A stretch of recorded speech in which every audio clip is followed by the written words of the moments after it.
Hi, pussies, and welcome back to Therapuss. This week's episode is so exciting. We have Charli XCX on, and I just adore her. And I was so grateful and anxious to have her on the show. So I'm so excited for you guys to see what we talked about because it was really funny, and she is so cool. She's so cool. Like, she's just so cool. It's the only way I know how to describe her. God, what is there to update everyone on? Not much. My OCD kind of came back swinging yesterday. Like, swinging. Like, started counting my breaths again in the car. I think it might have been because I was high. I don't really know. Don't take my word for it. But, like, it definitely did not help. But I worked out this morning, and, like, honestly, what helped me more than anything was listening to Taylor Swift. So, like, that really calmed me down. I'm really just in my era with her. Like, the Eras tour is back up. No pun intended. And I'm just really down bad for her. No pun intended. I decided that I think I'm going to start calling some pussies in the intro because that way I can, like, call more of you guys and, you know, talk to you guys for longer. This is Emily, by the way, that I'm calling. Hello?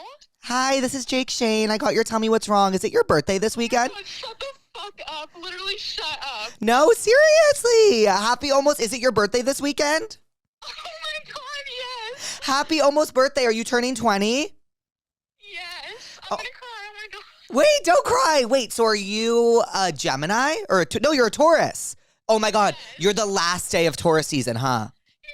Yes. Oh my god, my mom's a Taurus. I love Tauruses. Oh my god, slay. Well, what's up? Do you want to say hi to the pussies? You're on Therapuss.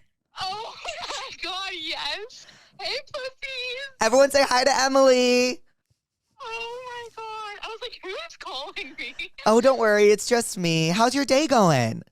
It's going good. My boyfriend just delivered flowers to my door, so I'm so excited.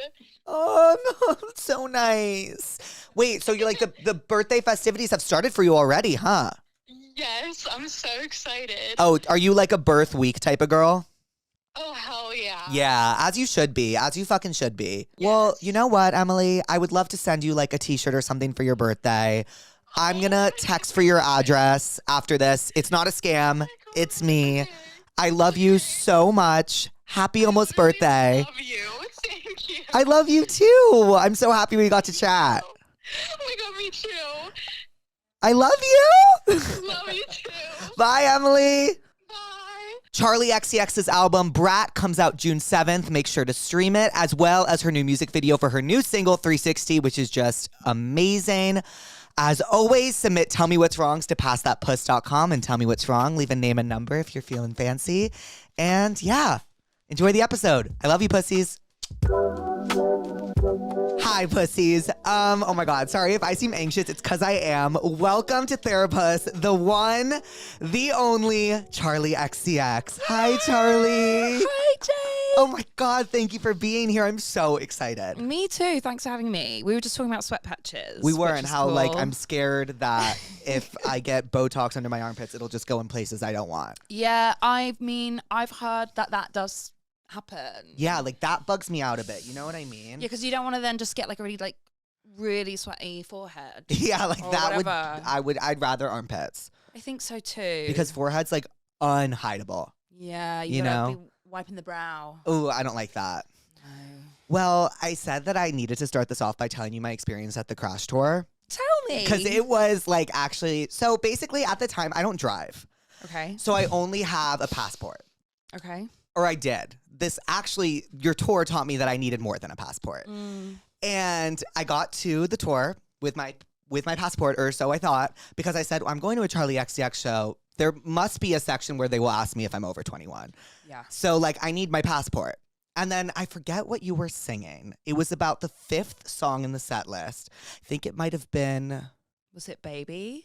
No, it wasn't that. Move Me. Move Me. Yeah. And that was my favorite one off the album. And I think you were in the middle of it. And I started dancing and feeling around. And I looked at my friend and I said, my passport's fucking gone. Someone stole it. No, I left it in the Uber. Oh. And so I had to leave and scour the Greek. I think it was the Greek, Yeah, right? And I had to Greek. scour the Greek and I didn't get to enjoy the concert. Oh, no. I know, but I'm going to come to the Sweat Tour. Yeah, and yeah, I'm very fucking excited We'll about hook that. you up. It'll be fun. I'm so excited. Are you excited about the Sweat Tour? I'm really excited. When do you yeah. start? We start in September. Like it's decades away. We're fine. We got a lot of time. Yeah. And we're not prepping for ages. Yeah. So, yeah, it kind of doesn't really feel real yet. I get that. And Troy's like in Melbourne. Right. So I'm like, hey, we're going on tour. And he's like not answering me, Right. you know, but it will be great. Right. We'll get there. Are you and it'll be excited about great. touring with Troy? Yeah, of course. And I think like, honestly, I sometimes find touring really difficult just because I can become really grumpy. Yeah. And so I do feel like there'll be this thing of like, you know, being around Troy will like make me check myself. Because I won't be such a diva because I'll be like, I can't. Yeah, because You know you're what in I front of mean? someone else. Yeah, best behavior vibes. What's your star sign? Do you want to guess? Are you Scorpio? No. Okay, because I'm a Scorpio and I relate to the grumpiness. Okay. I'm a Leo. Okay, Scorpios and Leos are similar. Yeah. Mhm. I don't care about star signs. Neither do I. It's my new bit that I just ask everyone. That's cool. Yeah. That's cool. Yeah. Like I really, if you asked me anything else about it, I'd shut up. Not 'cause one thing. You I don't know a wouldn't thing. know. Do you know your moon? Yeah, Gemini rising, Gemini moon. Okay, you know. And I know that that's stuff not too. good. What's Oh, your really? moon and your rising? My moon is Virgo. Wow. See, but why are you saying wow? Because I don't know what that means. Like, It why means you is that love wow? control. It's you love control. Oh, that's true. You like love to control things. That is so true. What's you your- know a lot about this. No, You're I know lying. like as much as like a psychic you'd read off the street would know. Okay. Do you know what I mean? Sure. Like some people are like on TikTok, they'll be like, well, your moon and your Saturn and this and it Right. means Oh, I this. don't know what a house is or a I'm out. Yeah. What's your rising though? Leo? Wow. See, everyone says that. It means Yeah. like who you are is who you present. Okay. Kind of. But your moon is in Virgo. I thought that the moon was the. That's how who you you view are. that's how you view yourself. Oh. And then your rising's how people view you. Oh. So because like I'm a Gemini rising and a Gemini moon, like how I view myself is how people view me. So I think I'm really susceptible to what people say about me. If that makes sense. But doesn't that I just... also just made that up. It was super convincing. Thank you. Doesn't it actually mean, though, that, like, if they're the same, Mhm. doesn't that mean that you're just being really honest and, like, presenting how you actually feel? I think so, but I don't think we kn- should run with it being good. Yeah, I think I will. Yeah, I think we should run Super with it being good. Oh my too. God, Gemini rising, Gemini moon. Yeah, thank God. Leo rising, Virgo moon. Thank wow. God. We're safe. It's fine. I also meant to tell you that when I was going to your concert, I looked at my friend and I said, I wonder what Grindr would be like at a Charli XCX concert. Did you log in? Oh, yeah. And how That was shit it? is How was it? crazy. Oh my God, fun. Like the names of it are like Charlie Show. Love. And I'm like, yeah, this makes sense for a Charli XCX show. It makes a lot of sense. It was amazing. Cool. You should do like a partnership with Grindr. I think I have Oh, done one. I've done stuff with them. Yeah. I've done like, you know, they did like 50 questions Yeah. or whatever. I've done that. Mm-hmm. I know that the sweat tour is being promoted on Grindr. Like, I think we're fine. They're helping us. They know what to do. Can I ask you a question? Please How do you not just like, I don't want to. look at myself. Yeah, I don't know. I didn't want to like break the fourth wall, but do people know that there's no, like yes, a massive basically, TV screen? There's a TV screen in front of us showing us. And so you can like. Yeah, sometimes I will look, but like I'm so kind of gagged that you're actually here that I wanna, haven't like, looked yet. Stick my ass out more. Yeah, ooh, you look great in Imagine it. if I just did the whole interview like this. Stunning. But yeah, it's just I am constantly like going over that. I'm so happy I don't have a sticker on my shoe. Oh, I know. But I can't, when I'm like really happy Okay, that sorry, someone is sorry. here, like I can't look in it. And- Right. Got it. Okay. Anyways, that was my question for No, you. but yeah, I understand. I also like I'm really narcissistic, but like I don't look in myself in the mirror as much as people would think. Right. I'm looking a lot. Yeah, well, Leo. Yeah. And I just think we live the world that we live in now. Mhm. We're so constantly used to like seeing ourselves, even just like in the reflection of our phone when it's locked. Do you Yeah. know what I mean? It's Oh, like, so true. I just feel like we're constantly just like, oh, there I am. Oh, mirror. Oh, like window. Like, Right. You're always but also looking at maybe yourself. that's just me being like an absolute psycho narcissist. No, I get it. I look at myself too. I just think that like I don't know. I get what you mean. There's so much. I think that's maybe why people are so self-critical today. Totally. Because you're just looking at yourself all the time. All the time, yeah. All the time. All the time, yeah. Well, I always ask my guests this every time they come here. Is there anything you're therapist about? Like in my life? Yeah. Like just today, like I can start us off if you want. Yeah, go on. So I didn't Uber today. Okay. So the guy seemed so nice. Like so nice. We didn't really talk at all. Okay. The car Yeah. smelled It's tough. like really sour sweat. Yeah. To the point where when I breathed through my mouth, it was like permeating my taste buds. And it really made me angry. Oh. And I was like this the entire car ride. I couldn't even buckle my seat because buckling my seat meant releasing the grip of my nose. I see. And like I couldn't, it was just, I was planning on listening to the Taylor Swift album the entire way home and my headphones weren't even on. Because I was just like this the entire time. So that's what I was like a little pissed off about. That sucks. Yeah, it was horrible. Yeah, that's not nice. I don't envy you. What am I pissed about? Well, I had people over yesterday. Oh, fun. And we like cooked and we like got in the pool. It was a sunny day in LA yesterday for those who aren't here. But then like the fog descended at like 8 p.m. and it was over. But yeah, anyways, whatever. I basically like made cocktails from like 1 till like 10. Oh, wow. And so I had a hangover this morning. And Yeah. so that was, but I'm not fun. that pissed about it. Right. It was just unfortunate. It was unfortunate. It was unfortunate. It was unfortunate, babe, you know. Yeah. But I said, bring on the day. Yeah, Let's go. You look great. I got glam. Yeah, That's you look why amazing. I didn't do this myself. Your hair looks amazing. Thank you. Amazing. I It was feel the first good about thing the hair today. Yeah, it was the first thing I noticed when I saw you, by the way. Thanks. Yeah, it's true. Yeah, cool. Thanks. I said to my hairstylist, I was like, I don't want to have like a triangle head for Jake. What's like, a triangle hair? 'cause my hair naturally just goes triangle. Oh, okay. So I was like, you gotta like Yeah. put me down. So I tried my best for you. Well, thank you. I have to tell you, I shroomed the other day to fancy. Oh, It was very interesting. the weirdest experience of my entire Why life. did you do that? But your verse brought me so much like solace. Cool. I don't know. I have a video of it. I was just What like, were you on your own? like I was at Coachella. Oh, tell me about Coachella. It was really fun. It was fun. What did you see? What highlights, lowlights? I didn't see enough Okay. because that's just how Coachella is. We working? Kind of, but Right, not right. really. I was mostly just like chilling, but like I saw a little bit of Peggy Goo. Cool. Awesome. Mm-hmm. Saw Lana. Amazing. Incredible. Yeah. Saw Renee Rapp. Cool. And then I saw Ice Spice. How's that? Amazing. The one I missed that I was so devastated by was Chappell Roan. Right. I saw bits of her set. She's amazing. Yeah, she looked cool. I just saw it on. I left Coachella at 7 p.m. on Friday, Yeah. so I didn't see anything. I didn't even go to site. I was just like working. Okay. So so what'd you do? I Until 7 p.m.? yeah, I did like a brand deal Yeah. off site, Yeah. which maybe I like won't mention because like I already did the social asks for them, you know. So I hope they don't tell me off for saying that. Anyways, We can cut anything you want. But I watched a little bit of Ice Spice on TikTok, and she killed. Yeah, she killed it.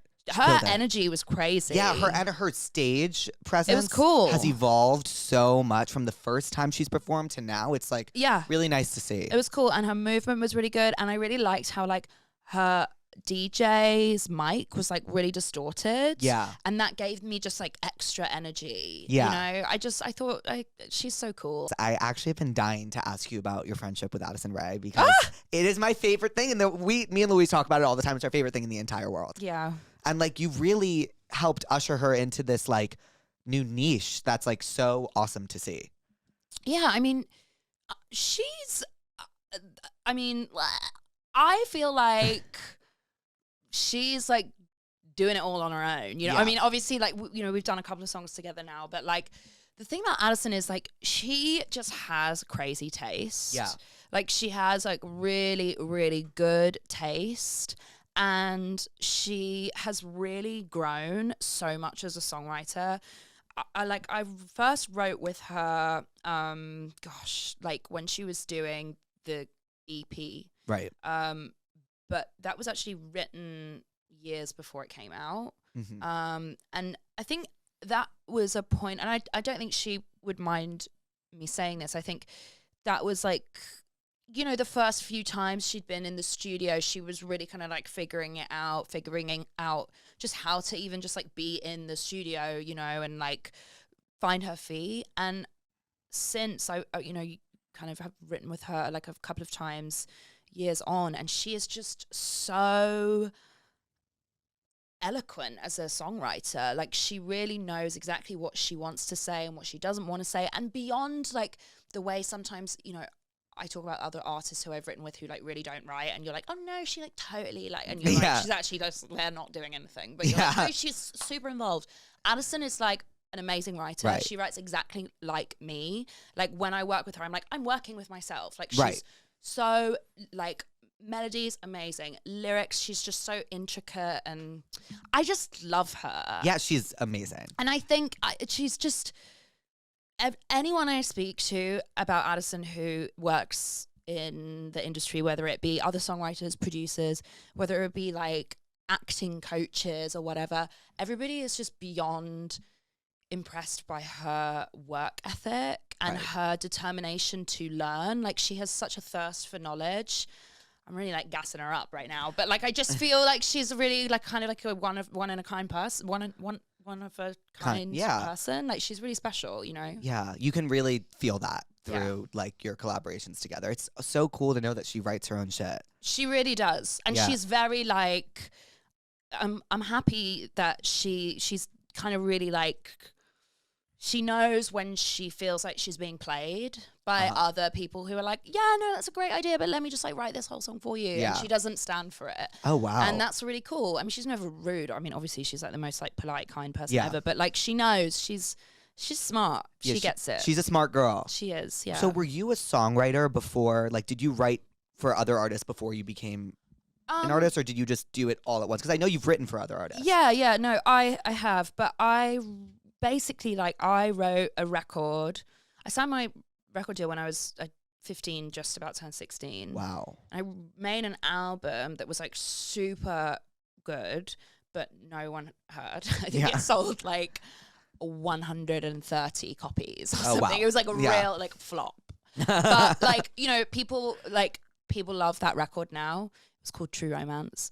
And then right after that, I wrote this song, I Love It, for Iconopop. And I think because that song was so massive, people just, I think, assumed that maybe I was a songwriter first, but I actually made a whole record that no one heard. But it's great. You should listen to it. It's interesting. Really, yeah. Well, I Love It is such a Charli XCX song.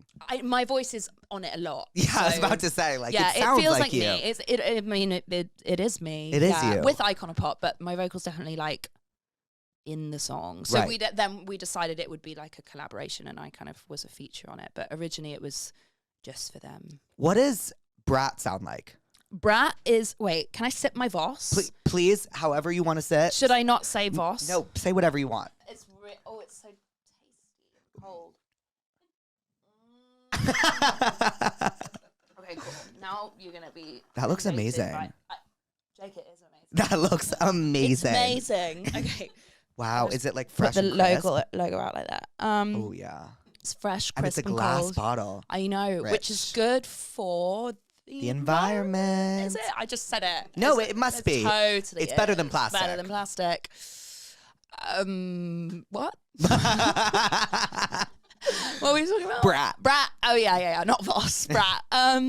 Brat sounds really bitchy. Can I say bitchy? Yes. Yay. Yeah. I'm so excited. Yay. It's bitchy and it's very direct. It's a little confrontational. But I think also it's confrontational because sometimes when you're at your most vulnerable, you lash out. Yeah. And become a bit confrontational. And I think that's the whole thing about the name, Brat. It's like, yes, it's like bitchy and cunty and kind of confident, but I think also you act like a brat when you're feeling insecure, you know? Yeah. So it's kind of like dealing with both of those elements. And I think especially working in the music industry, and I mean just in general in like the creative industry or being in the public eye, I feel like you have these moments where you're like, I'm on top of the world, I'm the best, no one can touch me, and then literally like 24 hours later you could be like, I hate myself, no one cares about what I'm doing, what's the point, you know, whatever.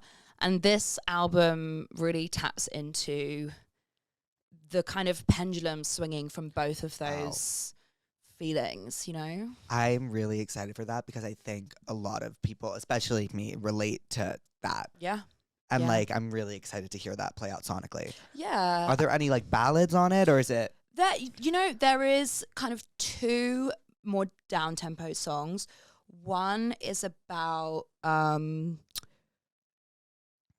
of like, it was really about me looking at myself through a microscope, thinking about the way that I can be at parties. Mm-hmm. Sometimes I feel like when I go to a party, I feel so out of place or uncomfortable that I have to kind of overly perform and become this sort of caricature of myself. And I never feel like pretty enough or interesting enough or smart enough or I don't know, any of these other things. So I just revert to just like being the crazy girl. Yeah. You know, the like girl who at least then everybody would be like, oh, well, she's crazy. Because I think my biggest fear is being boring.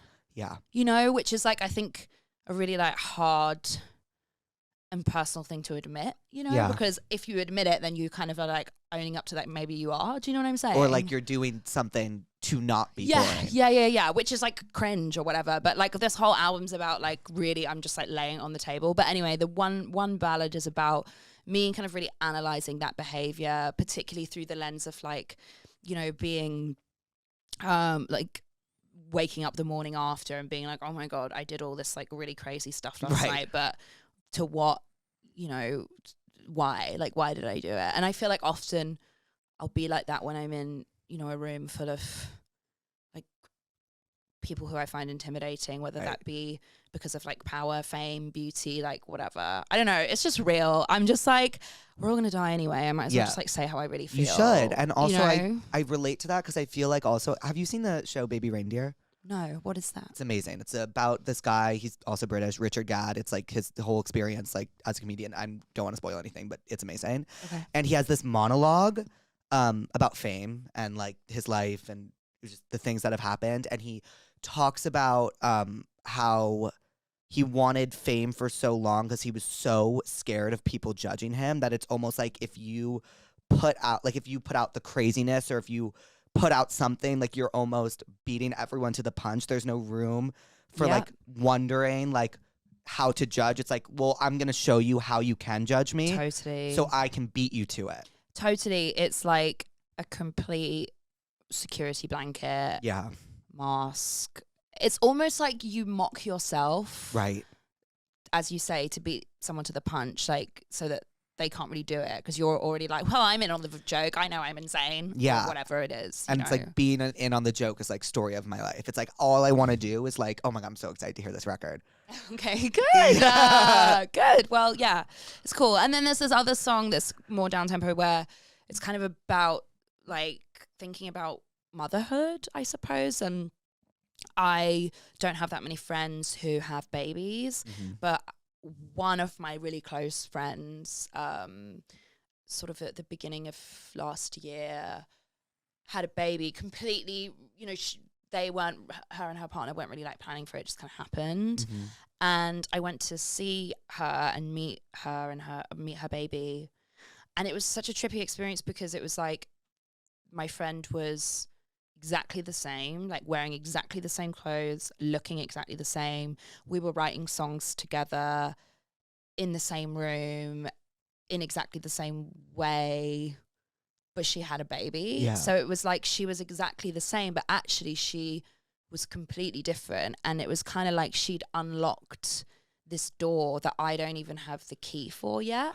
And that kind of has, I imagine, opened up this entire new perspective on life, but on everything, on how she views herself, on how she views others, on how she views everything in the world, because she now has this other priority or other kind of thing to center and anchor herself around. And I think the only way that I would ever understand that is going through the same thing. Right. But then the song sort of talks about like whether I want to do that, whether it makes me understand the world more, whether I would be like resentful if I had a child, whether it's, you know, if this like biological clock element of it, like all of these like things that I think women don't really get to talk about too much when it comes to, you know, the pros, the cons. That seems too analytical, but you know, the kind of, there's just a lot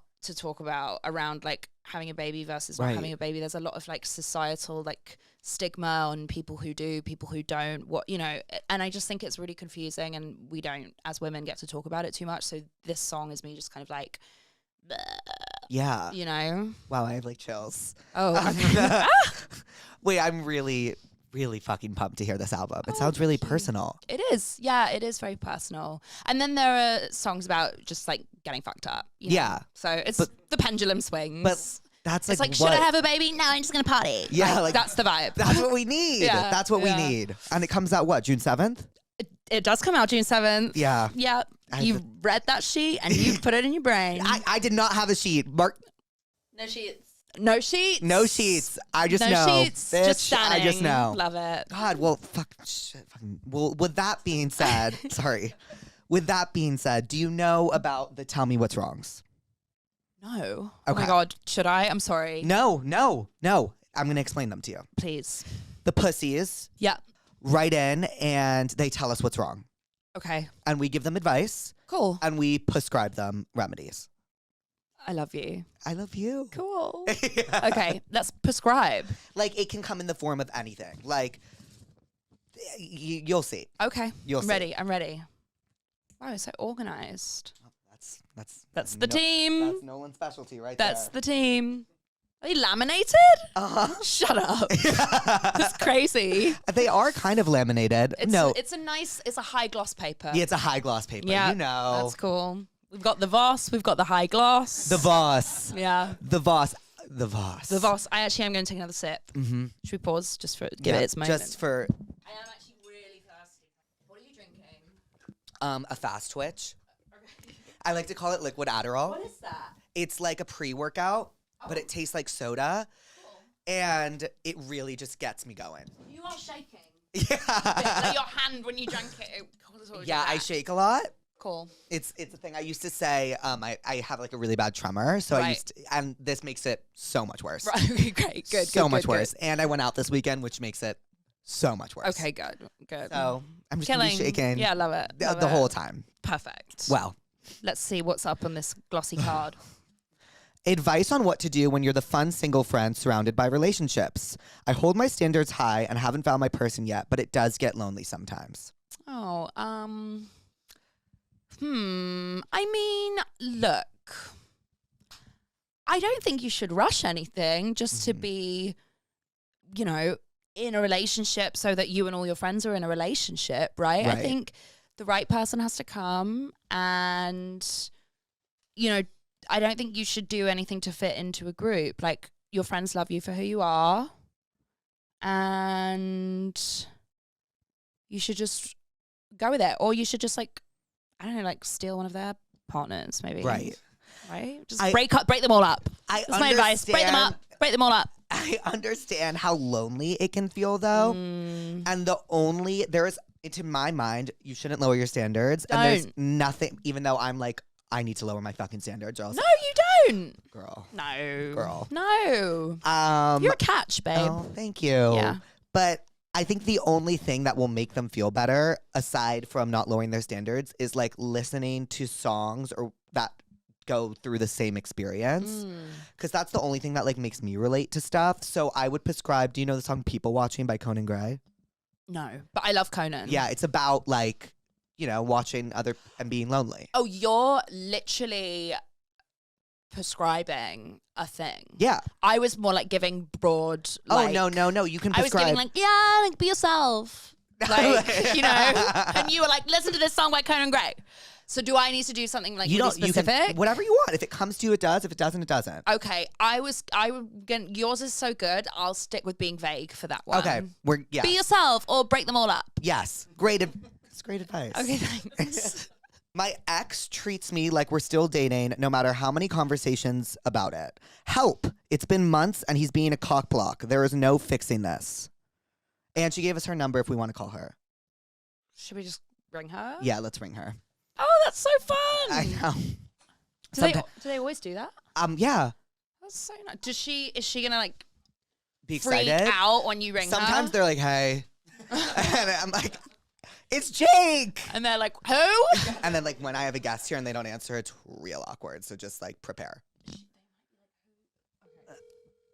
Sometimes they just don't answer, and I just sit here smiling.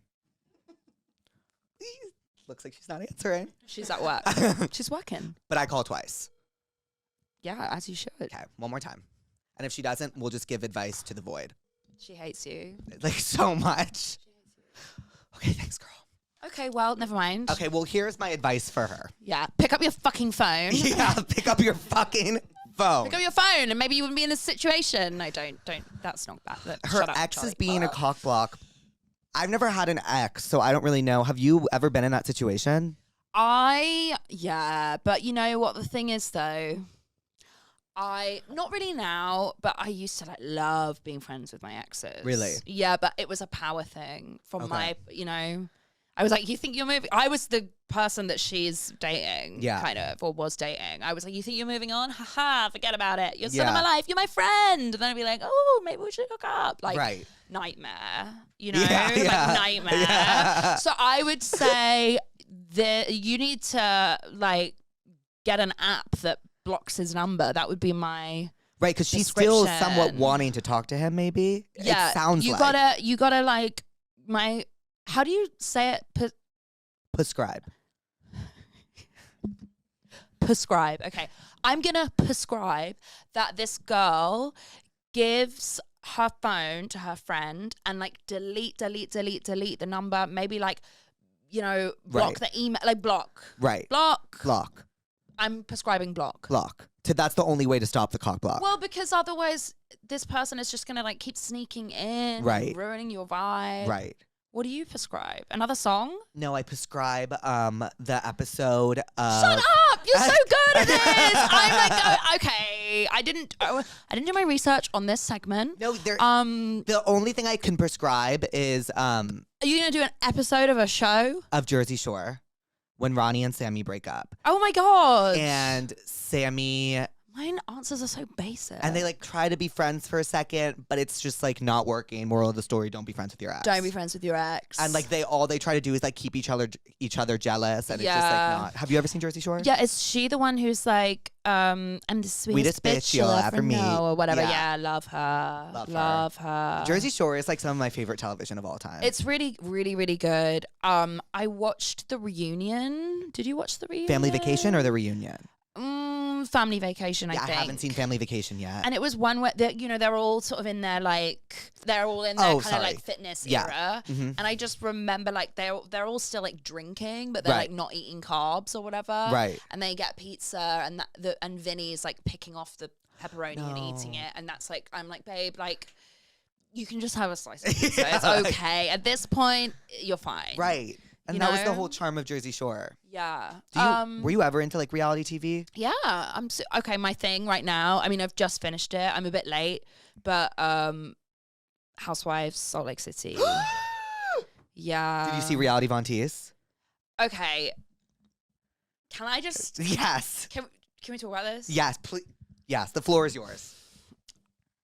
I want to preface this by saying I haven't done much research post the show. Like, I don't know what the public take is. So I'm sorry if I'm about to say something that's going to like really upset a load of people. I don't know. Okay. My thing is like, I don't think Reality Von Teese is a big deal. I didn't think it was the craziest deal in the world. I'm like, either. So? Yeah, like. I'm like, do you know what I mean? Yeah. I mean, okay, here's the thing. If they've been like plagued by hate from this one account for years, that's not great. Right. That I don't condone that. I don't condone that But at the same time, I'm like, guys, come on. Right. Like, look at the show you're Right. on. Right. You know what I'm saying? Right. When they're like sitting there and they're like, They you fight every day on this permeated show. our friend group. It's like, but it's not a friend group. It's a paid cast. Right. So it's like, and then so you know that also is for Yeah. our benefit. I think. Right. Like that's the plot or whatever. I mean, it was produced so beautifully. Beautiful. I just wish Monica, that's her name, right? Monica? I love Monica. She's kind I mean, I what was about like, when Monica, go off. what about when Heather said you are reality volunteers and she looks at her and goes, Yeah. she goes, that's not all true. Yeah. Like, okay, kind of iconic. I love her. She was real. Yeah, she was real. She was a little like, she was. I wish she was on the show. They're not filming I with her anymore. know. They refused, I think. I know, which is such a shame because she really gave some spice. She gave spice. And Gave spicy. but one thing about those Salt Lake City girls is, have you seen all seasons? Yeah, They have spice. I know. Meredith really Yeah. upped the heat. She upped the heat. And She so, put on her so suit did Lisa. and she tilted her head and she upped that heat. Yeah, she did. And you know, my favorite part of like Housewives lore is like, I know it's so horrible to say, but like it's my least favorite and favorite part of Housewives lore is like seeing a falling out on screen. Yeah. And seeing Meredith and Lisa's was like so iconic. I know. In real time, like Lisa with the hot mic moment, it was like the best thing I've ever know. Who's your favorite? Like, because I kind of like Spice Girls to me. seen. Okay, yeah. I go through phases. I know this is so unpopular, but I was gonna say Lisa. I think my favorite is Heather, just because Heather knows how to produce a scene. She does. She called all the girls down to the beach. That was her idea, by the way. Go off, Heather. That was her idea. I saw like a Vanity Fair interview about it. That was her idea. She called them all down. She's so dramatic. She means it with her chest. I know. Oh, it's so tricky. Season 1, my favorite was Meredith because Yeah. I was kind of like, I was just like, why did you agree to this? Yeah, like, I was yeah, just a bit yeah. like, you just seem like this isn't Your vibe. you know. You don't but wanna- then she like season 4, I'm like, oh, you love it here. Yeah. But like Meredith, I was just sort of fascinated by her. Lisa is truly iconic. She's just like batshit insane. I know. And then Whitney, but Whitney is just, Whitney just feels like Oh, I love Whitney. she's like ride or die. Well, Whitney just is She's just like a down girl. They You know just- what I mean? they- She's just gonna be like down. for whatever. She's down for it. But my favorite part about the Salt Lake City girls is that they're good at their job. Yeah. Their job is, and they have Whitney to kind of keep them in check. If they're not talking about something, Whitney's like, she's gonna be like, let's talk about it. let's talk about it in front of the camera. And everyone's like, Whitney, what the fuck are you doing? And she's like, yeah. it's our job. Yeah. Yeah. Like, that's why I love the Salt Lake City girls so much. That is really the one that like got me into the other Housewives series, but it's unfair because nothing compares to them. So what are you watching? Because I've only watched Salt Lake. Okay, So then last night I was like, because I've heard Potomac is really good. Potomac's amazing. Okay, so should I do that next? I I've would also do- heard Miami's really good. I haven't done Miami. Okay. Potomac's amazing. New Jersey's amazing. Okay, cool. Early Beverly Hills. I've also heard That's that. my favorite. When you have like Kim on the show. Okay. When there's Kim and Kyle together. When Lisa Vanderpump's still on the show. When Okay. it's the early Beverly Hills to me is unbeatable.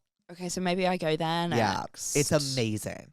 I honestly might cool. rewatch it because it's that good. Wow. Yeah. Hey. Did you ever cool. watch like America's Next Top Model? Or, Yeah, like, I did. I like dipped my toe in there. I've seen, Yeah. I've seen like the iconic scenes. Right. We're all rooting for you, Yeah. etc. That show is like insane now. When you watch it back, like some of the photo shoots, I'm like, oh, yeah, like it's crazy. wow, that's wild. Like who approved of that? Yeah, yeah. You know? It's really, it's pretty insane. It's fun. Like the judges are always pretty like brutal, Mm-hmm. You know what's been coming up a lot on my TikTok recently is Naomi Campbell did a modeling show. Was it The Face? The Face. I don't even know how I know that. Yeah, it's been really like on my feed a lot recently, and I've just been enjoying watching those moments because obviously Naomi's just like Everything. iconic. Oh, I love And her she's so like delivering much. like line after line after line. So that I kind of want to watch that. I was very into The Simple Life. Yeah, me too.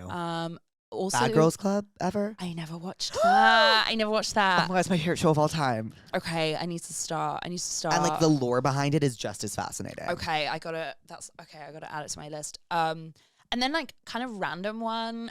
but I'm really into it, but I don't know many other people who are into it, is Below Deck. You know, you'd be surprised at how many people in my life watch Below Deck. I love Below Deck. Like, I cannot get enough of Below Deck. What is so good about it? I don't know what it is. I don't know. I think it's just like all these like people who just want to hook up and they're on a boat and it's a nightmare. And like then there are these kind of like guests who, you know, come into the charter and they're just also kind of a nightmare. And there's always like one kooky guest who like loves to go yachting or whatever, who's like really demanding. And I don't know. It's like they're all tired. And is there ever like a blow up? I DM'd a member of the cast. Saying what? Did they respond? They were probably so excited. I DM'd this guy. Oh my God. This guy Fraser from Below Deck. I DM'd him and I was just like, I was watching it with my fiance. We're both obsessed with it. And I was like, should I DM Fraser?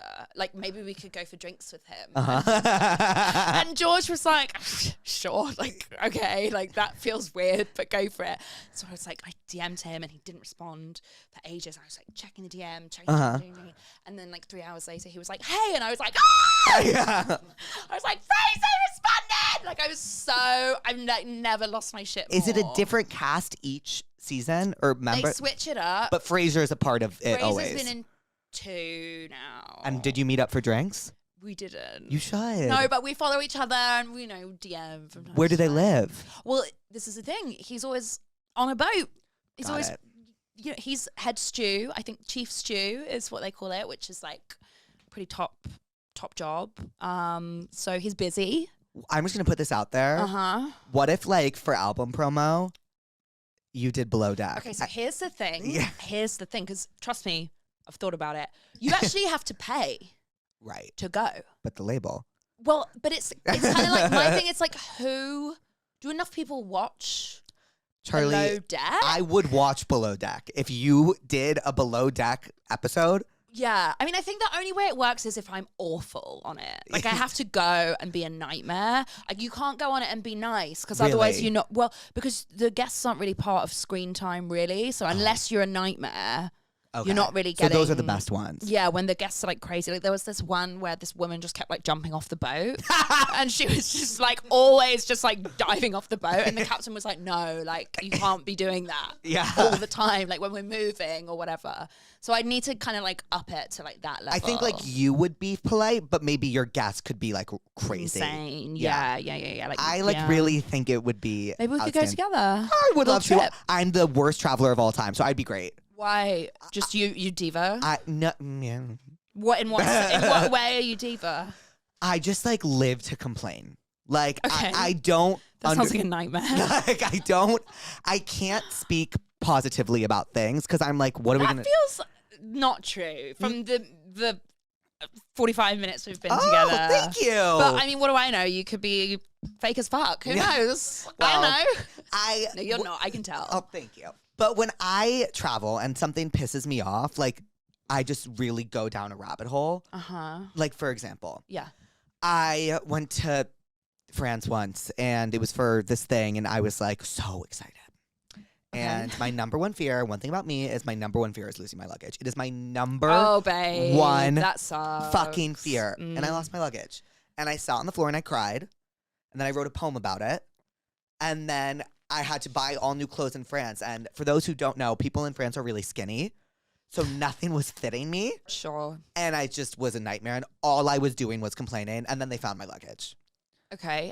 But it was really, if you weren't the airline, it was really funny. That's why I'm a fun traveler. Because like, it's funny to hear me complain about it. Yeah. I will say losing luggage it really does suck. It's like it's the worst. But you know what else I'll say? If you think you're going to lose it, you're going to lose it. That's what I've learned. Yeah. The times where I've thought about it and been like, I think I'm going to lose my luggage. It happens. Has you ever lost your luggage in like a really bad situation and you were like, I can't? Yeah, I like on tour and it was like a while ago. Yeah. Like before I was maybe as kind of known or whatever as I am now, and I did go on Twitter and complain. Yeah. Like I was like, look, right. I've got, 15,000 followers Yeah. or whatever, whatever I'm gonna it use was. it. And I was like, I'm gonna use it. And did it work? I did. They gave it back to me. Yeah. But I had to really it was like many tweets. You had to be a brat about it. But it wasn't one chic tweet. Not that ever really is even that. It was like a chic. lot of tweets. When you're tweeting in the airline, it was like 25 tweets. Yeah. To British Airways, who are great and got my luggage back. Ooh, but they are like notorious for losing luggage. I mean, do you remember at Heathrow, like, was it last summer, that fucking disaster? Yeah. I remember, and I was flying into Heathrow the week of that disaster, and I looked at my no. best friend and I said, we can't do this. You did hand luggage. Did you hand luggage? No, I had 2 checked bags. And I said, I don't know what the fuck to do right now. And the entire flight, I was thinking about losing my luggage. And I didn't. Oh, great. I didn't. Great. And the time I lost this, the reason losing this luggage this time was so infuriating, and then I'll shut up forever about it, is because someone took it. No. So it wasn't like it got lost on a different airplane. It checked in. As in someone thought it was there, but I hate that person. That was the worst. And it was a 12-year-old boy. No. I'm like, you really couldn't have checked. I hate him. I hate him. Do you know his name? No, I wish I did. Probably like Pierre. Yeah. He inspired a lot of poetry. Yeah. Fuck you, Pierre. Yeah. Fuck you. 12. Ha, hate you. Anyways. Ugh. I'm hooking up with a sex addict and the sex is really good, but I want to respect myself and not get a disease. ... Help. Okay, condoms. That's my prescription. Yeah, like, or just like protection. Right. I think that's the only thing. Like double down. Right. Right? But she's saying she doesn't want to hate herself maybe because she thinks like they're just having sex because he is addicted to sex. What are you prescribing? Because I know you've got something crazy up your sleeve. Okay. There's a movie. Oh, look, see? Okay, go on. Go. It's with Michael Fassbender, and it's called... Shame. Shame? Yes. Okay. And that's what I prescribe. Okay, nice. Yeah. Does that make sense? It's like intense. Yeah, of course, but that's the life of a sex addict. Yeah, totally. Educational. She's hooking up with him. Cool. Okay. Yeah. Protection and shame. This one feels mean. Okay. I'm hooking up with a kid that has a toupee, but he doesn't know that I know. Do I bring it up or continue to pretend that I don't know? A kid that has a toupee. Sort of like an oxymoron, isn't it? I don't know. Is that inappropriate? That's probably, I'm going to get cancelled. I don't know.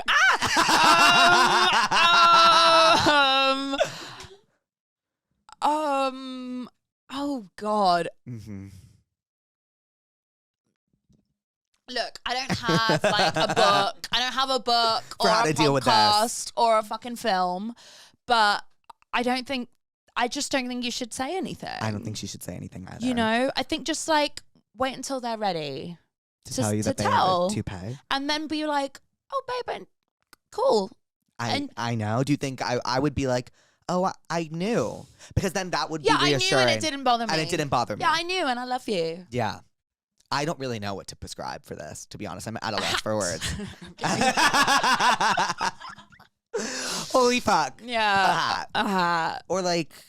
Oh, I feel so bad. I don't know. Honesty? But not when the time calls for it. When the time is right. And they're like, I have a toupee. And you're like, oh yeah, cool. Right. I knew. Yes. Should we go for dinner? Yes. With your toupee? Yeah. What is a toupee? It's like a comb over, right? Yeah. It's like what Donald Trump has. But it's like you stick it on. Stop. Right? Yeah. It's like you stick it to your head. How do they know that? Oh my God. Maybe it sort of flapped off. Or maybe, I don't know. We'll have to. She didn't leave her number? No. No. Okay. Did this person ever call back, speaking of?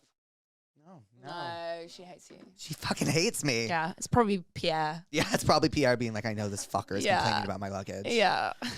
Hi, Jake. Hi. I think this guy is so cute and we Snapchat a little and have had a few conversations. I really want to ask him on our next date night for my sorority to hang out with, but I'm scared.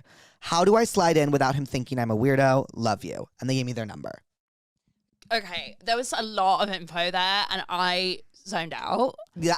By the way, can you just read it happens. again? I heard sorority and that piqued my interest. Do you want me to like Spark Notes it? Yeah. This girl is talking to this guy on Snapchat and they're like going back and forth. They're flirting and she wants to ask him to hang out or come with her to her next sorority formal. Doesn't know how to ask him. Got it. So We'll ring her. We'll ring her. Oh my God. A little, yeah, I'm sorry. She's going to...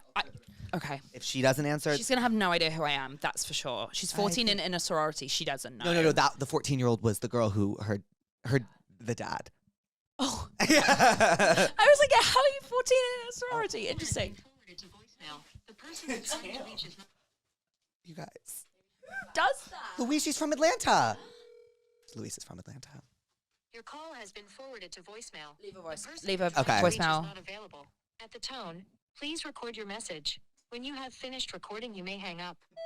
Hi, it's Jake Shane and Charli XCX. And we got your Tell Me What's Wrong, and Charli is here to give you some advice on how to on how to ask this guy out. I think confidence is key, and he's probably obsessed with you. So I think you should just go for it. Be really confident, and above all, be yourself. Yep. And I'm really bad at this advice because every time I ask a guy out on a date, it never works. So I'm just not going to give you advice, and I'm going to leave you with Charli's. And I'm also going to prescribe you movie about flirting. Well, I prescribe that every time. You know what I was about to say. Mean Girls. I'll get back to you. Anywho, love you, and I hope you ask him out to your next date night formal. Bye. Okay, bye! No one's answering us today. Mine was bad. No, yours was great. I'm so basic. No, it's... Can't use the microphone anymore. I'm so basic. No, it's perfect. She could just also just get like really wasted. You're also British, and so you're pretty blunt.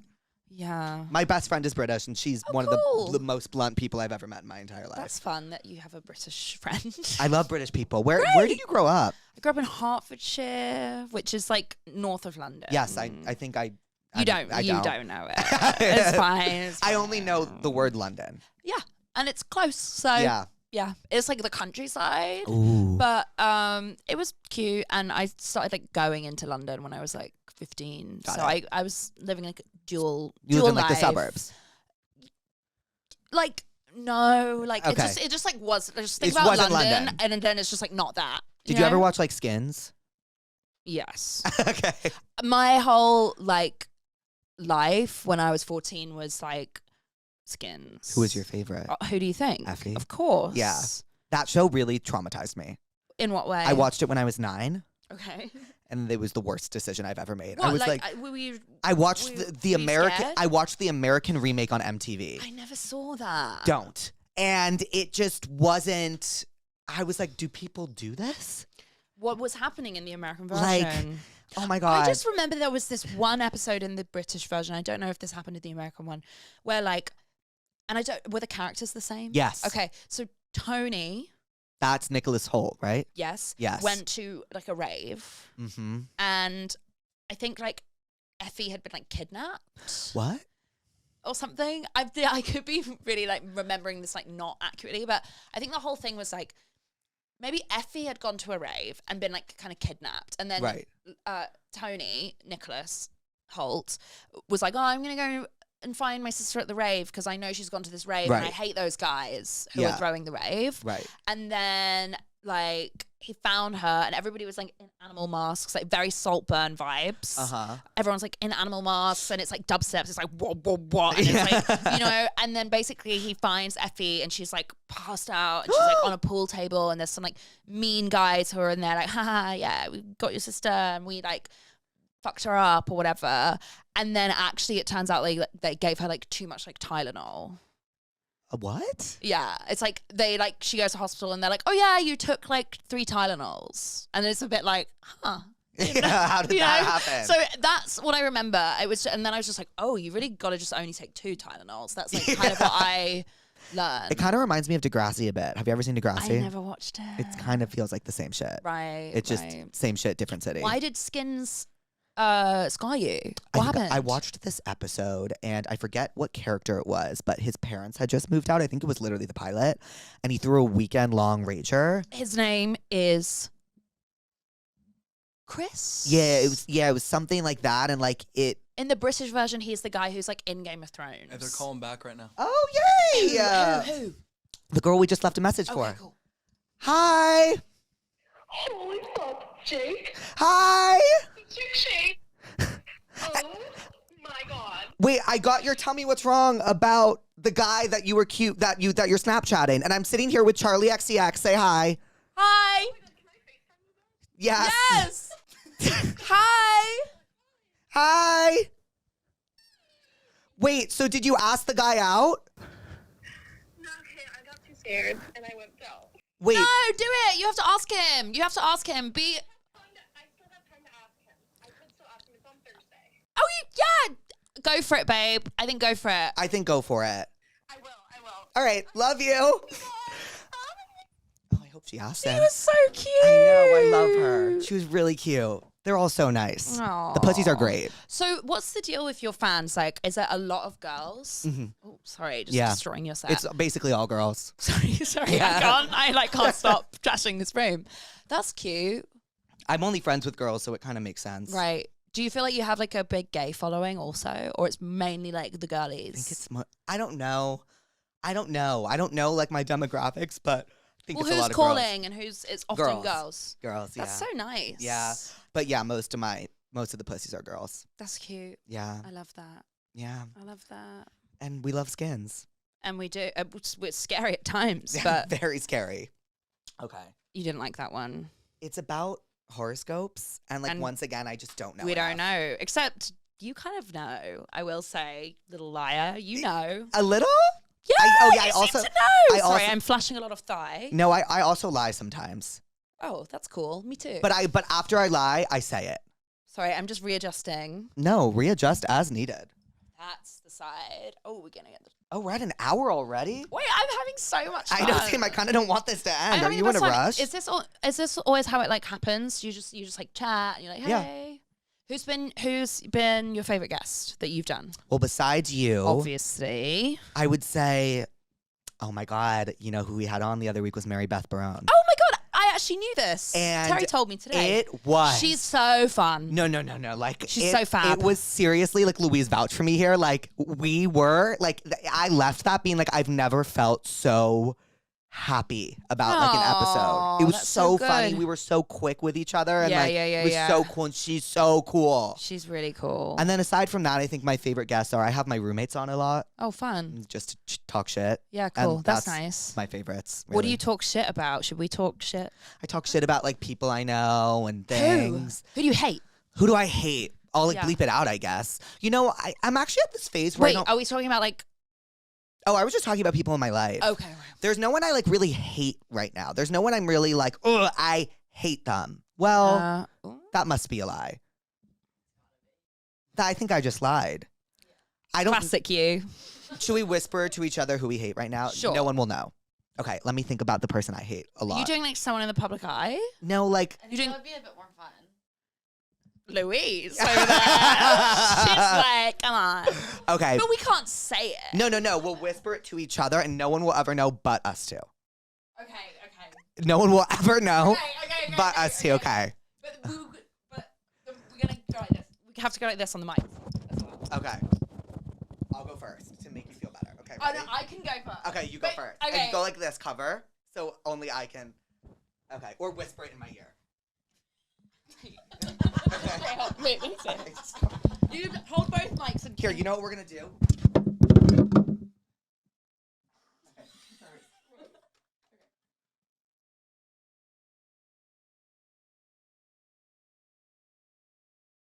Did anyone hear that? No. So gagged.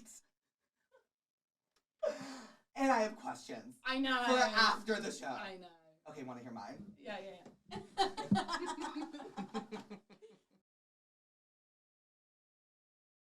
Who is that? Should I know who it is? No, just pisses me off. I like recognize Them. them, but I don't know. I don't know them. Wow, that was That was amazing. how crazy was Woo! that? I'm That like was on a high. crazy. Oh my god. I feel connected to you on another level. Do you think you guys didn't hear? Even you with the headphones? That was wild. You can't tell anyone. I won't. You can't tell anyone. No Pinky one. swear and kiss it. How do you wait? That felt so crazy. How do Okay. you do that? What You do go, and then you tap your thumbs. Okay. We're locked forever. We're locked. That is a secret for us. I felt really old just doing. I was like a grandma. Yeah. Sorry. Insane. That was crazy. That was so wild. Okay. That was crazy. That was crazy. Cool. Well, Charli, Jake. what did we learn today? I think we learned a lot. We learned that you're a liar. Yeah. You're a liar who's secretly super into horoscopes and hates beep. Yeah. And you learned that I love Voss. Yes. Wanted to be Effie and hate beep. Right. I learned a few things. Mm-hmm. I learned that you did not grow up in London. Not at all. And I learned that you were hungover this morning. Yeah. And you've really brought me out of that. Really? But honestly, Did you have fun? I had so much fun. No, I had so much fun. Okay. I had so much fun. I had a lot of fun in too. my head, it's like 9:30 in the morning. Right. But it's so not, right? What time is it? My God, it's almost 2 p.m. It's 2. God, you know what? The best guests are the ones where they say you're at the hour, and I thought we were doing it for 20 minutes. No, I literally could stay. I do have another. I have to go. Yeah. But I would love to not. I would love to bail on the other Well, thing. should we hang out outside of this? I would love that. Okay, really? I would love that. No, I really would. Okay, because I would actually I'm like it. gonna give you my number. Please. Yeah. Well, Charli, thank you so much for coming on Therapuss. I had so much fun. Me too. And I Seriously. love you. Yay. Say bye to the pussies. Bye, pussies. Yay! Mwah. Hi, pussies. Put your tents up. Put your tents up. Tents up. Smart cookie. A professor.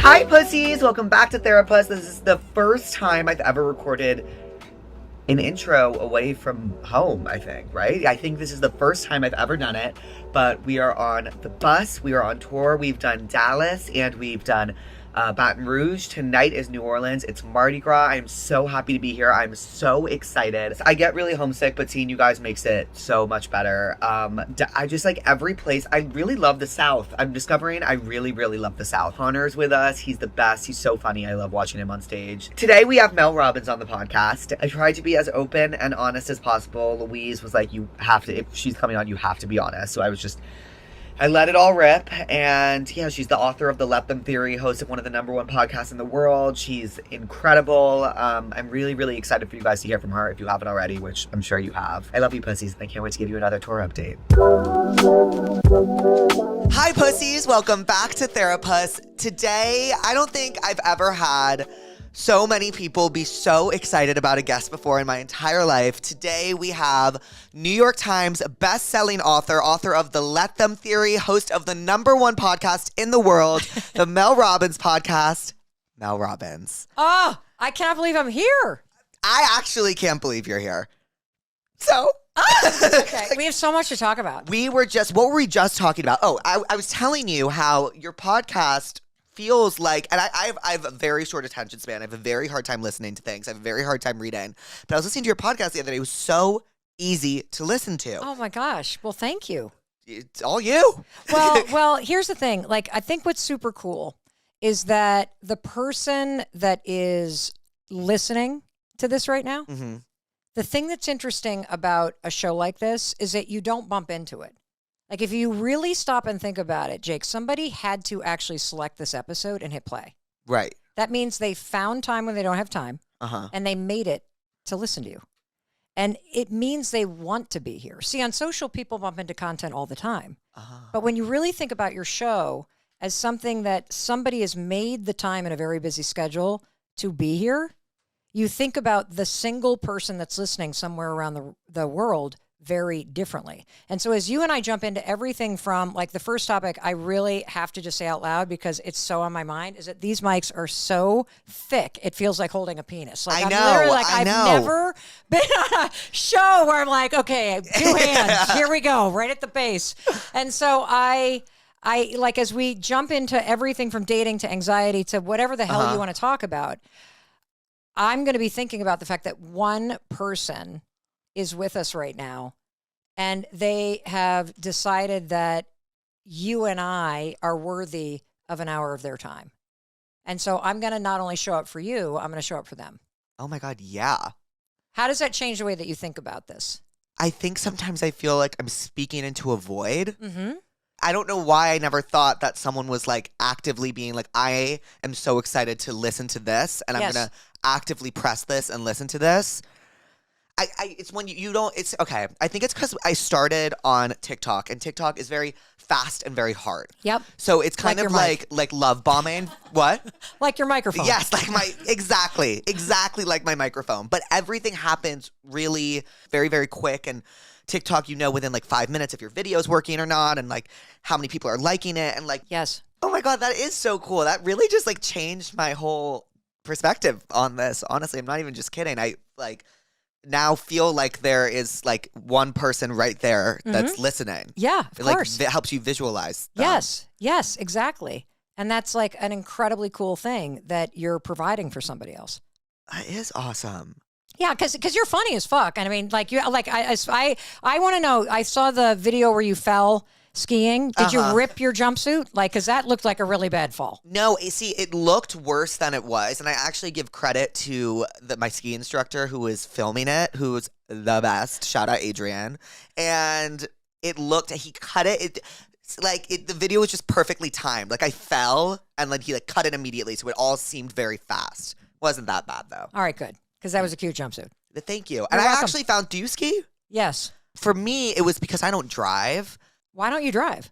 Okay, so I grew up in New York, Right. So it was never needed. Okay. And then I moved to LA, and then my dad just like he coddles me, and he's like, "You cannot drive the car," and like he's like, "You will crash," and I'm like, "I know I will crash. I don't think I can accept the Do you responsibility." want to learn to drive? Yes, I think I do, but I'm so accustomed to not driving now, I can't imagine driving. You don't want to learn to drive. It's just hard because in LA you're at the mercy of drivers. As in New York, you're at the mercy of yourself because you can take public transportation easy. You can walk Yeah, everywhere. But Is it an anxiety thing? it must be. Okay. I think I really cannot picture myself driving. I cannot. I get so distracted so easily. Everything distracts me. Yep. My brain moves at like 100 miles a minute. So I I'm can like, see that. if I'm driving, I don't know how I would like it would. I don't think it would be safe for other people Wow. and myself. Wow. Then your brain is way busier than I can tell. My brain moves at the speed of I don't even know. It just jumps and jumps and jumps and jumps and jumps. And has it always been that way? It's funny you say that because I was talking to my dad about like an old therapist I went to, and he was telling me that therapist said that about me when I was like 5. So I guess it has always been that way. Huh. Do you want it to change?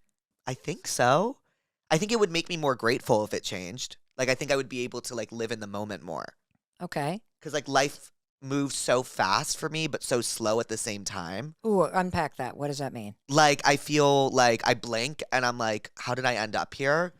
Like I've known Louise now for almost 3 years. Uh-huh. It feels like I just met her yesterday. And I can't remember a time in between then that I like looked around and I was like took in the view. Like so everything moved really fast, but then in the moment all I'm thinking about is the next thing. Yeah. Making sure I get to the next thing. Yep. And then I can't appreciate the present, but it also moves so fast at the same time. I don't know how to if I'm describing that. Oh, no, I'm tracking like absolutely completely with you. So can I give you a visual? Yeah. Okay. So you're going through a massive state of expansion in your life. Mm-hmm. Congratulations. Thank you. You have this big tour coming up. So It's going to be amazing because you're actually going to get to see everybody Uh-huh. and be with everybody, which is Right. going to be a whole nother thing that takes you like this. What I want you to do is, because it's very easy in life. I had chronic anxiety for so long. And when you are in a state where you're always up in your head and your body is kind of on that edge state, Mm-hmm. it's both the thing that helps you get everything done. Mm-hmm. But the problem is the part of the brain that makes memories Yeah. actually isn't present. Really. Yes. So if you, I don't know if this is true for you. Do you feel like you look back on your childhood and you don't quite have a lot of memories? Yeah, I don't have many. Like I do. I remember things. Yes. But like not like yeah, I don't have many. That is an extraordinarily common thing that happens when you either are in a kind of chronic state where you're on edge and you're up in your head and you have anxiety, or you have like unresolved trauma. Because what happens is when you're like in that state where you're thinking, what's next, the part of the brain that's actually present to assess and then file long-term memories isn't online. Right. And so you're not actually present to make the memories, even though they're happening. And so I have decades of my life that I'm literally like, I don't really remember what happened in college. Right. And my friends, I don't know if this ever happens to you, where you're like, do you remember that party? And you're like, no, I don't remember that. Right, yeah. Well, you have the advantage over me because you guys at least have all the photos. Right, that's how I remember stuff. Yes, but then you're like, I don't actually remember being there. At all. Yes, because you were up here. You weren't in here. Uh-huh. And so I want to teach you some things that are not going to take away your power and your creativity, but it's going to help you be more grounded and settled in your body and present for all this cool stuff that's happening in your life without losing the edge. Are you down for this? I'm so down. Okay, cool. So the first thing I want you to do is I want you, as your career's going like this, because I'm in this big moment too. Podcast, it's number one in the world. Move over Joe Rogan. Like, here comes this 56-year-old woman, hosting this show about improving your life. What the fuck is going on? And so I want you to imagine that you're on an airplane. Okay. It's moving 500 miles an hour. Uh-huh. Which, is that what your life feels like? Yes. Yeah, and I want it to go faster. Okay, great. The plane can go as fast as you want. Okay. The plane is your life. Okay. You have a different job. Uh-huh. You have to sit in the seat on the plane. And you have at least one foot on the ground.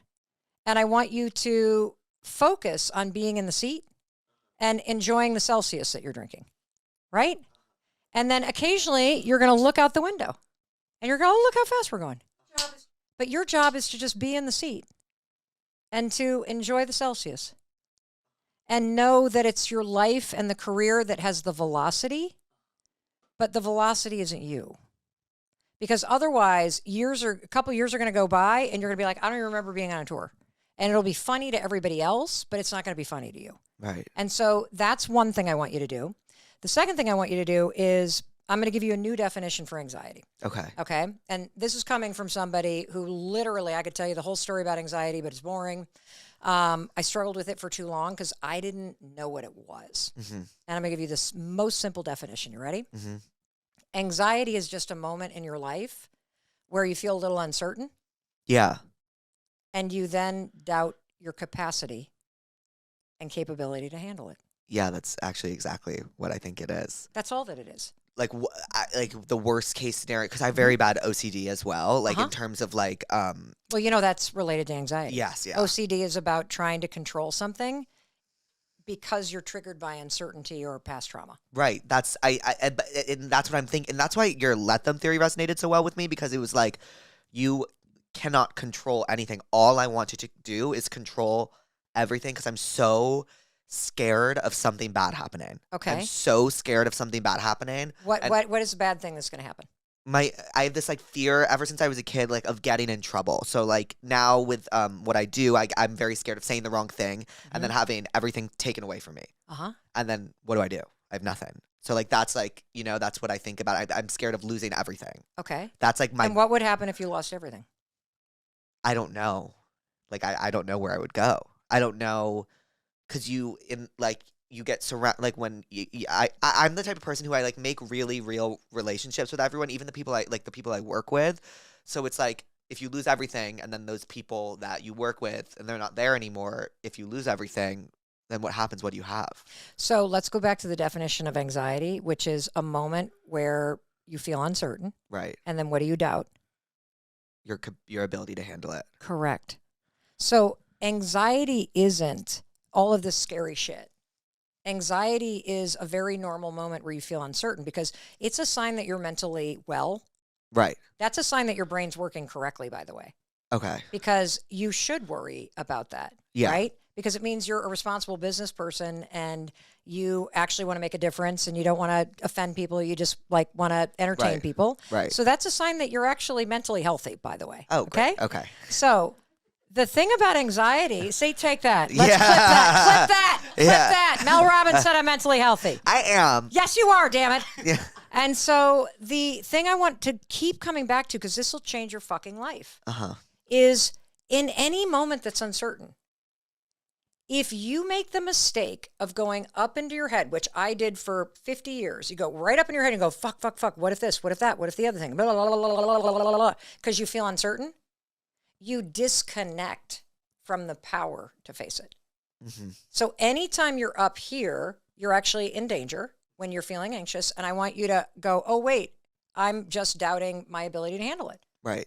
I got to take a deep breath, because right here is where your power is. Mm-hmm. Right here, you're in your body. You take a deep breath and just go, okay, I actually believe that I can face anything. Right. You know what? Even if the shit hit the fan, I'm capable of figuring this out.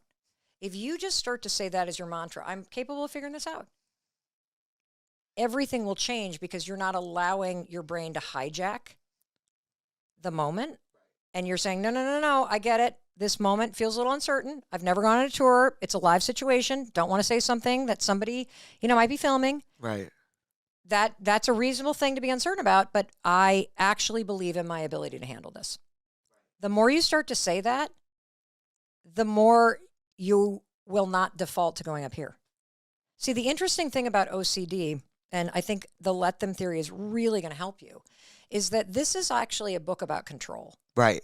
That's what this book is about. And you seem a lot like I was when I was younger, where I didn't understand that the more I tried to control things that I couldn't control, the more anxious and out of control I felt.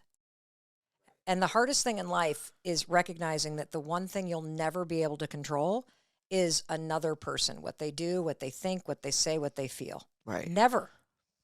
And so understanding that what's happening out there and in other people's lives, let them. Mm-hmm. The second part is going to change your life, Jake, because when you say let me, you remind yourself in life, there's only three things you can control. You can control what you think about something. Mm-hmm. And that's the whole what if. And the other thing I'm going to give to you that I want you to start saying, when you guys catch him on the what ifs, be like, what if it all works out, Jake?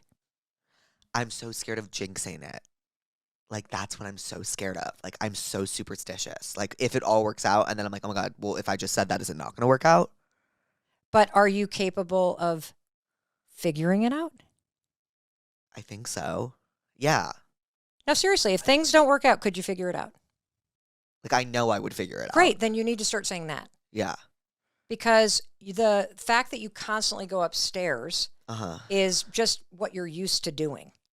And I'm telling you, you can teach yourself to start saying things like, well, what if it does work out? Right. I know I'm scared that it's not going to, but what if it does? Because here's the thing. Do you actually know if things are going to work out? No. Great. So if you're going to actually presume the negative, then you actually owe it to yourself to also presume the positive. Right. Because you don't know. And here's what I'm going to tell you why you need to do this. So you need to start presuming the positive because your brain is wired to help you. Okay. Like, nobody gets this. Like, are you somebody that believes in manifesting? Yes. Okay. Well, you got to watch time. it. You got to watch this. Because if you constantly go, fuck, fuck, fuck, fuck, fuck, what if this, what if that, what if the other thing, you're manifesting what you don't want. Really? Yes. Okay. Because I'm going to explain to you what manifesting is. Manifesting's not, let me think about a beach house, and a beach house comes. That's not how this shit works. Manifesting is the intentional act of programming your brain to think different things and to filter the world to help you get what you want. You are literally using manifesting to bring 4 different parts of your brain online to program what your mind sees. So it's a lot like Instagram. So the second I'm like, fuck it, I'm going on a show, this is great. And I started like talking all about, like I'd already followed, like I just saw so much of your content because social media listens to you. Right. The filter changes, and then it shows you what it thinks you want to see. Right. We've all experienced that, right? Yeah. Guess what? Your brain works the same way. The exact same way. So your brain's like a For You page. Yes. Yes. Who programs it? Me. Yes. And your brain is paying attention to what you're actually saying. So if you're constantly going, oh my God, oh my God, oh my God, oh my God, your brain is going to show you more reasons to be afraid. If you go, what if I can figure that out? What if it all works out? Right. What if I literally, and the way that you manifest anything is decide what you want. And so what's something that you would like to have happen? I want Relationship. I would like a boyfriend. Okay, great. Yeah. Okay, great. And tell me a little bit about what the relationship feels like. I don't know. I don't know what I would like it to make me feel confident. Yeah? And I would like it to give me more life experience and stories, and tell me what you and your partner do. I want to be able to lay down with someone and watch TV, but also feel romantic with them. Okay. Terrific. Yeah. So what I want you to do is, this is the method that I was taught by a guy by the name of Dr. Jim Doty. He's this fancy neuroscientist guy at Stanford. Okay. So he both studies the brain and operates on the brain, but he's Mr. Manifesting. Right. So you literally think about what you want. And I would literally come up with a sentence that's I'm going to be in a loving relationship with somebody I lay in bed and watch TV with, and we laugh and we have fun, and I feel like myself. Yeah. You're going to take a pencil, you're going to write that down, and then you're going to read it to yourself, and then you're going to say it out loud. That's what you're going to do. First thing in the morning while you're calm. Manifesting doesn't work while you're anxious, because the part of the brain that actually is laying down the new programming can't work when you're Right. So you got to do calm. So you're going to take your pencil, you're going to write this down, you're going to read it to yourself, and you're going to say it out loud. And then what happens is this: the For You page starts to organize. Right. Because you're now telling your brain, this is important to me.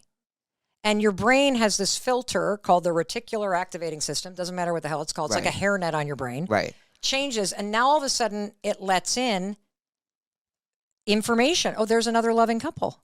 Oh, interesting. There's a TikTok of two people laying on page. Oh, look at that. So you start to see things that you normally don't see. And then you start to see it. So you start to believe that it's true because there's evidence there. And that helps you then start to do the things that you need to do, which are largely using the let them theory, so that you can say no to the people that don't treat you and make you feel that way. Because the faster you say no to those people, the faster the person that is supposed to be laying in bed with you actually arrives. Right. That's how you meet them. You first tell yourself that you want to meet them. And you visualize it for yourself. And by repeating it, your brain's like, oh, yeah, oh, yeah, oh, yeah. And you can do this with anything. You can do this with launching an influencer business. Right. You can do this with, I want to be anxiety free. You can do this with, I'm going to meet somebody that actually makes me feel like myself. And the more you repeat it, the more your brain starts to go, yeah, that's what we do believe. Right. And then you use the let them theory because it's a process of elimination. Seriously, dating is not about finding somebody. Dating is about learning about what you don't like and raising your standards for what actually is attractive to you and what's actually not attractive to you. I feel my main issue with dating is I am so insecure. I don't know how I'm gonna share. I feel like when you're in a relationship, you share your body with someone almost. You have to be so vulnerable. And I struggle so much with to be frank, being naked with someone. Okay, so because you don't like your body? I sometimes I love it. Yes. And then sometimes yesterday I woke up and I felt so good, and then today I just don't feel good. And it's I don't know how I'm gonna be able to share that with someone ever. Well, what if it, okay, so that's a really interesting thing. Have you ever been in a long-term committed relationship? Ever. And is part of it because you're uncomfortable being naked with somebody? Yes, I would say that's a huge reason, because it's how I carry myself. Okay. I don't give off that, I want to take off my clothes and be with someone. Okay. So where did you get the idea that there was something wrong with your body?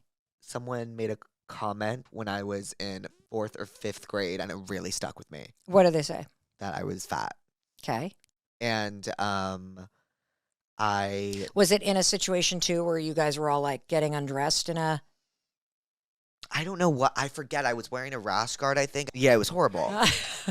And then I don't know. And then I really lived my life on the internet for my entire life. Okay. I spend my entire life on the internet. So I was a Tumblr kid. What does a Tumblr kid mean? I was really, you know. So Tumblr's a website. Oh, Tumblr. I literally thought you meant gymnastics. No. Okay, I thought you meant like were you fat in a leotard, No. tumbling?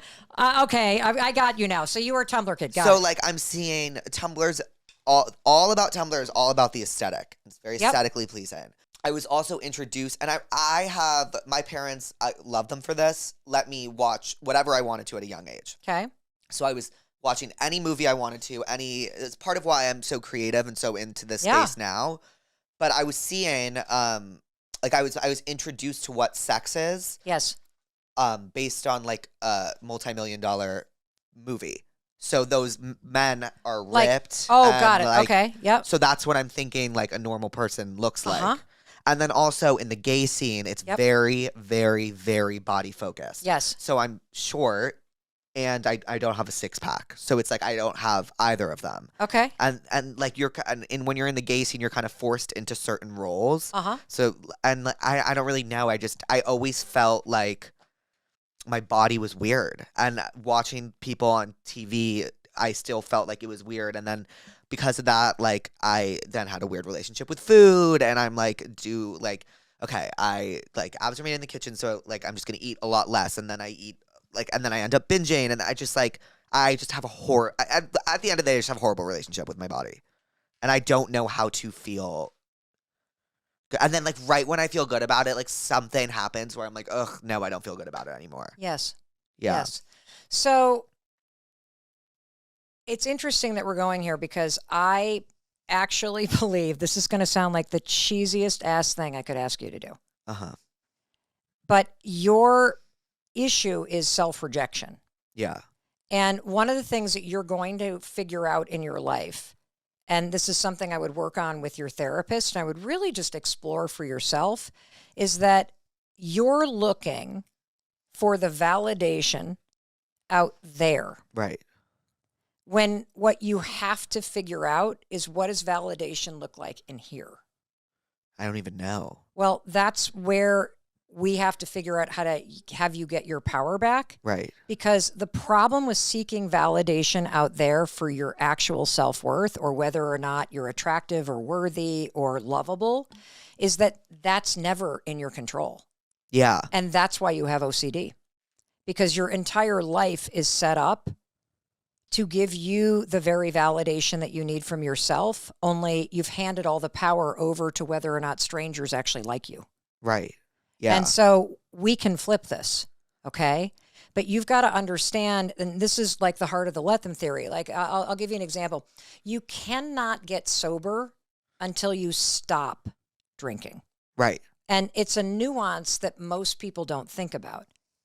Same thing is true about taking control of your life. You can't take control of your life until you stop trying to control everything else, because all the effort that you're putting into making sure everybody out there thinks all these things about you is time and energy that I want you to claw back so that you actually think good things about you. Right. Okay? And so first things first, here's what we're going to do, because then we're going to go deeper into some of the things that I think that you should do and you should talk to your therapist about, because I want you to change this. Mm-hmm. You can be fucking hilarious and have a huge impact and grow your show and do all these remarkable things with your creativity and learn how to have a really good relationship where you actually like and accept yourself. Right. Like, you can. Do you believe that? Yeah, it's just hard because so much of my comedy is so self-deprecating. Right. So like my whole bit is like making fun of myself. Uh-huh. And then I believe it, you know, like I buy into that. So I don't know how to separate the two. Like what my job and my persona and what I do to make people laugh is me. I don't know how to separate the two. Okay. And like be confident. Okay. I just don't know. Well, so here's the thing about confidence. You're saying, what does confidence mean for you? That I feel sexy and I feel attractive and I feel hot. I feel attractive. I feel like powerful. Oh, and I like love I that. can get what I want. Okay. So here's something that I also want to share with you. So I have a different definition of confidence, and I think language does matter. So confidence from this point forward, here's what I want you to say confidence is. Confidence is the willingness to try. Because when you are not confident, you kind of hold yourself back and you feel discouraged. And then the fact that you hold yourself back makes you feel more like an imposter, makes you feel more whatever. But if you're like back to the anxiety in this conversation of, well, I'm actually capable of figuring this out. If you're going, I'm willing to try. Yeah. I'm willing to try. Because the more that you try, the better you get at things. And then the more confident you feel about it. So when you talk about what you actually want to feel, you're actually a really confident guy. I'm going to tell you something. You try a lot of shit. Yeah. Like, I'm telling you, like, you're actually a very confident guy. So I don't want to hear you say you're not confident. Okay. Because it's not true. Right. I mean, I'm watching how you live your life. And you are out in full force trying all kinds of shit for all of us to laugh at and learn from. That is a confident motherfucker. Right. Okay, so let's actually use the right words because you're not actually insecure. You're trying a lot of shit. Is that fair? Yeah, that's very fair. Okay, so can I hear you? Can you say I'm a really confident guy, but and then describe? I'm a really confident guy, but I do not like how I feel about my body, and I don't like how I feel about how I look on the outside. Okay, got it. Is there anything you could change about your body that would make you feel more confident? Yes. What is it? I'll look in the mirror and I'll like take my sides and I'll like pull them back like this. Oh, I've done that. Like yes. I would like to pull my You ever sides. put duct tape there? Yeah. No, but I will Before now. Spanx. And I would like to like just shave my sides off. I like have a bigger like bosom area. So I would like that to be flatter. I've been working out my arms a lot. Great. And but it's not toned. It's more just like bigger. I'd like to shrink it. I don't like my chin. I feel like I have kind of like a double chin. I feel like I have a bump in my nose, but that's like kind of the least of it. And then at the end of the day, I hate how short I am. Okay. I hate how short I am. Okay, so do you want to wear heels? Like, no, because then I would feel I don't want to wear heels. I just want to be taller. I want to be like 5'7". That would have been great. Oh, well, how tall are you? 5'3". Okay, so we got 4 inches. Yeah. Okay, so you're either got to grow your hair taller, Right. or you got to wear heels. Right. So part of the problem with what you're doing is you are actually taking attributes, especially height, that there is nothing you can do to change it. Right. And you are using it to torture yourself. Yeah. And what's going to happen because you are so committed to trashing yourself is that even as you get more and more confident in your career, even as you check all these boxes, you will always find something to trash yourself. It has become like your default, and it's actually not a bit anymore. Like I think that you can feel good about your body and still be self-deprecating about the assholes you're dating. Right. Like there are things that you can find to make fun of that don't actually deep down make you feel like shit about yourself. Mm-hmm. And so number one, you have to actually figure out how to accept that it's not fair that you're 5'3". Because I don't think it's fair. No, it's not. Yeah. Tell me all the reasons why it's not fair that you're short. Because I want to be taller. What would change about your life if you were taller? I think just the way really and truly, like I think more guys would want me if I was taller. That is at the end of the day what I think. Do you want to know why more guys don't want you? Why? Because you don't want yourself.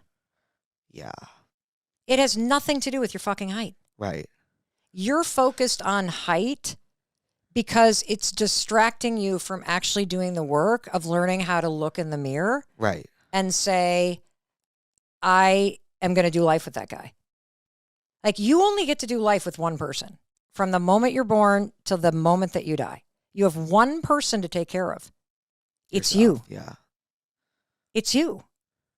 And so the best thing you could ever do for yourself is to learn how to look in the mirror and go, all right, this is what I got. This is the hand I was dealt. Yeah. And you can spend your life looking at everybody else's hands and thinking everybody else has a better hand of cards. That's not how life is played. It's how you play the hand. And from my vantage point, you're fucking destroying the hand. Thank you. You are. You are. And there comes a point in time in life, and I learned this so fucking late. Like I don't want you to do this to yourself. Like you have to learn. If you want to be happier, you have to learn how to allow yourself to be happier. And there's something about you and the way you won't allow yourself to be happier. Yeah. I don't know why. Sometimes you don't have to. Yeah. Sometimes I think the first step in changing your life is admitting to yourself that how you're doing it is no longer working. You can be funny as hell and super successful and self-deprecating and actually allow yourself to be happy with who and how you are. I just feel unhappy. I base all my happiness in like other things that happen to me. I am not happy. Like when I go to bed, like I don't feel happy in my body. I don't feel happy in myself. Mm-hmm. I just don't. So there's two ways we're going to attack this. Okay. Okay. And first of all, I think it's so cool that you're willing to just like, boom. I thought we were going to talk about dating and let him ghost you and fuck that and like all that stuff. Yeah. No, this is like actually what matters. Yeah. So there's something super cheesy I'm going to tell you to do. And you're going to hate this because you don't like how you look, but this is why you have to do it. I can't believe I'm sharing this with you.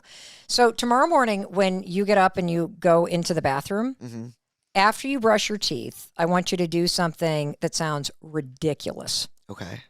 You're going to put your toothbrush down and you're not going to say a damn word. And you're just going to look at yourself in the mirror, just eye to eye. Don't say anything. You're going to notice that you're probably, if you're anything like me, you're going to notice that you probably have this tendency to scan your body and be like, pulling around or standing up straight or whatever we do. Like, you know, I've got one boob hanging lower the other one. Like, why do I look like that? My wrinkles, my turkey neck. So our brains are kind of wired to see the negative. Right. And so you got to fight against that. So you're just going to stare at yourself in the mirror. Don't say a thing. Now, I want you to understand. Do you ever look at yourself in the mirror like that? Okay. That's normal. Yeah.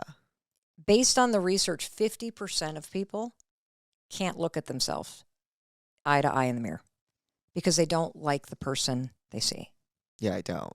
Okay. That's normal. Okay. So this is going to be really hard. And you don't have to like stand there for a minute. Just stand and look in the eyes and you're going to notice you're going to want to turn away. And I want you to understand that moment you're not looking at a reflection. You're actually looking at the person that you go through life with. Okay. And then you are going to reach up. And as dumb as this sounds, you're going to high five the mirror. But don't say anything. Now, a couple things might happen. You might laugh as it happens. You might just want to say, this is so fucking stupid, Mel. But as your hand goes toward the mirror, something crazy is happening in your brain. So this is a field of study called neurobics, and it's exactly what it sounds like. It's neuro whatever plus aerobic activity. The fastest way to rewire new thinking patterns is to marry a new thinking pattern with something you don't normally do physically, okay? So let's talk about high-fiving. Okay, I want you to high-five me. Okay, you ready? All right, let's do another one. Right? Good. Yeah. Okay, great. Yeah. So what does a high five mean?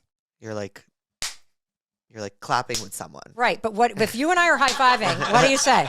What are you saying to that? Like you good job. Good job, yes. Or like, we did it. We did it. You never high-five somebody and say, you're fucking ugly. Yeah. I hate you. Right. I hope you lose. Right. Never. Yeah. That's just like not your what waist is too big. Yeah. You're too short. Right. It's always keep going. I see you. I got you. So it is impossible because all the programming in your brain with this action is already in here because you've seen people do this and you've done it for a fucking lifetime. So when you look at yourself in the eyes and you just silently go like this, you aim all that positive, I got you, I see you, keep going with your own reflection. Right. You do that 5 mornings in a row, based on our research, that's how quickly it takes to start to actually see yourself as somebody that you're like, okay, I got you, get out there. Right. And you will stop if you keep doing this. You won't even need to do the high five. I don't even need to. I look at myself in the mirror now and I used to just scan my gray hair and this and that and just trash myself. And I don't actually do that. Because I would never talk to my daughter that way. I wouldn't talk to my best friend that way. Why the fuck would I talk to myself that way? The reason why you talk to yourself that way is because you've just repeated it and you just do it all the time. Yeah. And so that's one thing that you can do. The second thing that you need to do, I personally believe, because the reason why you're not happy is because you live your life here.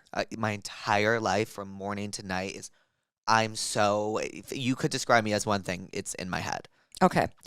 But I want to validate that you live in a chronic state of fight or flight. Yeah. And that's why you're not happy. And there are things that you can do to understand that in your body, if you're always on edge, then parts of your brain don't work because you've got the alarm going in your body. Does that sound resonant for you? Right. Okay. Yeah. I mean, even the incident that you were talking about where somebody commented on your body, when that happens to you and you're little, it makes you feel unsafe. Yeah. And so your body is designed to sound the alarm when you feel unsafe. It's doing what it's supposed to be doing. But then the problem is you're going to be bracing again. Right. Because you're trying to protect yourself from these jerks who said something that scared you. And then you don't have adults around you that can actually help you. And so you, as a kid, are having to feel like you've got to take this all on yourself. And a lot of the comedy and looking out there is a distraction so people don't pick on you. You're like, I'm going to do it first. Before anyone else can do it to me. Correct. Yeah. It's an actual offensive move. Now, that doesn't mean you're not funny as fuck. Doesn't mean that's not your genius. But you can still have that genius and actually heal the thing that it actually came from. And so what I want you to understand is your body has two nervous systems, okay? Okay. There's the alarm. We know that one works. Yeah, I know that one works well. Yes. And, you know, when you do like that, and then you're up your head, fuck, scanning around. What am I going to do? Okay, that's the alarm. Uh-huh. Your body also has a calm, resting, sexy, confident, present nervous system. It's called the parasympathetic nervous system. And so I'm going to teach you how to turn it on. You ready? Okay, This is so fucking cool. Yeah. Okay. So you have something in your body called the vagus nerve. I wish they taught this in elementary school. It runs from literally your butt through every major organ, your vocal cords, all the way up to the top of your head. It's the on-off switch. Okay. Between alarm and fucking chill. Right. It's sort of like the internal margarita. Yeah. Flips the switch, right? So what you're going to do is you are going to, whenever you feel that, oh my God, the alarm's on, somebody flipped on the lights. Okay, I'm capable of feeling this. You're literally just going to, you can just put your hand right here. This is where the vagus nerve runs right like through here. You're going to press in, close your eyes. Here he goes. Breathe in with me. Here we go. Blow it out. And all you have to remember, Jake, is that the exhale's longer. Let's breathe in again.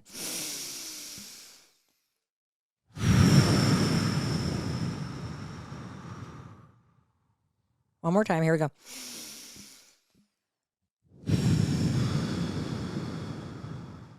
And then you're just going to say to yourself, I'm okay. I'm okay. I'm safe. I'm safe. I'm loved. I'm loved. And I'm capable of figuring this out. I'm capable of figuring this out. What do you feel in your body? Calmer. Yes. Yeah. A lot calmer. Yeah. And you can do that anytime you want. Yeah. And so if you find, and you're living a big life, you got big goals, so you're going to need to have that energy. But if you feel it getting the best of you, fucking drop in real quick, settle yourself, then go into the business meeting, then walk on to the date. Right. And so those are two tools you can use to actually start to rewire the way that you go right on edge. And also that cheesy thing, high five the mirror, do it every morning as part of my morning routine, as a way to start to actually go, I gotta root for that person. I gotta stop punishing myself for the fact that I'm short. Right. Like, how cruel. Yeah. There's nothing I can do. No. Well, there is something you can do. Yeah, that. But I can't You can change learn to my go, height. this is who I am, and I get to choose whether or not I go through life Right. hating that or embracing it. Like, what's great about being your size? I can get on people's shoulders during music festivals. Great. Yeah. Skiing's easier for me. Yeah. Because I'm closer to the ground. You want to know what else? What? I don't think I think the fact that you're shorter like Kevin Hart Yeah. actually makes you more unique. That too. I look different. So like people can call me out easier and I'm more like jarring to the eye. So like Not jarring. oh Recognizable. yes. And so like people I can be more of a personality because I look different. Yes, you are more of a personality. Right. And you also are relatable. Yeah. Like if you're like crazy tall and you look like you should be, you probably will be on GQ because of your success. Ugh, stop. I love you. Thank you. And you know, the other thing is so many people look up to you and everybody watching and listening has something they hate about how they look. Right. And so there's some way to figure out how to make it funny, but actually own it. Right. I used to have this bit in my show where I wore this outfit to this award show once and my bosom was out and about and I like basically go through everything people said about me Why? because I believed it was true and that's why it was funny because it's true. Okay. It's not true. So this is where we're going to get into let them theory. Right. Because this is how you give power to other people. Yeah. The only thing that you should be focused on is what you actually think is true for your sake. Like the way to be happy in life is to not look for validation and for the things that you want in other people's opinions because we can't control them. Mm-hmm. The way to be happy in life is to say, let them. And the thing that I want you to say is I want you to actually use the theory in a very direct way. I want you to say, let them talk about how fat I am. Yeah. Let them talk about my bosom. Yeah. Let them comment on how short I am. Right. Let them think whatever negative fucking shit they're going to think. I will wave from my private jet while I'm sitting here drinking my Celsius and enjoying the ride because I know who I am. Yeah. And what matters in life is not what they say. So you've got to let them think negative thoughts. I think it's really hard for me because I actually discovered this on TikTok, but like a symptom of OCD is like thinking you're a bad person and you have bad intentions. So I sometimes really convince myself I'm a bad person. Like I feel like I don't know myself. And so when someone says, that's why I always say I don't really mind when someone said, like I have very thick skin when it comes to like, I don't think you do not have thick skin. Yeah, I don't think I have thick skin. No.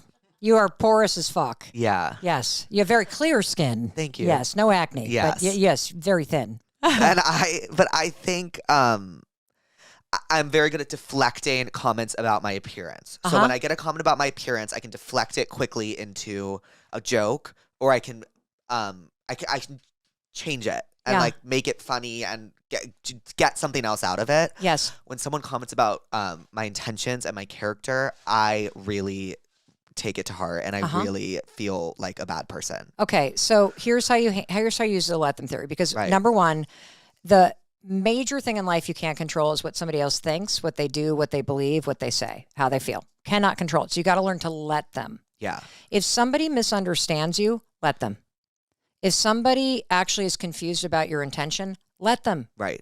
People are allowed to be confused. They're allowed to have their opinions. They're allowed to not understand why you're doing what you're doing. They're allowed to be disappointed. Let them. You're not people's parents. Yeah. They're grown-ass adults. Yeah. Let them feel how they feel. Let them have their opinions. Okay, then you come to the let me part. This is where your power is. You got to always go, okay, Jake, let me remind myself what I think matters most. And I know my intention. And when you know what your intention is, then you know that you're a good person. Yeah. And that's what you have to anchor. Now, if you have a good intention, let's say, I don't know, let's say that you can't make it to somebody's birthday party. It's not a big birthday. It's not like 25. It's like 23 and everybody's going out to some fucking restaurant and 14 people and you're splitting the bill and blah, blah, blah, blah. You don't even want to go. Right. You don't know half the people. But your friend's a little bit dramatic and they're going, oh, Jake, I want you to be in there. Right. You're like, oh my God, I don't want to be there. What we do in life is we literally bend ourselves backwards and show up at things like that because we want that other person to think we are a good friend. Yeah. And she's like, why does he seem like he's in such a shitty mood? Why did he even come? He's being a therapist. Yeah. Right? Yes. So even the shit that you did to try to manipulate what they think about you didn't work. Right. Because you have no control over what they think. And they're allowed to think whatever the fuck they want. Right. See, if you do the opposite, which is, I know I'm a good friend. And I also know that in taking care of myself, that going tonight and splitting a bill with 16 people and sitting next to people I don't have the energy to talk to isn't actually going to work for me tonight. I need to rest. I need to take care of myself. So you're going to call your friend and be like, I'm not going to be able to make it. Okay, they're disappointed. Let them be disappointed. Because here's the thing about disappointment. It's a good thing. It's a good thing. Yes. Because if your friend's disappointed, it just means she loves you and wanted you there. Yeah. Isn't that a good thing? That is a good thing. See, two things are always true. Right. You can disappoint somebody and they still love you. Right. And a business partner can be disappointed that you can't make it somewhere. And it means they just want you there. I mean, what's the alternative? Oh, thank God you're not coming. Right. Yeah. So disappointment, let them have their disappointment. It's not your job to manage it. Mm-hmm. And then let me remind myself, because you're going to say to your friend, I totally get it. And here's the thing. I would just rather like go have coffee with you this weekend and actually get to be with you. Yeah. And so here's what I'd like to do. And whatever they say, let them. Mm-hmm. You know your intention. And when you align your life, Jake, with what you believe and what you feel, and you know you're a good person and you know why you're doing things, that's the secret. Because then you don't care really what other people think because you know the truth. Right. But if you organize your life around what everybody else is thinking, you're going to make yourself crazy because you can never control it. Yeah. What are you getting out of this? That I need to let people form their own opinions of me Mm-hmm. and not base my behavior and how I think their opinions are going to be formed based on what I do. Yes. And I want you to learn this now, to Uh-huh. let people have negative thoughts. Yeah. Your job is to live your life and actually live it in a way that makes you feel good about you. 100%. Got it? Yeah. And learning that now, especially given that you've got a huge, beautiful, bright, amazing future, learning to let people have negative thoughts and stay really laser focused on what am I doing and why, and what are the ways to think that make me feel good about me. That's the secret to a great life. Yeah. Do you get that? Do you see how this is a boundary Yeah. too? Like you don't need any other boundary than let them. Yeah. Because let them is like, I'm letting you live your life and then my life gets better.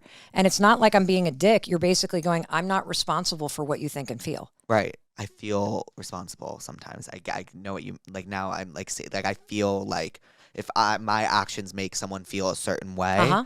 I'm responsible for how they feel. Then. No, you're not. You are not responsible for anybody else's emotions. An emotion is a chemical explosion that happens in 6 seconds inside somebody's body. Yeah. And what really liberated me, because I used to be a huge people pleaser and I would navigate my life based on people's moods. Or if God, I had like some friend that was like giving me the silent treatment. Now I'm like bending over backwards. Right. What did I do wrong? Right. And That sucking up story to of my this person. life, yeah. Okay. Well, good. So let's talk about this. Yeah. So everybody you meet from this point forward, I want you to visualize them as a 8-year-old child in a big body. Because that's how old we are emotionally. Right.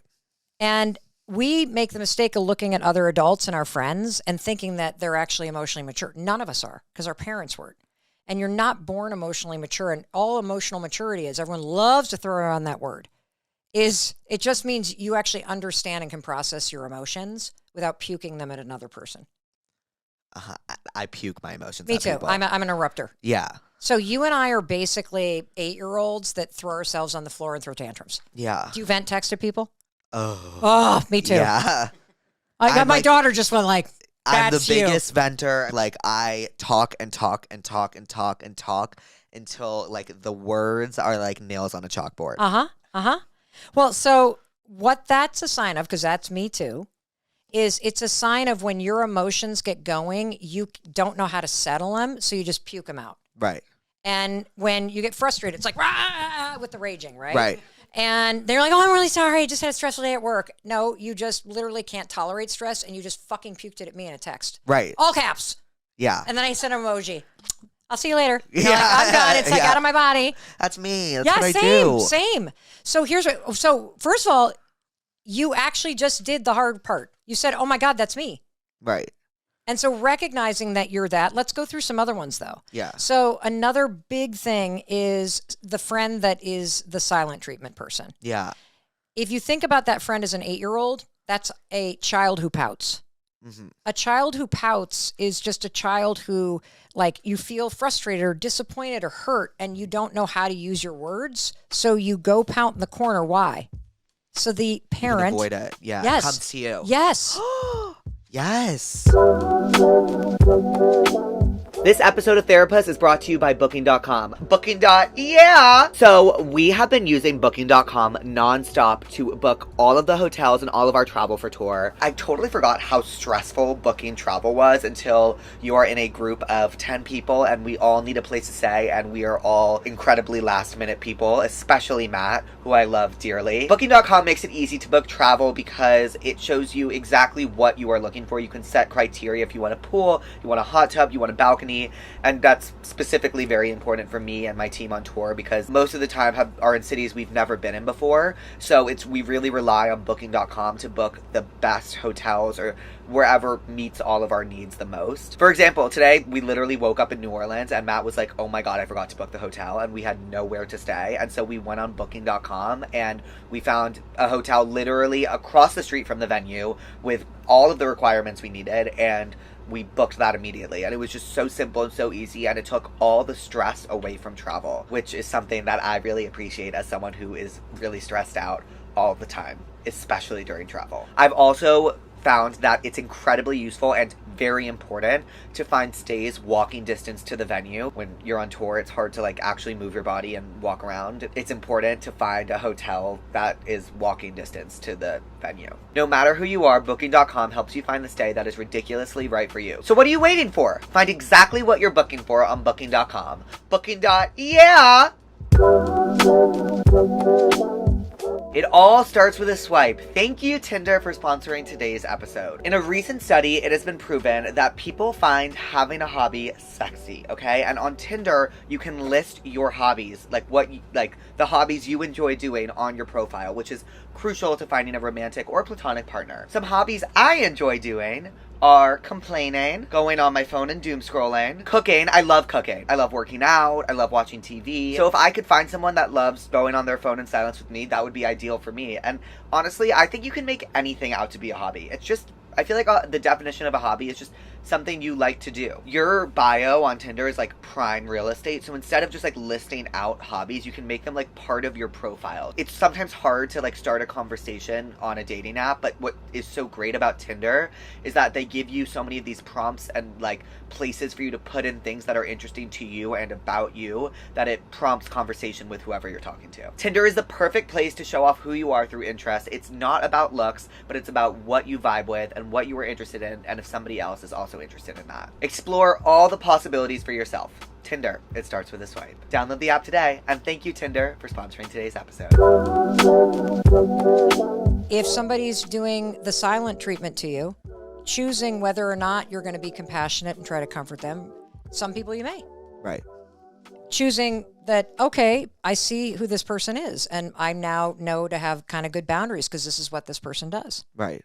And so that's how you understand, how do I want to respond to this situation? Well, you just ask yourself, well, what's worth my time and energy? Because my responsibility is actually to myself. Right. Isn't that kind of cool? That is cool. Yeah. And this goes to dating too, by the way. So we talked about how you would really like to be in a relationship. And so the two things that I want you to do is, number one, to really like think about the more that you actively try to program in that this is going to happen. I'm a fucking catch. I'm funny as hell. I'm super kind. I got stuff I'm working through, but I'm capable of working through it. And the right person actually creates an environment where I feel safe to do so. Right? And so kind of reminding yourself of that instead of the opposite that you've been doing, which is I'm short, nobody's going to love me, and I have big tits, and and I don't look like this, and I don't have that, and which is its own thing, which then does not actually help you attract what you want, because like attracts like. And if you are looking for somebody that makes you feel safe and makes you laugh and that you just feel like you can be you with, then that's what you are going to attract in your life. And by attract, I mean your radar is up. And not gaydar, I mean radar for what is attractive and what is not attractive to me. And so in dating, here's how I want you to think about this.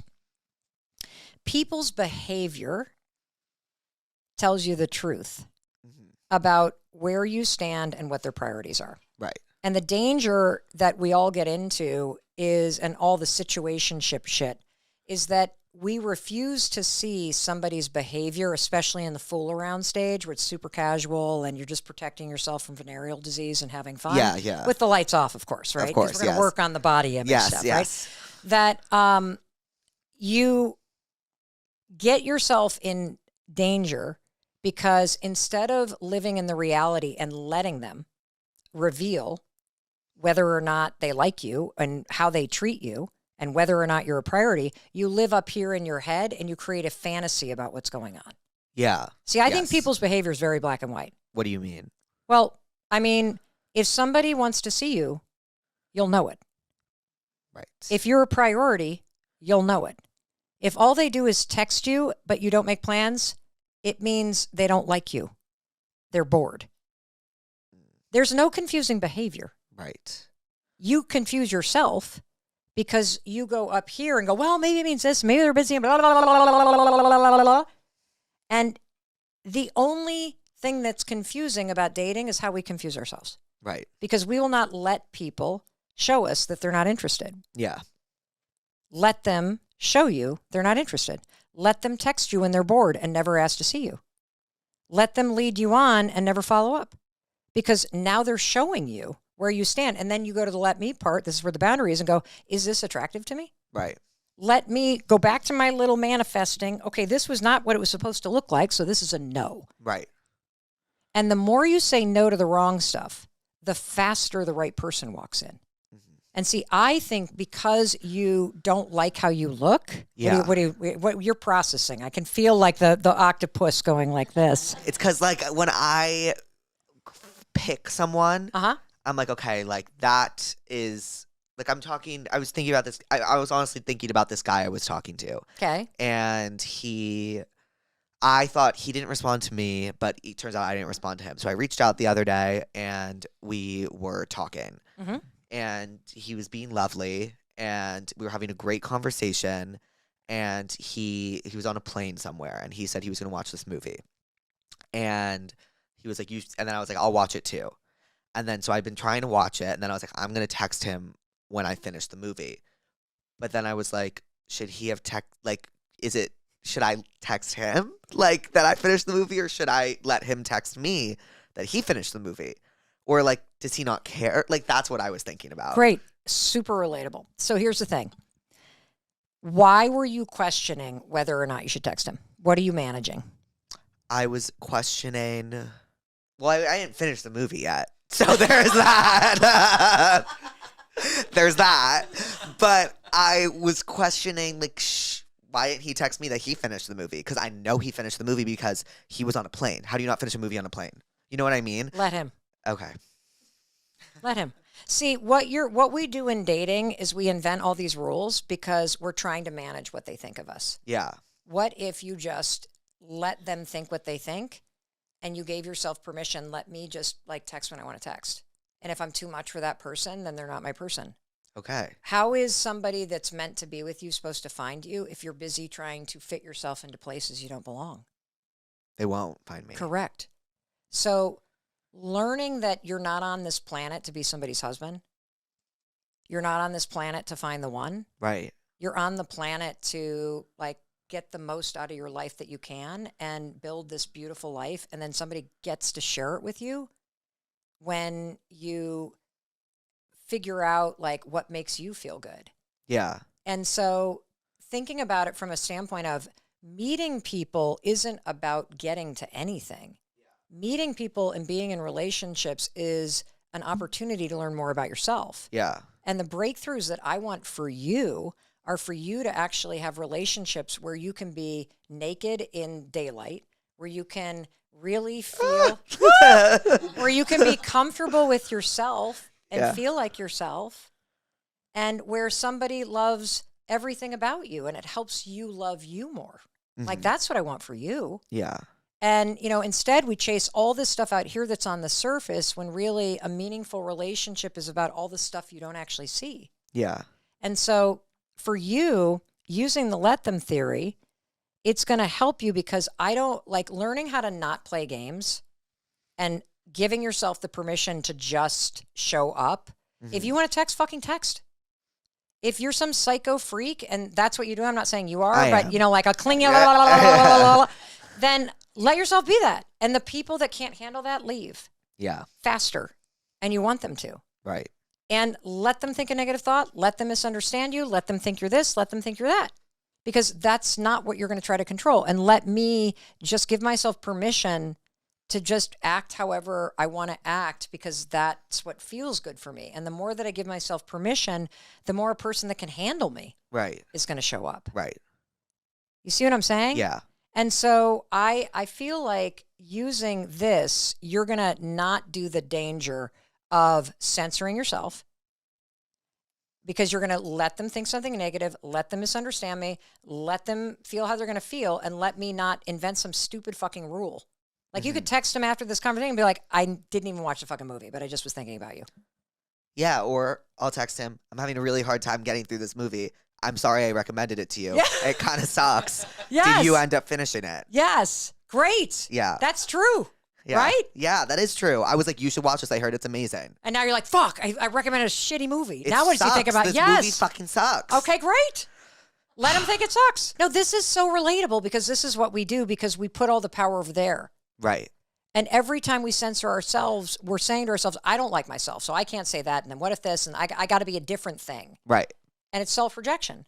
So giving yourself permission, and you can't give yourself permission until you basically go, I'm not going to manage what this person thinks of me. I'm going to let them think something negative. I'm going to let them misunderstand me. I'm going to let them not like me because I'm short. I can't change it. They're not my person. Yeah. Like I know who I am, and I'm going to let me basically go, the right person is going to make me feel 10 feet tall. Yeah, they are. Because I'm not going to think about my height. Correct. Yeah. And you only think about your height because of some fucking asshole and what they said to you when you were little. Yeah. And you have to stop giving that power. And it's a more complicated thing because it was a traumatic experience where you froze and felt under attack, and that was the right response. Uh-huh. But you have to reclaim the way you brace in life because you're an adult now and you don't have to go through life like that. Yeah. But it begins with you and you learning how to say, how I am is good enough. Like, I got to be able to be naked with myself. I got to be able to accept myself. Right. Because until I do that, the right loving person isn't actually going to come in. I'm going to be looking for somebody that's better and taller and sexier and the six pack and all this shit. Because if that person chooses me, then I'm okay. Yes. If that person chooses me, that means I am like on par with that. Yes. Exactly. Yes. And you're focused on all the outside shit. Right. And it's actually like if you've got somebody, the stuff that actually matters is, are they kind? Can I be myself? Are they loyal? Do they have friends? How's their relationship with their family? Yeah. If you got that shit, can I laugh? If you got that stuff, you've won the lottery with a person. Right. I'll tell you, the abs go away, the hairline recedes. Seriously. No, yeah. And so you're focused on the things that you think are deficits in you. Mm-hmm. And you're missing the actual fucking gold mine that you are. Oh, thanks. No, I mean it. Yeah. I mean it. And so let them ghost you. Let them lead you on. Let them, do what they're going to do because you're not in it to find the one. You're in it to actually learn how to love yourself. Right. And then the right person shows up. And stop, chasing the potential of something because it looks good on Instagram. Yeah. You got to focus on what feels good for you. I feel like that is so true to me. I'm always wondering how I'm going to look with another person and how they, what I'm going to be like with them, on Instagram, just transparently. And, yeah, I do think that all the time. Well, you might actually need somebody who's not on Instagram. Whoa. I'm being honest. Are you proud of me? I'm just wanting to say preach over and over. Yeah, That's what that is. And so, I think that like you should have fun. You should date tons of people and you should let them think what they're going to think. And you should really experiment with, I'm in my let me era. I'm in my let me era. I'm just going to let me be me. And I got to work on really just, okay, I'm short. I'm fucking hilarious. I'm building a big business. I have millions of fans. And I'm working on learning how to allow happiness in. I am not going to let those motherfuckers that bullied me when I was little actually dictate the way it feels to be an adult. Because the first step of actually changing your life is admitting how you're doing it no longer works for you. And it doesn't make you happy anymore. Like you protected yourself the best you could. And it's also fueled all this comedy, but you can learn how to be wildly entertaining and actually look in the mirror and be like, that's my fucking guy. Yeah. And I want that for you. Whoa. What are you getting from this? That there are certain things I need to do. Like I need to actually practice in order to feel better about myself and how I live life. Yeah. Like I can't just like be complacent in how I like feel all the time. Yeah. And here's why. That your brain is always watching. Right. What you're doing. So if you actually want to be in better shape and you're not working out the way you need to, your brain is just going, oh, well, he's not taking care of himself. Yeah. But if you force yourself to start doing different types of workouts, because are you capable of losing weight if you want to lose weight? Yes. Are you capable of like having muscles or a six pack if you wanted to? Yes. Okay, great. So then you have to actually ask yourself, do you want those things? Yeah. Like, is it like, yeah, or is it like, fuck yeah? Yeah, fuck yeah, I really want Okay, well then muscles. prove it. Yeah. Then prove it.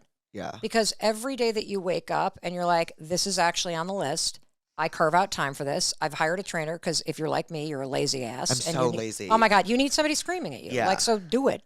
And so prove it. And when you start to show up every day, like there's so many people that watch you that want to be making money online. Right. But they don't post. Yeah. And you want to know why they don't? Why? Because they think their fucking Instagram is for their college friends. Right. Your Instagram is for your business. Your Instagram is for your self-expression. If Susie Q from your sorority does not fucking like it, fuck her. Right. Let her unfollow you. Let her gossip to all your former sorority sisters because you know that you're changing your Instagram strategy because if all these people are making money, you're capable of making money too. Right. But first you got to get over your massive insecurity about what other people think. And the way you do it is the let them theory. Let them think negative things about you and let me go build that goddamn business. I think that's actually what I did. Yes. In terms of like, I remember like my senior year, I just started posting, but I just didn't care because I thought it was funny. As long as I was making someone laugh, like I didn't really care. And then it ended up luckily becoming a business. Yes. So here's what I want you to do now that you're a business person. Make the thing that you do your job. Do not make it your identity. That's hard because my job is me. Yes, but making content and being funny and going on tour and having these conversations and being self-deprecating is your job. Mm-hmm. What you do when you're not on camera and how you treat yourself and how you talk to yourself and whether or not you go to the gym and whether or not you're naked with, your lover and you're in broad daylight, that's who you are. Right. Does that make sense? Yes. And when you think about it like a job, this is what I fucking do. This is not who I am. Yeah. You can have a personal brand that you know that this is what I do out here, but I'm actually working on boundaries with myself because I will not be successful if all I do is tear myself down in public and in private. Yeah. In private, I got to fucking build myself up. Mm-hmm. I just have to speak nicer to myself. That, and you have to take the actions that actually prove to you that you are taking care of yourself. So I would say exercising, especially if you're lazy and you need a trainer, fucking get one. Yeah. I think that what's interesting about life is that the success is not in doing it perfectly. Mm-hmm. Success is the person who actually gets back to it after they haven't done it for a while. Right. That's it. Yeah. That's it. And I did do that this week. Great. Yeah. Okay, so high five. Yeah. Like literally. Like the other thing is that you're also, here's another trick. Since your brain is always looking for what's wrong, Mm-hmm.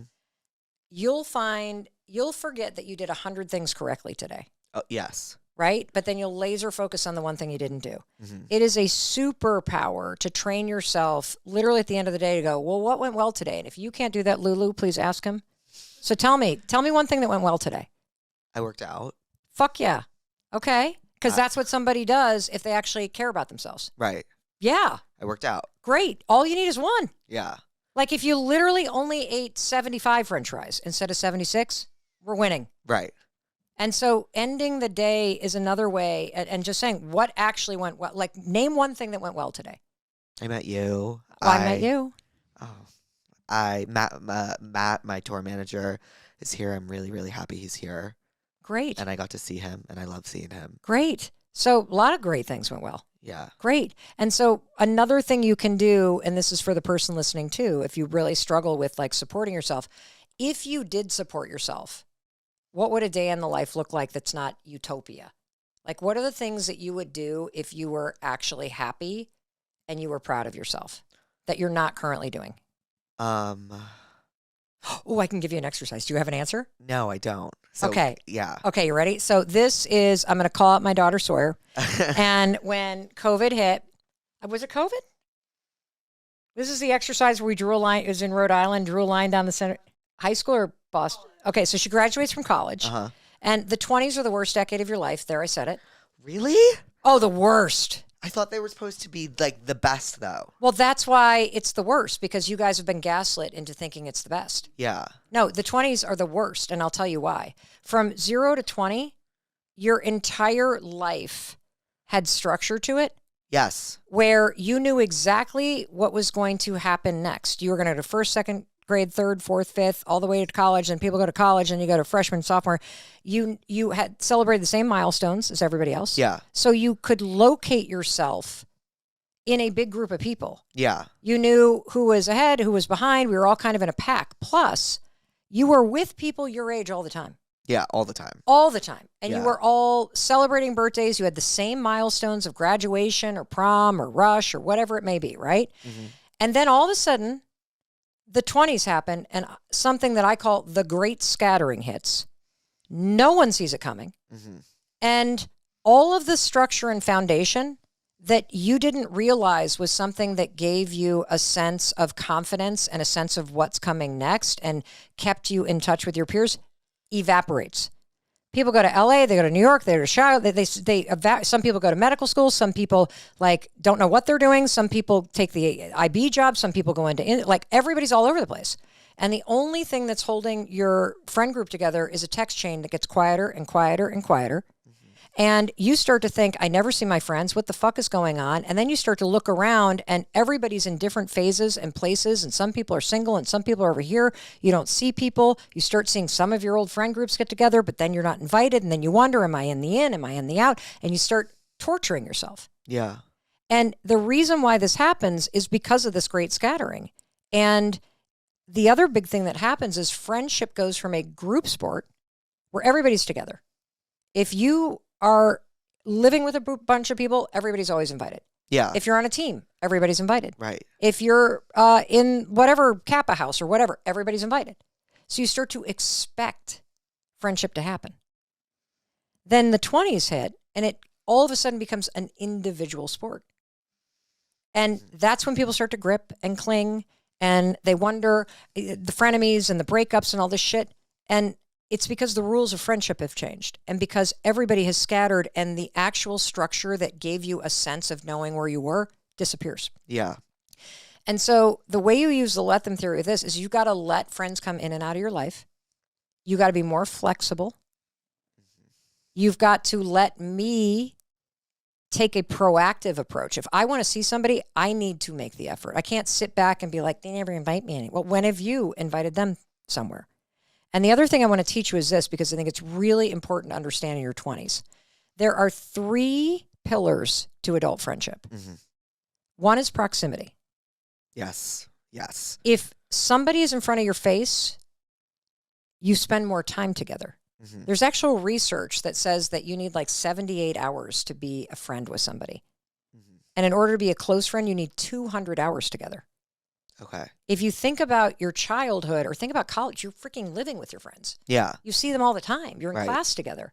So the conditions for proximity and spending lots of time are there.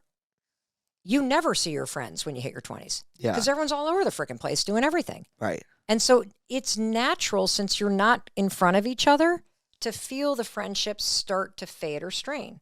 And then you say, let me remind myself that just because I don't talk to that person anymore doesn't mean I'm against him.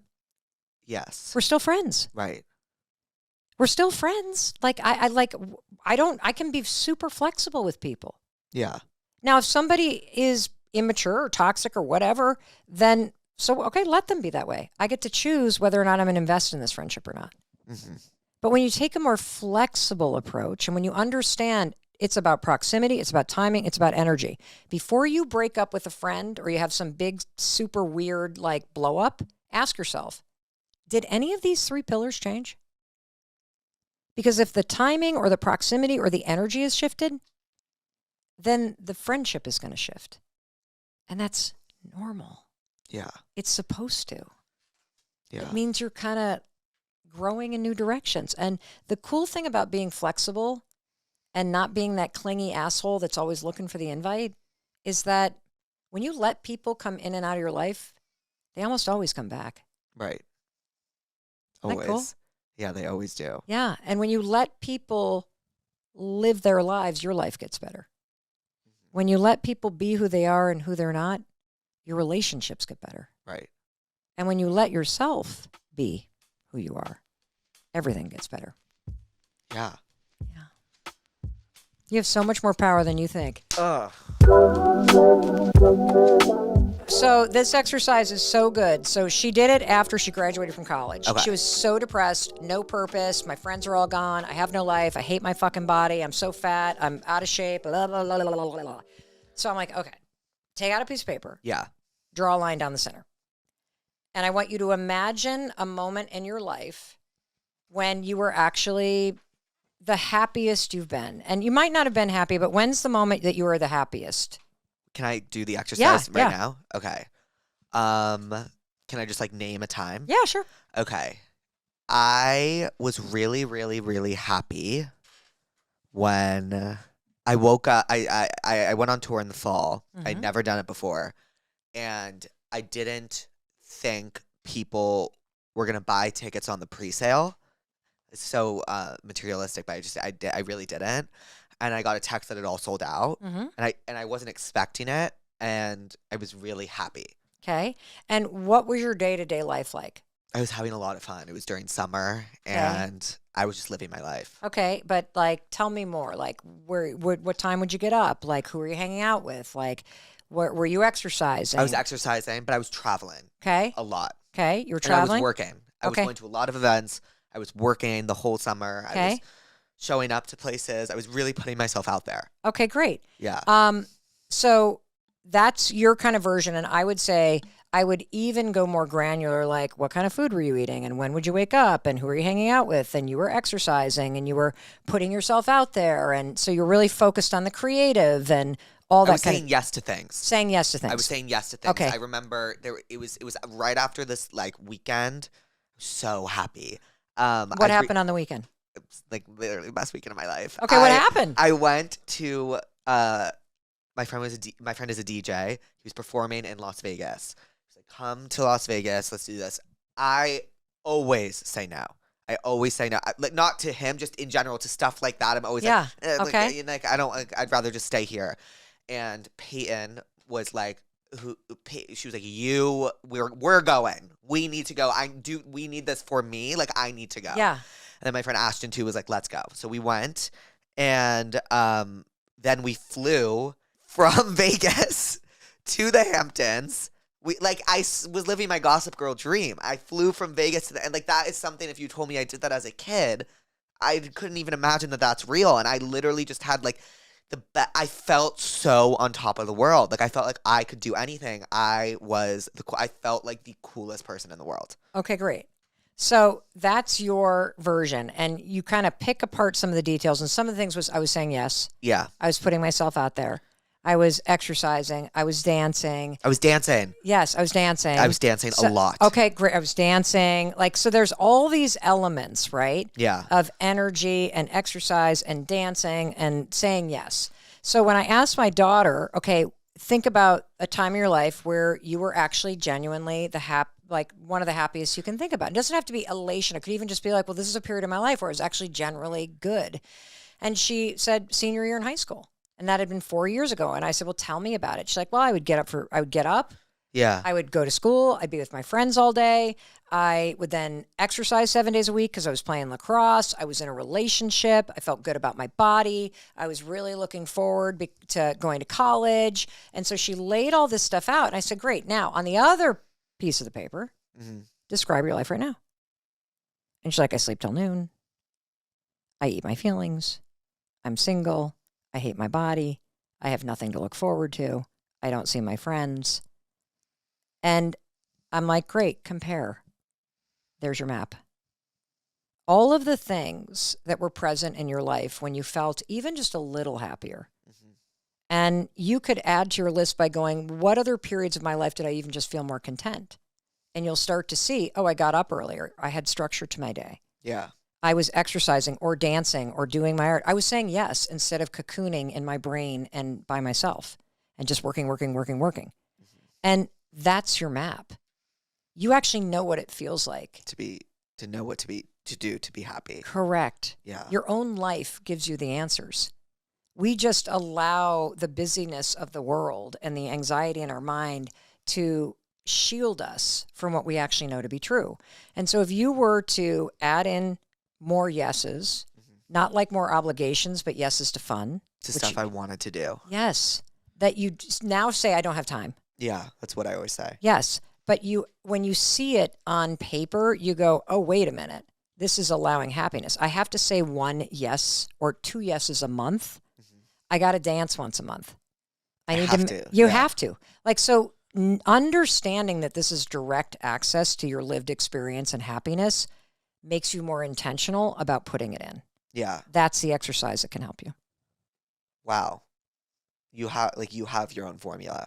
You know what to do. Yes. So it's not about like the outside stuff. It's like what you are actually doing. Yes. Like you're dancing, you're saying yes, you're waking up early, you're working out. Yes. See, mine's the opposite. At this stage of my life, it's really finding more time to like be with my husband or my kids or a friend and go hike a mountain. Right. It's having the time to read a book. Yeah. And not have to talk.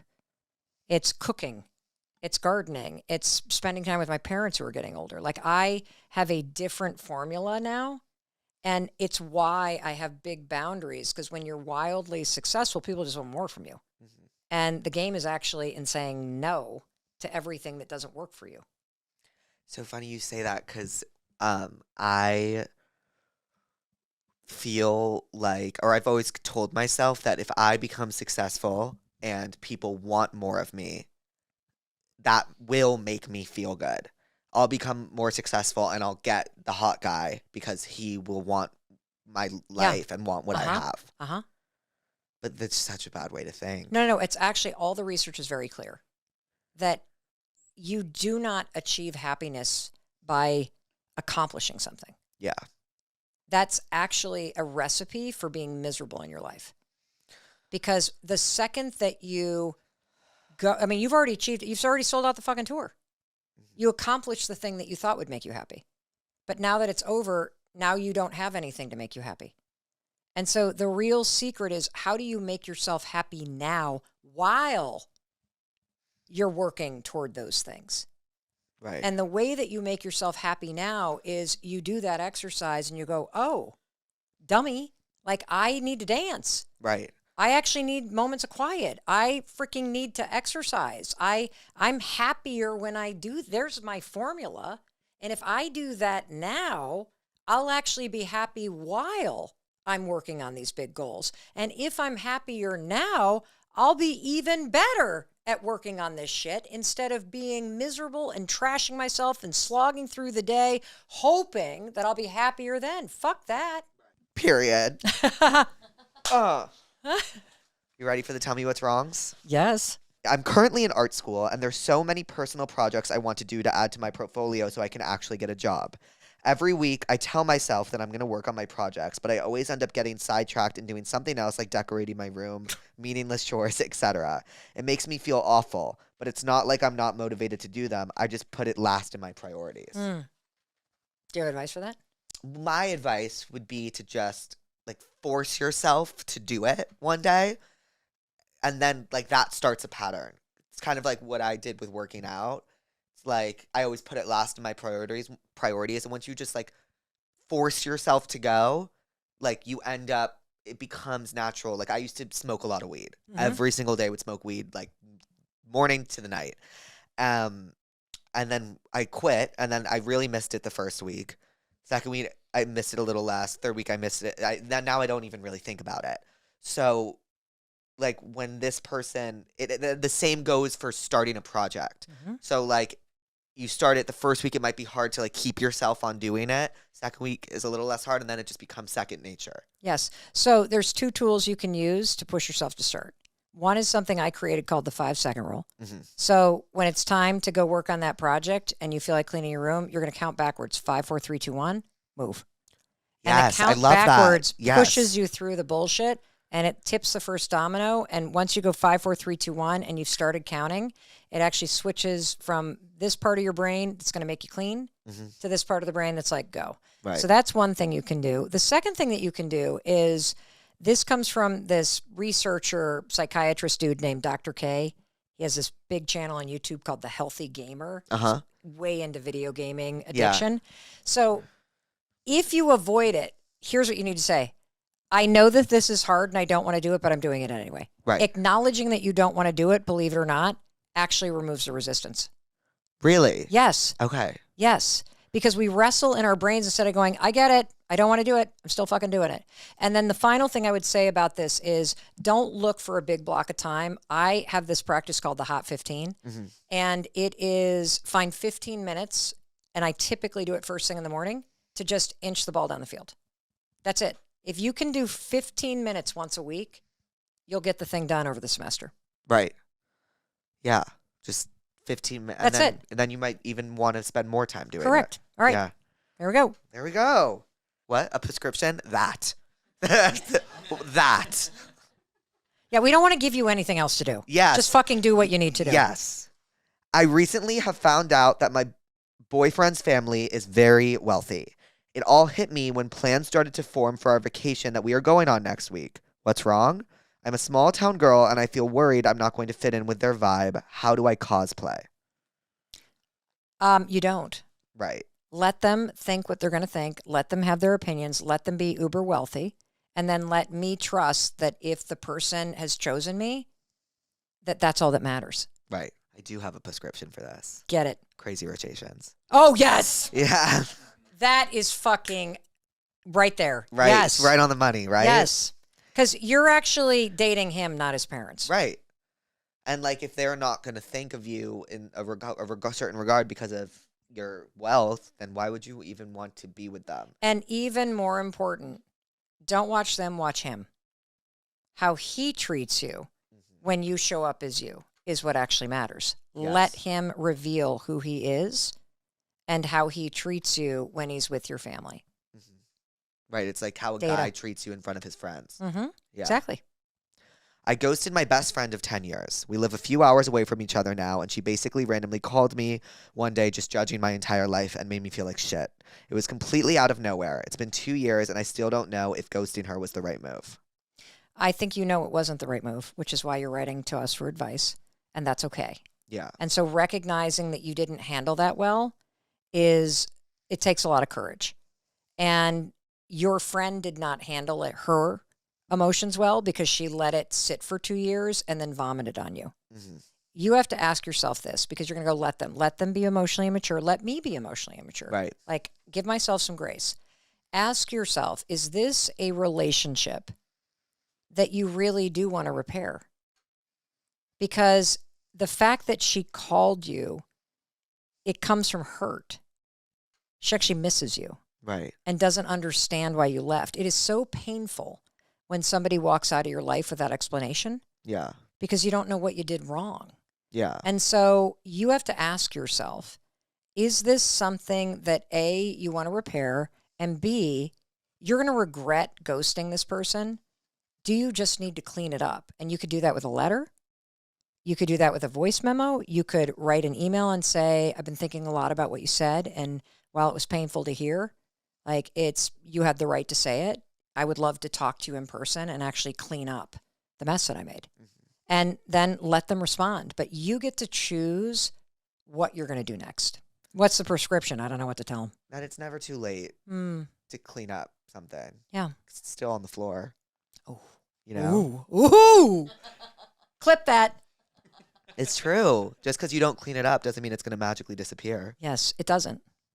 I dated a girl for 3 years with a super unique name. We broke up a year ago, and I think this girl in my philosophy class is really cute. She happens to have the same exact name as my ex. I can't tell if the name thing is part of my crush on her or if I actually really like her. Am I psychologically fucked? Let me know. Oh, well, I think you're actually psychologically in a good place because you're not going to slip and say your ex's name and be in trouble. Right. So true. Yes. So maybe just go for it. Go for it, for sure. I just found out my boyfriend went to the strip club last night with his frat brothers. Do I go total apeshit or try to be cool? He also will never take me out to a nice dinner, so I don't know where he's getting the money. Okay, 2 different issues. Mm-hmm. Did he lie to you about going to the strip club? Because he's allowed to do what he does with his friends. Right. That's not the issue. The issue is whether or not he hid it from you. Right. It sounds like he told her. No, it doesn't sound like he lied to her. It's Like, are you worried that he fucked somebody at the strip club? Like he's allowed to go to a legal establishment as an adult with his friends. Let him. Right. You don't think that's cheating and adult? Cheating? Yeah. To go to a strip club? No, you're right. I'm just asking. No. Yeah. No, absolutely not. I think the problem is if somebody lies about it or is shady about it, or if you're with somebody that's doing coke and might be screwing somebody in the back room at the strip club. Right. That's a different issue. This is something that somebody is allowed to do. It is legal. The issue, that's your issue, not his. Right. So that's number one. The second one was, what was the second question? That he never spends his money on her, essentially, is what she's saying. She's like, how does he spend this money on the strip club but not on me? Well, she is actually collapsing the 2 issues. Okay. So she's judging him for doing something that makes her feel insecure. Right. You got to let him live his life, and you got to deal with your own insecurity. And now you're trying to punish him and say, oh, you're going to spend it on that I don't approve of and not spend it on me? Right. The actual issue that you're talking about is you don't feel considered by him. Yes. Which is, there is something about the fact that he is not operating in a way that makes you feel like a priority. Mm-hmm. Probably has a lot less to do with money, but now you're picking a fight about it over this thing called the strip club. Right. This is an issue about I don't feel like a priority to you. Right. So focus on that. Yes. Not the strip club. Yeah, because what I used to do when I was like out of control and a walking red flag is I would find one thing like the strip club and I would blow that up into a gigantic thing when the real issue is I just don't feel like I'm a priority. Right. And you're scared to say it. So a real conversation. Let them be who they are. Let them string you along. Let them go to the strip club. And then let me ask myself, is this the table scraps or the relationship I'm looking for? Is this kind of a turnoff to me? Right. Okay, then do something about it. So do something about it. Yeah, they're not the problem. You are, if you're accepting this stuff in your life. Well, yeah. I don't know what to describe besides, once again, that. My sister is really pretty, and everyone is always telling me that she is super hot. How do I not compare myself to her? This is my daughter's. No, seriously. I watched in heartbreak as my oldest daughter would obsess over how she thought her younger sister was prettier, had perfect pitch, had a better body. All the guys flocked to her, has perfect fashion. The other thing that like really pissed her off is that her sister could borrow her clothes because she was skinnier, but she couldn't borrow her sister's clothes. Like fucking infuriating, right? Right. And so... Oh, I'd freak out. Yes. Yeah. So here's the thing. We tend to engage in something called upward comparison. Okay. Which is you look around and see all the people that look shinier and better, and then you compare yourself to them. Mm-hmm. We don't engage in downward comparison. Mm-hmm. Like if you're obsessed with everybody who's skinnier than you, that's all you see because the filter in your brain is the For You page. Right. You don't ever look around and go, wait a minute, I'm actually skinnier than 90% of the people at this bar. Right. And if you're going to compare up, you better fucking compare down and actually look at reality. And you also have to start to learn that other people's wins are not your losses. And comparing yourself to somebody else's fixed attributes. Like there's absolutely nothing you can do to change your height. You can't change your family. You can't change your history. You can't change your complexion. You can't change the country you were born into. You can't change the past. Obsessing over the fact that somebody has a trust fund and you don't doesn't give you a trust fund. It makes you miserable. Mm-hmm. Everything can be changed through effort and time and attitude. Everything. But the more that you stare at your sister and tell yourself that she's beautiful and you got fucked and life isn't fair and everybody flocks to her and buys her drinks while you stand there like a fucking loser next to her, then the less you're actually going to see the gifts that you have and take advantage of them. That was a perfect question for you, though. Mm-hmm. Because I heard you talk about that. And yeah. Yeah. See, comparing yourself to other people is normal. Mm-hmm. Comparison isn't the problem. It's what you do with it that matters. Mm-hmm. And so if you use comparison to torture yourself like you do, over height, yes. Right? That is just a habit of bashing yourself. My daughter did the same thing about her metabolism and her sisters and, her body versus her sisters and blah, blah, blah, blah, blah, blah, blah, blah. That is a form of self-torture. Mm-hmm. At some point, you got to go, life isn't fair. They got the genes. I did not.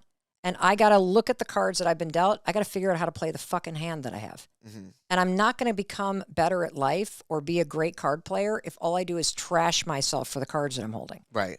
Now, this is where comparison gets interesting. Because you're going to compare yourself to other people, as long as it's not something that's fixed, like height or your history, or maybe you hate the fact that your parents got divorced and your friend has the perfect family, or whatever the fuck it is. As long as it's not something like that, comparison is like the coolest thing in the world because other people are never playing against you. What do you mean? I mean, other people are not playing against you. They're playing with you in life. Right. See, you can learn how to play the cards in your hand from other people. Right. You can be a better player in life by learning from other people. Mm-hmm. Absolutely 99% of the things. Oh, what you mean. You're not playing against someone in a card game. Like you can share cards and look at their. Yes. Yeah. Yes. So 99% of the things that you want in life, you can actually create through effort and attitude and time. Right. And other people will never block your way. Only you can do that. Right. Other people can't take what's meant for you, but you can take it away from yourself. Yeah. And as long as you're fucking staring at somebody else's hand going, this isn't fair, you will never actually see the gift that is in your own hand and learn how to play it. Mm-hmm. And when you flip comparison from torturing yourself to actually, what could this teach me? Other people show you the formulas for how you can get anything. Mm-hmm. You want to be an influencer and you're watching Jake? He is showing you the formula every day for what he does. Every fucking day. Instead of sitting there like, well, works for him. It's never going to work for me because I'm tall and he's short and he's this and right? Yeah. Instead of blocking your own hand, fucking let him lead the way. Right. Let him be successful. Let him be happiness, success, love, friendship. This shit is in limitless supply. Right. It's there for the creating. But if you're so busy comparing yourself to everybody else and telling yourself that it's never going to happen to you, you will never actually see the truth, which is you could create it too. Right. Just because someone else has it doesn't mean you can't. Actually, it means you can. Right. It's the opposite. Right. See, I used to go through life and see somebody else's wins as I'm losing. She has a boyfriend, I won't get one. They got pregnant first, I'm never going to. Their house is renovated, now my house sucks. They got the new car, oh, they're getting better, they have this many followers, now I can't have it. Oh, Jake was the first, so now I can't be an influencer because all our friends will think I copied him. Of course you copied him, just like he copied somebody else. Right. Right. We're all following the same formula. Because formulas work. You make it your own by doing it. And the only reason why people don't follow the formula in life is why? I'm afraid you're going to think something about me. Yeah. Think something negative while I follow the fucking formula and go after creating the life I want. Yes. I'm going to prescribe the let them theory. You better read that book. And you know what? I think that's a beautiful place to end. There- Mel, thank you so much for coming on Therapuss. Oh, Thank you. I had a lovely, lovely time with you. lovely. Yes. Really? Yeah, this was lovely. Wow. This Well, I was- think you were very honest. I was that she told me before this started, you have to be honest. Well, because I would have just dragged it out of you, and that would have been I painful. know. Yeah. No, I'm proud of you. Thank you. Proud of you. I hope you really absorb this and you take the thing.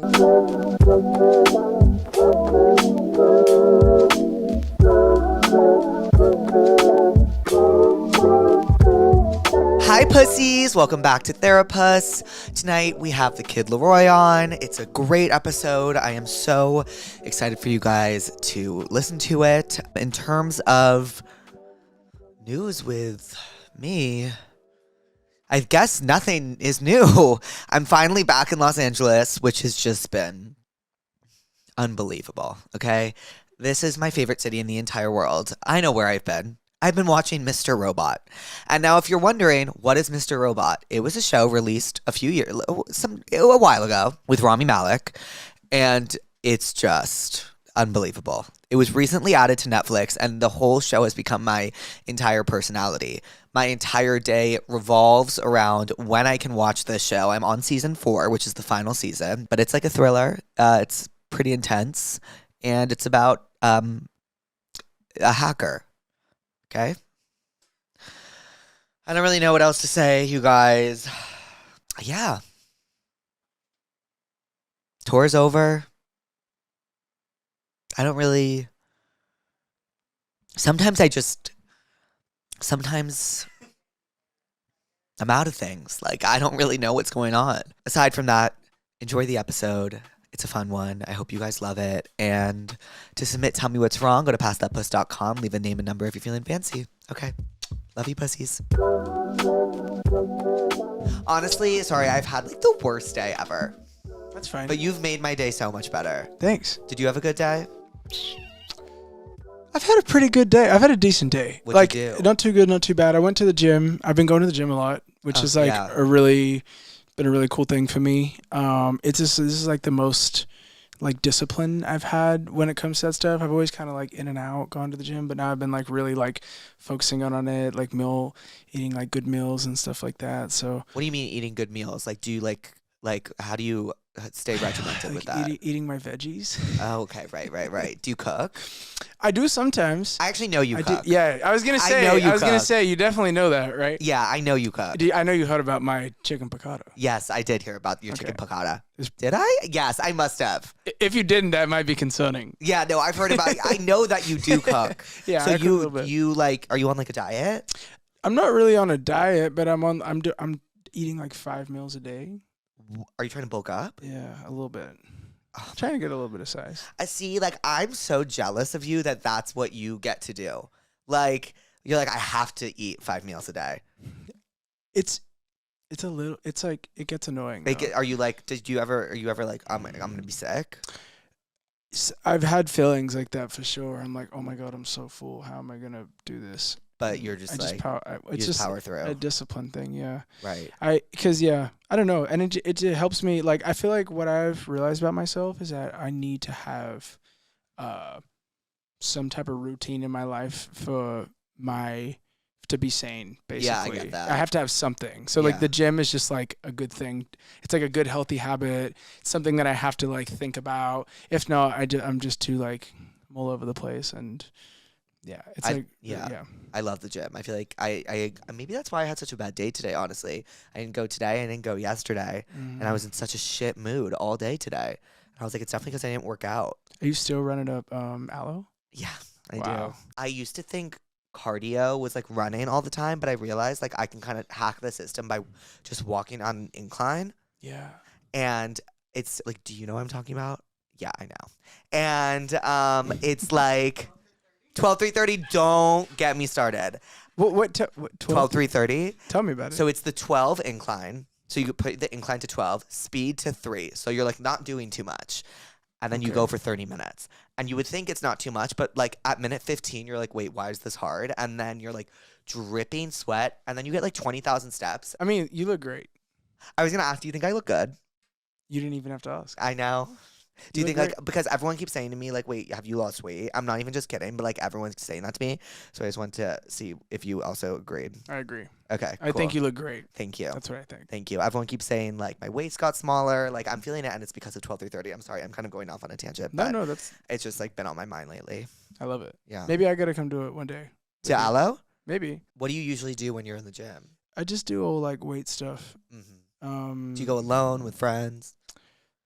Sometimes I go alone. Sometimes I'll bring a friend. I feel kind of bad sometimes for my trainer because sometimes I'll just bring like a random friend every day, and I'll just be like, "Hey, this is my friend who I'm Yeah, I get that." today." And he's like, "Wait, you're fucking up my shit." But not even though he's actually like dope. But I just feel a little bad because I'm like, fuck, like I'm just bringing so many people. Yeah, I get that. I get that. In this space. Yeah. What was I gonna say to you? So what are how have you been? When's the last time I saw you? I want to say the last time you saw me was at Boat Streets. No? That was a great meal. It was a good meal. It was a great meal, but I think we wanted like I forgot how social Bird Streets was. Yeah. I remember being so tired. I remember Tate being so tired as well, and us being like, oh, like I feel like we're in a nightclub eating dinner. The vibe was definitely like we were like, all right, we want to have a night out tonight, but none of us felt like having like genuinely having a night out. Yes. So it's like we're trying to force having a night out. I think there was like I couldn't even. We had conversations that I couldn't even hear what you were telling me. I didn't hear a word. So I was just like, oh yeah, dope. And it's like it's like yeah, for sure. But yes, that is the last time I saw you, and then before that I saw you at Tate's album release, and then. Probably Tate's show in New York where I got so drunk at that remember that after party? I got so blackout drunk that I went to the airport with my best friend. Yeah. And I was like dancing around the airport. I was just like feeling good. Like, you know, like my hangover, I was drunk as fuck, honestly. And then I looked at a video that she took of me and I was like, wait, where's my backpack? And I realized I'd left my backpack with my computer, my iPad, and the backpack itself was like a gift from a friend, and it was really expensive in an Uber. And I had to, I was like, I can't get on this flight right now. And I had to walk. You skipped the flight. Yeah, I walked upstairs all the way through security. He came back, dropped me off my backpack, rebooked a new flight, went through security a second time. Oh my God, like I have the shivers. When I got home, I like really like thought about becoming religious. I was like, I don't think I can ever drink again. Where are we now? Where are we now? I actually did the same thing the other day. Okay, so nowhere else good. Wait, so you are working on new music? I am. Can we talk about it? Sure. Okay, are you excited? Yeah, I'm so excited. I'm really excited. I'm always excited to drop music. I think that's like, yeah, I'm excited. I get nervous though, obviously, like everyone does. I think I guess I'm always like, I guess with every project, I'm kind of like sonically trying new things usually most of the time, so that's always a little like scary, right. Going into a project being like, never really put out something like this before that sounds like this, and how's it gonna be received and all that. But I don't know, I'm excited. I remember when you did your album, totally blanking on the title, but it was all the references were A24 films. Oh yeah. So fucking sick. Thanks, bro. But what are your sonic references this time around? I've been making like a lot of happy music, a lot of happy feeling music, which is cool. But I mean, I guess there's some sad songs on there too, but it's like a majority of just like, kind of like upbeat stuff, and like kind of like R&B vibe. Lots of R&B references for sure. Right. A little bit of like Pharrell, Neptune's-y reference. I heard that in the stuff you sent me. Yeah. I've been listening to Destiny's Child. You have? Yeah. What songs? I've been the Destiny's Fulfilled album. Yes. I love that album. Skipless. I used to go through like I went through like a really, really big Destiny's Child phase. Okay, that's awesome. Destiny's Child. Oh my God! I'm just gonna smash my head into the fake wall. No, you got it. When I was like in 6th grade, I remember going through all of their discography and being like, "This is just the best thing to ever happen to America." I mean, that's how I that's kind of how I feel about the Destiny's Fulfilled album. It's insane. Have you ever seen Beyonce live? I just got to see her live. You saw Cowboy Carter? Incredible. How was it? It was really inspiring. I'm so jealous. And I'm not saying that because we're on a podcast. I'm saying that because I genuinely told everybody after that. I go to a lot of people's shows. I always see a lot of people's shows, and it's interesting going to another person's show as an artist because I feel like you're there and you like there is a part of you that's like looking from an artist's perspective where you're kind of like not judging the show, but you're really paying attention. Right, well, because you know everything going on behind the scenes. Exactly, It's so like you almost know what like the curtains ripped from you. Exactly, so you know what it takes. You know, it's different than just going. I don't know. Yeah, you kind of know what I mean. So I feel like when I went to, I've gone to a lot of different people's shows, and I've seen people I really love to see perform, whatever. But like, you don't always walk away from a show feeling like, damn, like I want to do something like that. I definitely walked away from our show like, whoa, like right. I'm inspired. Like I want to think of ideas for my tour. I want to, right. Super inspiring. No, sure. I know what you mean though, because not that I'm an actor of any sorts, but like after I like acted and like the first thing I ever did, which was Hacks, I started watching TV just like a tad differently because I realized you've acted before, right?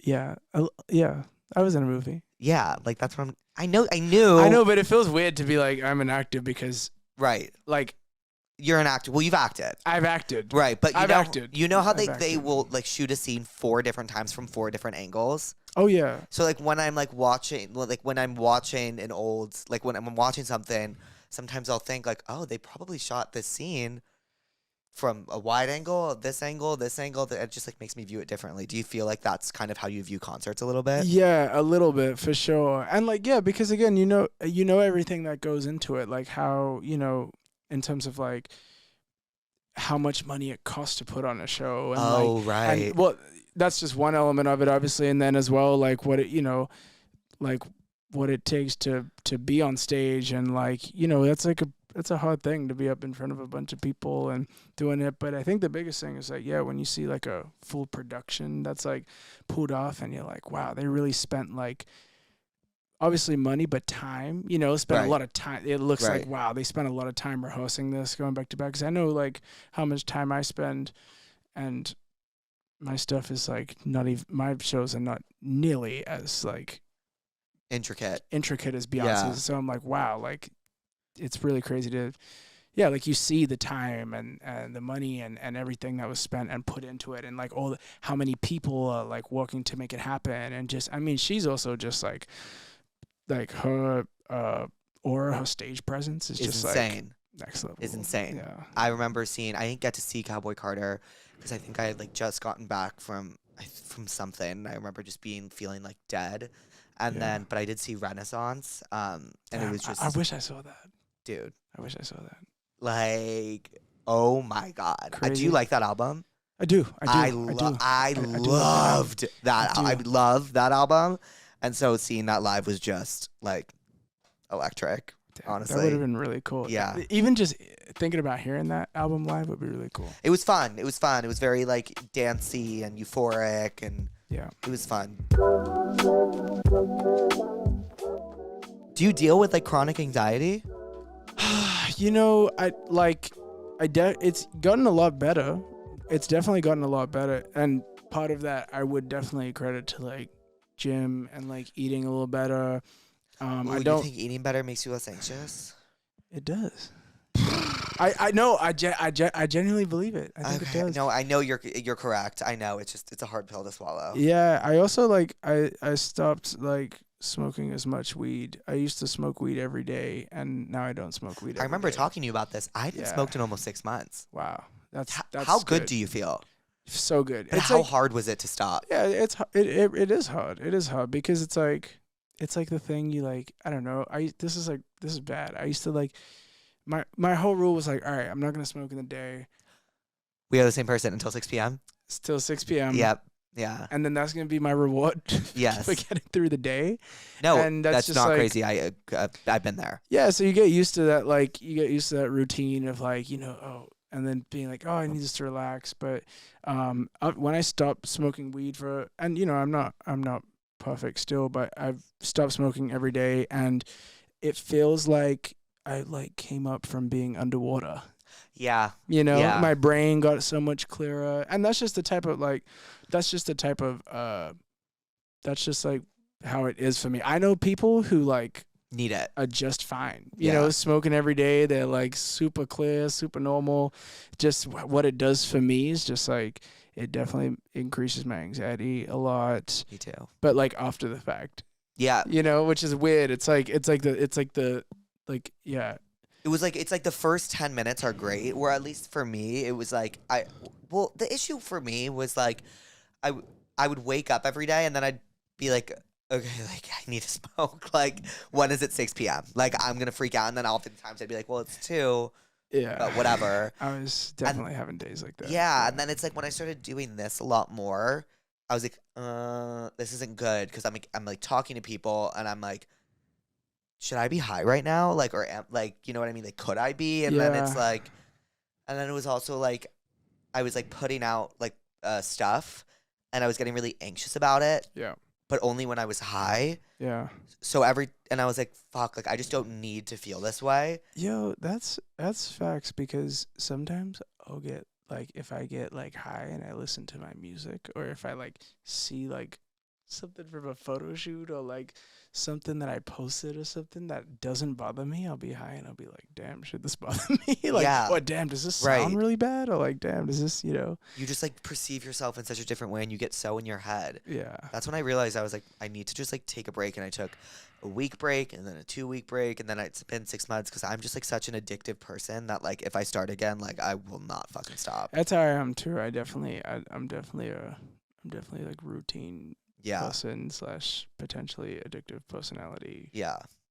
It's fine. I feel like everyone is. But so I don't know. I guess I say that to say like that helped a lot with my anxiety and working out and doing all those things. Because I think I'm nervous all the time. Do you get social anxiety? Yeah, sometimes. Oh, sometimes I'm great though. It's not like a 24/7 thing, but like, yeah. When did you move to LA? I moved to LA when I was just turned 16. Do you feel like your anxiety got worse once you moved here? Yeah. Yeah. 100%. Right. Yeah. Right. 1,000,000%. Right. For a fact, yeah. What year was that when you were 16? You're 21 now. 21 now, so I would have been 2019. Wow. Yeah. What was that like moving here from Australia? It was crazy. It was really crazy because I came over here for the first 3 months of being in America. I was like on a tour bus on the Juice tour. And not even performing, just like tagging along. Oh, really? Yeah. And then when that ended for like 3 months or whatever, a couple months, I was living in Juice's house, just like by myself. Like his manager lived in the house, he lived in the house, a couple of his friends lived in the house, and like I was there for a couple months, which at like 16 is pretty like, you know, I mean, I didn't feel like, I don't know, I like at 16 you're like, yeah, I'm a fucking adult, you know? Right, of course. But looking back, I'm like, wow, that's like really crazy. Young. Then I was able to move my mom out here, my little brother shortly after that, and have some family over here, which is good. But I mean, that was a crazy time period for sure, taking all of that in, because it's like, not only like moving to a whole nother country, you're like moving into a country, then into like the entertainment space, like full on, you know, like we're going to like shows with Juice on like private jets and like doing all this, like, you know, kind of like, I was kind of taking in all of that before I was even in the position where I was like doing that myself. So it was a very like, whoa thing. I think I was just really happy. I felt at the time just like happy to be there though. You know, and just being like, wow, this is crazy. Did Juice find you like via online? Like, were you uploading stuff online? So I think how he found me was through his management, who found me. I'm not quite sure how they found me, but they reached out to me to sign me, and I'm pretty sure they would have showed him, and would have said, hey, there's this kid, like, Were you uploading stuff online now? Or? Yeah, on like SoundCloud, YouTube, all that stuff. I had one song on Spotify, and yeah. And how did you get into like music? When did you start making music? I've been making music ever since I was like young. I mean, I don't know. I just always loved music. My mom played a lot of music around the house. My real dad was a musician. But I wouldn't necessarily say like that was like what made me want to be a musician. I think it was just like, I don't know. I just really loved the way stories were told through music. I loved the way, like, I remember when I was like a little kid watching there was two videos I remember watching. It was the Eminem Superman video randomly, and the Tupac, I think it was either the Dear Mama video or the Brenda's Got a Baby video. And I just remember being like, whoa, this is crazy, and just being like really drawn to it. So it kind of just, then from there it kind of became a way for me to just, I don't know, like express feelings or whatever through music. I think it was like a big thing for me as a kid, like instead of talking about feelings or whatever, it was like a cool outlet to like do, and it was cool. And yeah.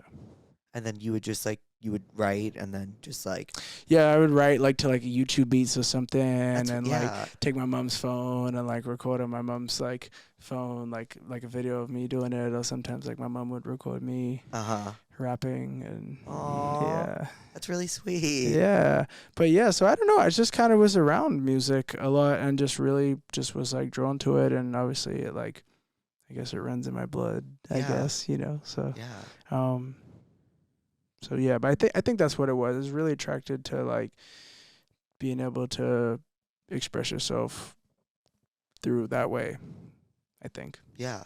Yeah. Do you remember like something you put out and you felt like, oh, I'm like in this space now. Like I've made it as like the Kid Leroy. Yeah. I mean, there's a few different like little milestones. I think I definitely think like when I did my first Cole Bennett video with Lyrical Lemonade, I think that was like a huge like, whoa, I've like, this is like really, really happening. You know, I felt little bits of it, like, you know, when I won like a high school radio competition, like that was cool, whatever. But the first real feeling of like, okay, wow, this is like really happening was when the first Lyrical Lemonade, when I did that video, and I was like, what video did you do for Lyrical Lemonade? Song called Let Her Go. Okay. And it was like me, I was in like an orange beanie and like a Dickie suit. And it was really funny because Cole, at the time, I think I was like, I probably wanted to wear just like a bunch of like, I don't know, random like designer and shit like that. And Cole was like, no, I have this like vision for you. I think you should wear a Dickie suit with this beanie. And I remember at the time being like, what the fuck? Like, why are you like giving me it? And I'm so happy that like he did that, because like I look back on that video and I'm like, wow, like, and now I'm like so into that. But I was like 15 or 16. I just wanted to fucking like wear like designer all. I just wanted to pop my shit. You know? And he was like, no, you should wear this. And he was like, just trust me. I was like, all right, cool. Do you still work with Cole? Yeah, we've done a bunch of shit recently. That's my boy. I mean, we talk every now and then. Actually, yeah, you know what's funny? I FaceTimed him the other day, and I was just like, yo, I miss you, bro. What's going on? He was like, I think he was in New York or something. But yeah, that's my guy. I love him. We've also like, we got a chance to like, we were never like really disconnected, but we got a chance to like really, really reconnect on a deeper level than I think ever before through Justin too, because him and Justin became friends like randomly. I'm not sure how that happened. Maybe just like online or something. Or I don't know. They met somehow, and then we like reconnected through Justin, and like, and I think now like, and we even I think like broke a layer that like we'd never even like got to before, which was cool. Yeah. And then you and Justin, did you meet via Making Stay together, or did you meet before that? Nah, he DM'd me on Instagram in, I want to say, it was either late 2020 or beginning of 2021. You freaking out? Oh my God. I can't even imagine. I was in my bedroom and I was living with my mom at the time. And I think I had woken up, or it was like the afternoon. I was in my bedroom and I went to my DMs and I literally remember being like, yo, like, yeah. Mom, guess who DM'd me? And she's like, who? What's going on? And yeah, I was like so excited. And he was basically just like, yo, like, love your stuff. And I was like, oh my God, thanks. Like, I'm a huge fan. And then he had hit me up like a month or two later and it's like, hey, I think I have a song for us. And it was the song Unstable on the Justice record.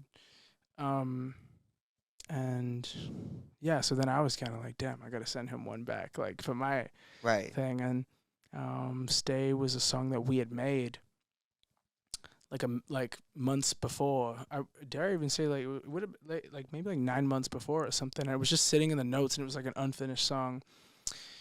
And I remember we were going through at the time like what he would sound good on, and we were just like, damn, he'd sound really good on this. Like, we don't really see this being like my own song kind of thing. Like, it's really good. We always really loved it, but it didn't really fit with what the album or whatever the project was at the time was sounding like. So we kind of like, you know, we always loved the idea, but kind of like, this doesn't really fit. Sent it to him, and he was like, yo, this is fucking crazy. He did the verse. He like invited me to pull up to the studio. He got in the booth, and he like line for line just freestyled his verse, and it was no way. Yeah, it was like the craziest.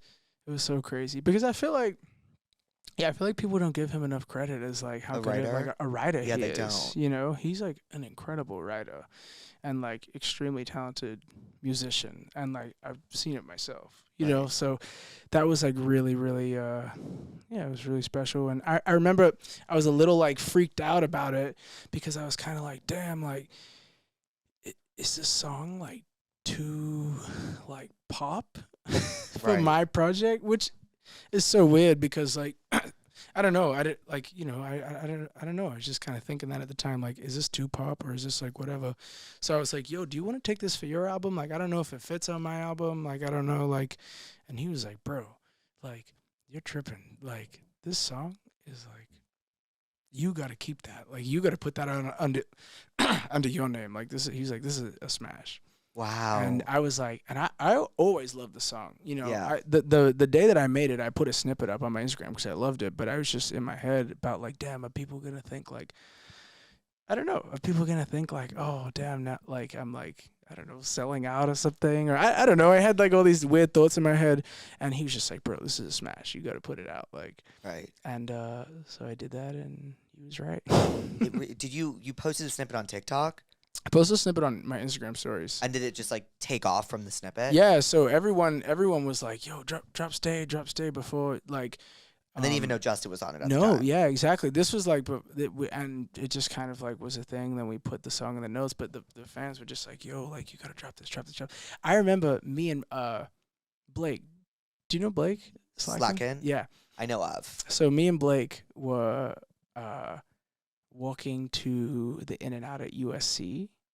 Wait, sorry. UCLA. No, UCLA. Sorry. That is like the best In-N-Out in LA. Sorry. No, yeah. I no, it's okay. So we were walking there, and one night, because he used to live like right around the corner from there, and like there were these kids who like rolled past, and they were like, "Yo, Leroy, you gotta drop stay!" Like it was crazy. It was like a thing, and then Justin got on it, and it was just like, yeah, it was just yeah. Did that song? I like weirdly remember that song like almost just like immediately taking off. Yeah, it did. I mean, yeah. I mean, it was pretty like, it's pretty. Yeah, I guess it did actually because, yeah, it came out the gate and it was pretty big. And I mean, obviously, anything that Justin gets on, it's like turns to gold immediately. Yeah, you know. So, yeah. But yeah, so that but I was really surprised at like how it, because we thought like, okay, it's gonna be like a big first week, and like, you know, you're always anxious, like, damn, is this like a real thing? And it just kept going, and it was like a really crazy thing to watch. Yeah. Was that like another one of, was that like your moment where you're like, where you were able to like pick your head up and be like, holy shit? 100%. It was like that whole little time period. I remember I got like COVID right after it too. So yeah, that was COVID. Yeah, I got COVID right after it. So it's just like in a hotel room and just like kind of watching it all happen, and it was pretty gnarly. Yeah. Did you lose your taste and smell when you got COVID? I think I lost my smell. I didn't lose my taste. Yeah. Did I you? lost both. Yes. I heard some people like never got it back. Okay, so I honestly, I don't know if I've ever fully gotten it back. I want to say I have now. Whoa. But no, I'm so fucking dramatic. I know. Like, I Jake, seriously, come like, on. hand You me an don't have your award. Like, taste and smell? you know, like, Stop it. But I couldn't. Okay, so I lost my taste and smell. And I remember being, that was the worst. I felt like shit for like a day, and then I just couldn't taste or smell shit. And I was like, oh, this might be the worst thing to actually ever happen to me. I like remember, oh, I'm gonna throw up. The first food I ever got to eat, seriously, like, I don't know what was going through my head, but I ordered a poke bowl. Ooh. So from where is the I was in Laguna Beach. It was like great, but was like, it a random spot? Like no, it was legit. Okay, but like keep in mind, I can't taste anything. Yeah. Nor smell. Right. So the texture of raw fish when you can't taste or smell. Okay, so the way I described it was like somebody ripped my lip off, cut up my lip, and fed it to me. It tasted like chopped up lip. That's bad. It was so bad. That's really bad. And then, yeah, I couldn't smell for a really long time. So I remember being in my apartment cooking, and my roommate was like, are something on fire? Like, you're burning. And I was like, what are you talking about? She was like, can you not smell that? And I like almost burnt my whole thing. And like, but it took me like a few months to like really get it back. Wow. That's fucked up. COVID was gnarly. I would say, yeah. After I was like cleared of COVID, it still took a while to get my smell. My smell. I think it was my smell. Yeah, my smell back. So you really started to find success during COVID, though, right? I did. Yeah. Was that like weird? It was so weird because then like the first show I ever did was 2021. That was the first show you ever did? Well, not ever. Like I'd like opened for people before but COVID. like that was your first headlining show. That was my first like headline show, and I did like a Rolling Loud in Miami 2021. Mm-hmm. And I just remember being so nervous because I was like, fuck, like it was just so much different than before. You know, it's like usually I feel like as a touring artist, you have like there's like steps, you know, so venues start getting like a little bit bigger, and you kind of like go through it feels like a natural progression most of the time. And because COVID happened, you know, the last memory I had of doing a show, I think I was like opening for Lil TJ. Uh-huh. So I think that was like the last memory, you know, it was like opening on a couple of those dates, and then all of a sudden I had like a crazy slot at like Rolling Loud Miami, and it was just like I was like, oh my God, this is, you know, it just felt like such a different like gap because of how much had happened during COVID, and we weren't able to tour or do anything. So I was like really nervous, and yeah, but it was great. It was fun. It was so much fucking fun. I remember that first, and then my first tour was in 2022. Why do I feel like you've been okay, so it's either I'm like mushing together 2021 to 2025, or I just feel like you've been around so much longer.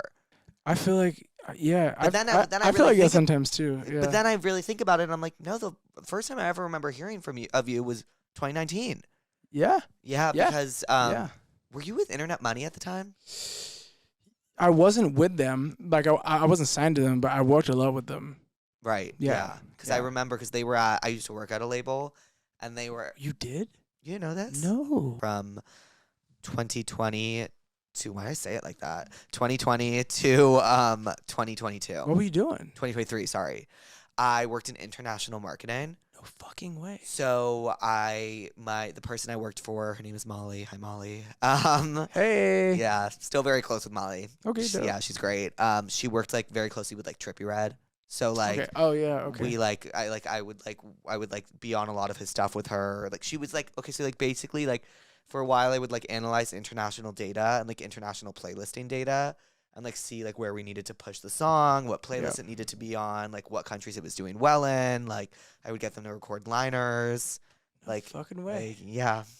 Like, yeah, hi, it's blah, blah, blah, and you're listening to blah, blah, blah on New Hits Now. Jake, that's crazy low. I know. And then I started doing production, not like music production, but like, when you're uploading a song, or I guess you wouldn't know. Well, okay, so like when you release a song, Yeah. like, and you send it to the label to like be put out, there's someone on the production side of things at the label that will take all your credits, and write it in. I forget what the website's called, but this website, like, writers, and you upload the audio file and the art. It's just like uploading it to all the streamers. So and it's actually like super tedious and like low key difficult because you can't fuck up anything. Because like if you fuck up like one thing, then the artist is like, why does it say this person wrote my song when they didn't? You know what I mean? I've had little errors like that, I think, before in the past. Like, no, it's like cover arts. Yeah, cover arts get fucked. Visualize, you have to upload visual. It's just like, But so I did that for a while. Then after that, I became the assistant to this guy named Zach. You're like in the biz. Yeah, I was in, and then I wanted to go into A&R. So that's what my whole plan was for 2023.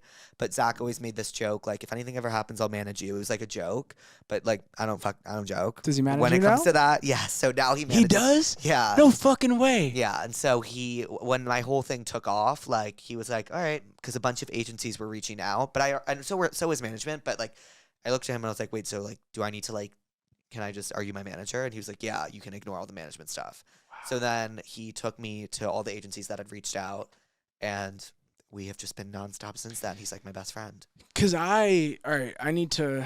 Okay, great. That's crazy. Okay, so I have a homie who she does my nails, and she's a homie, she's super dope, and she said that she remembers you from college doing like octopus reviews. No, I was making so basically I interned at 10K COVID summer, so 2020, and then all of my junior year, and then they were like, okay, like, you need to finish school and come back to us, because at the time I wanted to drop out and just work there full time, because I was like, I can't imagine working anywhere else. Like, everyone here is my best friend. I love it, and this is what I want to do for the rest of my life. But they were like, just take a break. Like, other people need to intern. Like, you need to just enough. And so it's like, okay. And then that senior year, I like started that octopus account because I was going out all the time. I was bored. Wow. Like, I was smoking. Like, I was just like, I was just thinking of stupid getting shit to getting do. high and eating octopus. Yeah, essentially. That's and like, I remember for on the like that 420, I like ordered octopus and like was super high. It was like a whole. I'm telling you, like, I still have these videos archived? They're all. I still do them on occasion. Right. But like the old ones. No, the old ones, they're all on there. All on there. So like my senior year, my best friend Brett would drive me like 3 times a week. We'd get octopus and I would just review it all around. Oh my God, I'm like getting like sad thinking about it. Like all around the city of Los Angeles. Like it was the most fun time ever. It was just like nothing mattered. Like I thought I was so famous in like my own little world. Yeah. Like I was like I'm the octopus guy. Well, clearly you were a little bit. So I did that a lot, and then I started posting just like other types of videos, and then I just like went kind of like full throttle on TikTok, and then it just kind of took off. Wow. Yeah. What's the best octopus you've ever had? The best octopus I've ever had. Okay, so it's a really good question. Yeah. So it's Angelini, Cafe Angelini in the Palisades. Okay. So and they also have one in I think Fairfax or West Hollywood. It's like a crispy but tender octopus over a bed of arugula with lemon. Wow. And so the best part about a good octopus is if it's really crispy on the outside, okay, and the inside is super tender. And I call it the chicken of the sea. But so that's the best place I've ever had. And then also in Florence, Italy, I had this octopus once, and it was like just unbelievable. 8 out of 8. Wow. So I rated it out of 8 because they have 8 tentacles. Smart. It was the thing, I'm telling you. And that. then I like made someone make me merch my senior year, like as my grad present. I made everybody buy it. So like I guess it wasn't like a present. But oh my God, my smoothie! Thank you, I love you. Do you want a sippy? What is it? Here, you can sip it before I sip it. It's a peanut butter blast. Oh, that's yummy. It's good, right? I like that a lot. You want another? Yeah, you can take another sip. I'm not very hungry, so it's no big deal. Wow, thank you. What'd you have for lunch today? What have I had? Salmon. Really, for lunch? Salmon with some rice, some greens, steak. Salmon and steak? Yeah. Together. You made both. Like I separated them by like an hour and a half, the meals, because I'm doing 5 meals a day. So technically I have like, 2 lunches and 2 dinners, I guess. Right? Like a early lunch, a late lunch, early dinner, late dinner, and then breakfast in the morning. Fine. What do you eat for breakfast?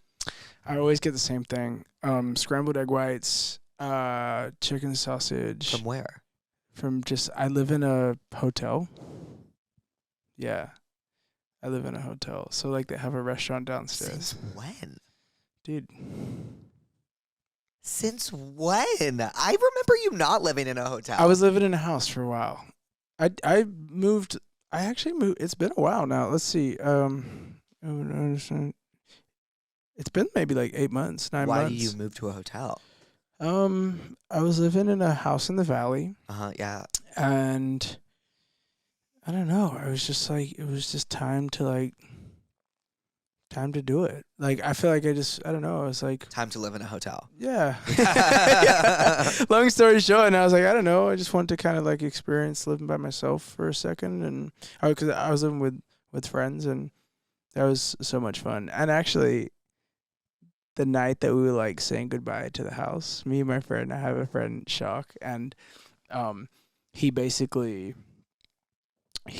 moved from Japan to Los Angeles at the beginning of 2022, and we met at a barbecue of a mutual friend, and because the guy's barbecue that it was, his name's Callie, shout out Callie, he's best friends with Shock's dad. Mm-hmm. Didn't speak really any English at all, and he was like standing, like he was like, it was like the only other person that I think was like my age at the barbecue, and I was like, "Yo, Callie, who is that?" And he's like, "Oh, that's Kubo's son." And I was like, "No way!"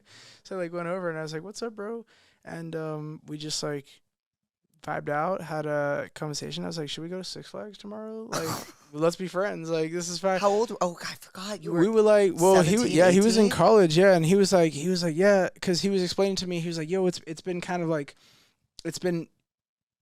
He was kind of trying to say, I think that it was like a little harder for him, like to make friends because he had just moved and he was still learning English and he was still trying to like get a hang of everything. So I was like, oh, we should like be friends and you should come to Six Flags tomorrow. And we literally did that. And then literally from there, like 2 months later, he like moved in with me. Aww. And we like got a place together, and me, him, and Dev, who was out there, lived together at this little spot on Doheny, and then we moved to Encino together. Right. So I'm just giving you backstory because basically Shock has basically been living with me almost the entire time that he'd been over here. So on the last night, we were having a couple drinks and we downstairs and the house was all boxed up and we were like crying in the kitchen. Aww. It was like really emotional. We were like, damn, we're gonna like. That's sweet. How long do you guys live together for? Like a year or 2 years? 2 years. Where does Shock live now? Shock lives at his parents' house in Silver Lake. Okay, so you get the same breakfast every day. It's egg whites and sausage. Yeah. Egg whites, sausage, potatoes, like a cold brew. Do you do dairy? No. Neither do. Like I'm not like I don't like just not do dairy in general. I try to avoid it for my skin. Is that a thing? I don't know. I think it is because so I used to be heavily addicted to ice cream. Like addicted? Like every night. Okay, like you were like, I can't go to bed without ice cream. It sounds hilarious. No, I get it. Like you need a sweet treat. I used to get froyo every night. Yeah, and I noticed my skin was like really bad from it. And one day my friend was just like, "Dude, it's probably all that fucking dairy." and I was like, all right. So I cut it out. Skin got better. I stopped drinking a lot too. Not that I was like drinking a lot, but like, you know, when you go like, I don't know. I feel like in LA it's really easy to just like go to a social event and like drink. I actually feel the opposite in LA. Really? In New York, that's another story. New York, I will drink every single day of the week because like it's just like it's the vibe. What am I gonna do? Yeah, I don't know. I feel like I don't know. I feel the same way about LA. Like if I go out, I'm feel like pretty you're more anxious. social than I am. Yeah, I definitely am. Like I don't know. I had this thing for a while where I definitely felt like I need to have a drink to like talk to Loosen people. up. Yeah. Because I'd just be like Right. stiff. But I stopped like doing that and just saving it more for like special occasions or whatnot. And so cutting those two things out helped my skin a lot. And then now I notice every time I like eat some ice cream or like drink the night before, like my skin literally gets worse. It like flares up. Yeah, so I'm like, damn, that kind of, it's like, yeah. I don't know if adults are supposed to like, well, because I know like, I was about to like make up some fake news thing about dairy, and it's just like, No, go ahead. I know I'm incorrect. Let's hear it. Okay, so like I know that cats have dairy when they're like younger, like when they're like baby cats, and then when they grow up, they have water because like your body can't process like lactose, or like the cat's body can't. And so I'm like wondering if like humans are like the same vibe. You know what's really funny? I've heard that before about humans, not about cats. Well, I'm not right. even joking. I'm really serious. Like Yeah. I've actually heard that something like we're not like as an adult you're not supposed to have a lot of dairy. Yeah. I heard that. No, it's correct, and It is correct. I knew it. I knew it wasn't fake news. So just with I don't know. I've heard it, but also I also heard random. This is really random, but I heard that like I don't know like where I heard this, why I heard this, but I heard that your body can only like digest a certain amount of protein at a time. That would make sense. And I was like living by that rule for like the past whatever, like for whatever years of my life. And I asked my trainer the other day, I was like, hey, so like I'm putting this like double scoop in this thing, like, is it even good? And he's like, dude, that's a myth. I was like, what? He's like, yeah, it's like a lie. That you can process protein at any time. Yeah. All of it. Yeah. Do you believe in the white rice versus brown rice vibe? I'm not fully equipped to really Speak on it. But what rice do you have? I have white, but I heard brown is a lot healthier for you. But then I also heard that that's not true. It's probably not. I eat white rice. I feel just fine. I prefer white rice. I love white rice. It's my favorite food in the entire world. Do you like put a bit of soy sauce on that too? Yes. Well, I used to my white rice order at this restaurant that actually just reopened. It's called Izakaya. Was on West I know Third. about that. I used to live across from it, so I would go every day and I would get a bowl of white rice, soy sauce, spicy mayo, and tempura flakes, and I would mix it all together, and then I would also put crispy onions on top. Wow. And it like really filled me up. And then now sometimes I get white rice and I pour like a dab of truffle oil in and soy sauce. Truffle oil. It will change your life. That's really creative. So when I had COVID, I actually couldn't taste truffle for 4 months, and that's actually how I knew that I got my smell and taste back. I had truffle fries, and I was like, huh. Have you been to Tatsu? No, Toscana? Toscana's my favorite restaurant in LA. Do you know about the secret truffle pizza? What do you mean the secret truffle Like pizza? the white truffle pizza? Yes, it's the best truffle pizza in LA. Yeah, but like, okay, great. That's why I was. Yes, it is. It is the best truffle pizza. It is the in best. LA. I've had it. Yeah. What's your order there? I mean, obviously, when they have the white truffle pizza, Oh, it's definitely running so that. fucking fucked up I good. love like the chicken Milanese. Yep. Milanese, and the desserts are really good there too. They have like a chocolate tart. If you know what I'm Yes, talking about. they do. It's fucking crazy. They do. It's I crazy. usually have them make me an angel hair olio because they have it. Wow. But what I love about Toscana is that they treat you like family. Like I feel like they treat Facts. everybody like family. They do. Do you know what I mean? I like the bread they give you at the start. Oh, the bread. You should Yeah. go to Toscana. Dude, I'm so down. That's like my favorite Italian restaurant in Los Angeles. It's up there for sure. Hmm. It's one of mine too. Wait, I'm so excited to ask you, what are you therapist about today? Do you want to go first? Yeah, so I had a really bad day. I'm gonna. Okay. So I can't like get into specifics, but there was like, so I woke up, something great happened. Okay. And I was like, oh my God, BDE, best day ever. And I was like, this is going to be amazing. Like, what great news to start my day. Yeah. But I didn't work out. And I was off to a weird start because of it. And then I got one piece of bad news. And then I did like a shoot thingy that was like great, but like I did it under the presumption of the first piece of bad news. Like I was doing the shoot, having just received that bad news. Oh. And then we went to lunch. And then as I was sitting down, I got another piece of bad news that like was just, I can't even get into. But like that one, I was just like, Cool. Right after the shoot, right before we got in the car to lunch, I got another piece of bad news. And then, yeah, it was like 3 things back to back to back to back.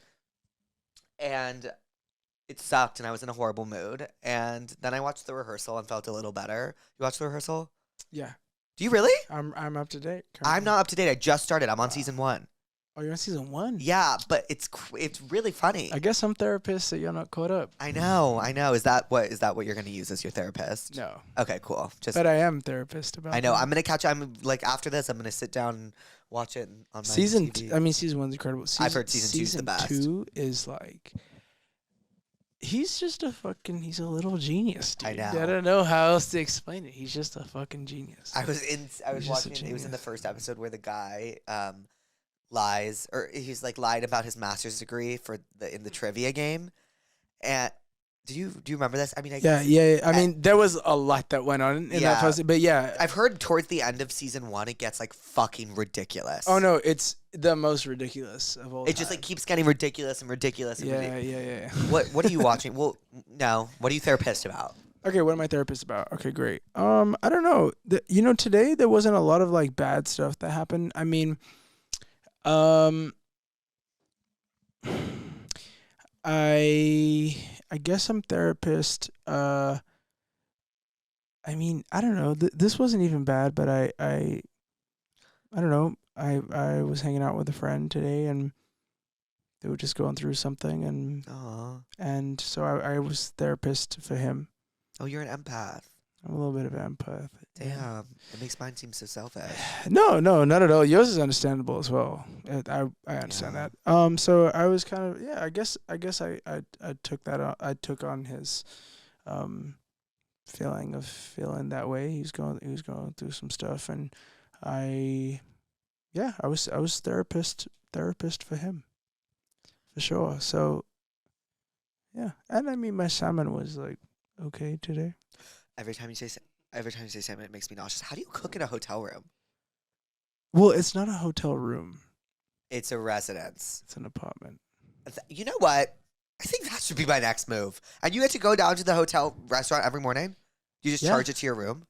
I pay because I pay in the moment because I don't like doing the charge to the room thing because I think that's a very slippery slope. It is. It's fake money. Yeah. And then you get the bill at the end of the month and you're like, whoa. Yeah, I can't even imagine. Are you able to, though, even though it's a residence, can you order room service? Oh, yeah. Full body chills. This is my next move.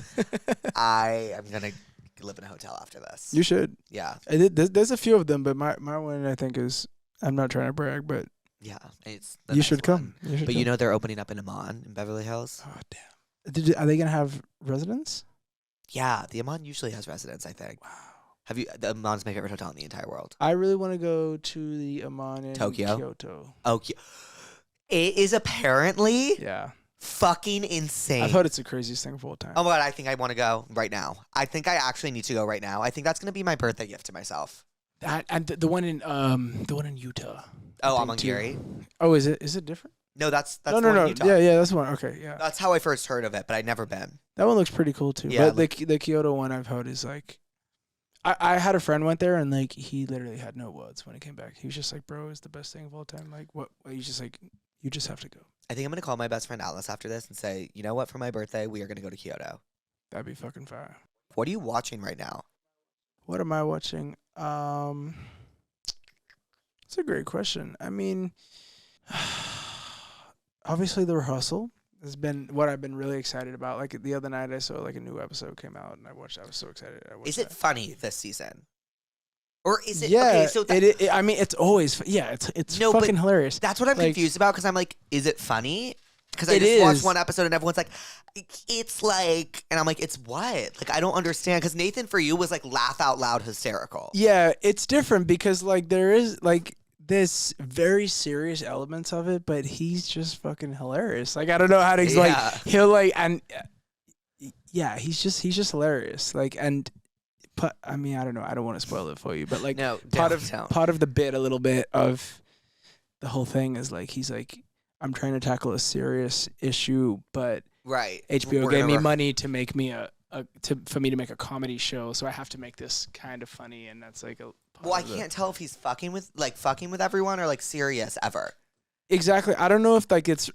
I would love to meet him. Long story short, I would love to meet him. He first of all, the Manny who came in with the smoothie met him last night. No. Yes. And I saw him in my hotel. I was staying at the Bowery in New York, and I saw him twice. Did you say hi?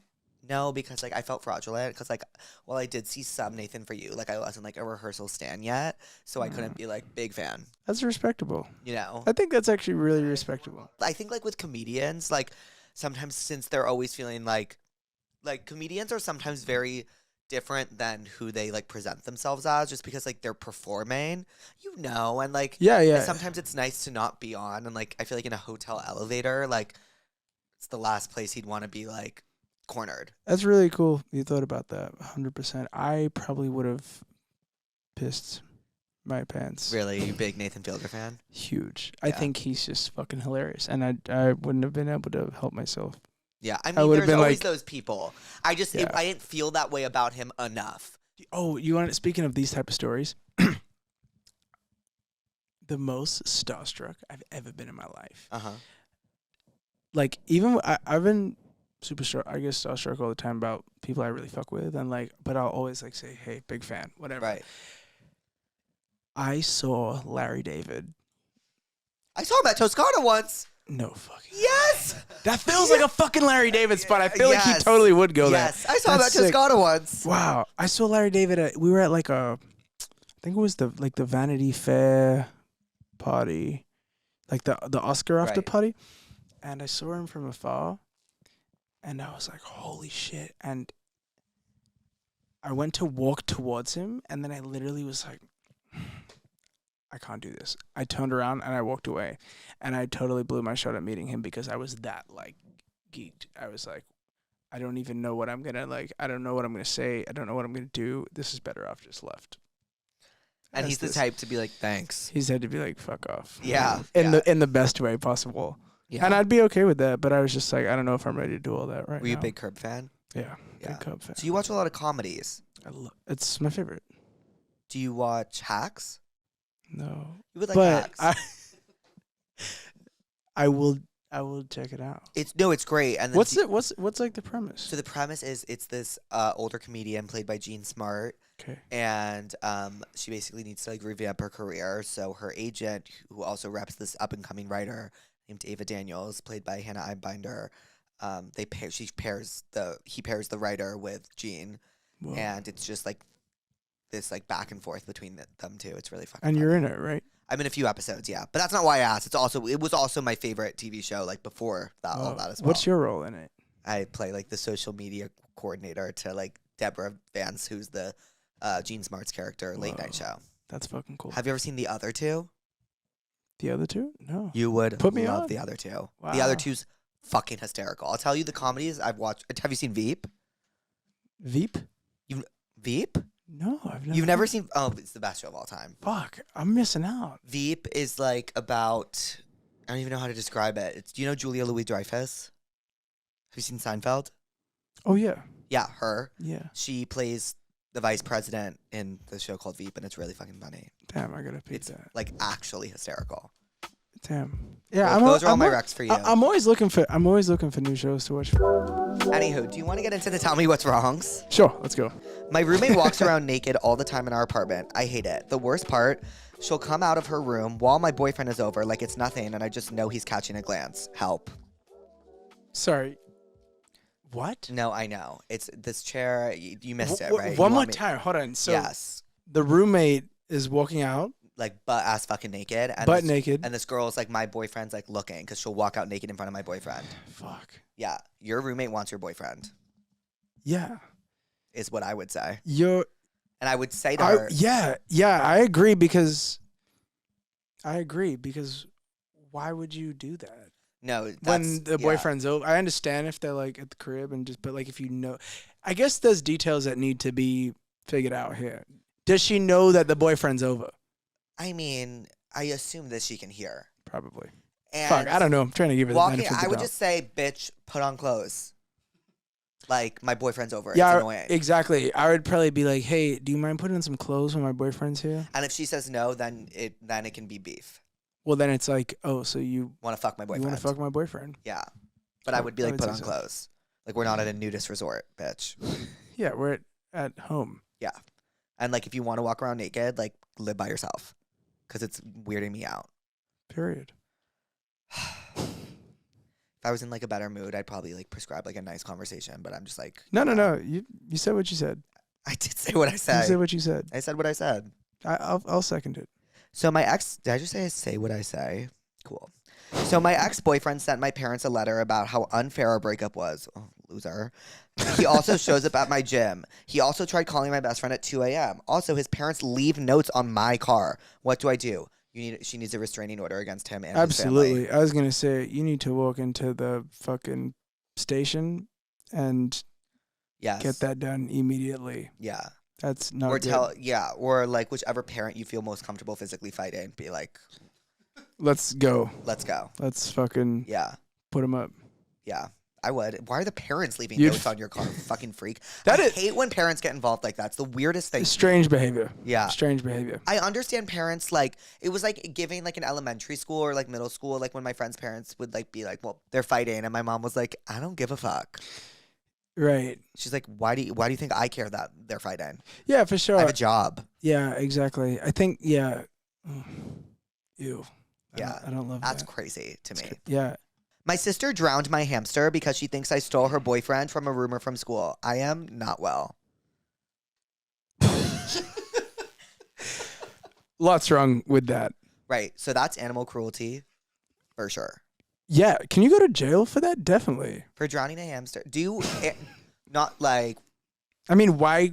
I mean, can you just drown hamsters? Is that like a thing? You make a great point, and like I need PETA to chill out for 5 seconds because like I am just gonna like question like what the vibe is, like legality wise. So like PETA chill. Be very careful right now. Yeah, but like I'm just like wondering, can you go to the cops, be like, yo, my sister drowned my hamster? Like, is that a jailable offense?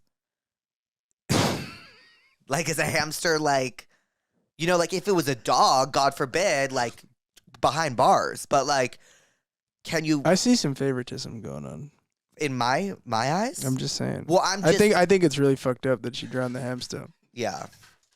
You can't go to jail for drowning a hamster. You can go to jail for drowning a hamster? Yes, drowning a hamster in California could lead to jail time. No, so like I agree with that.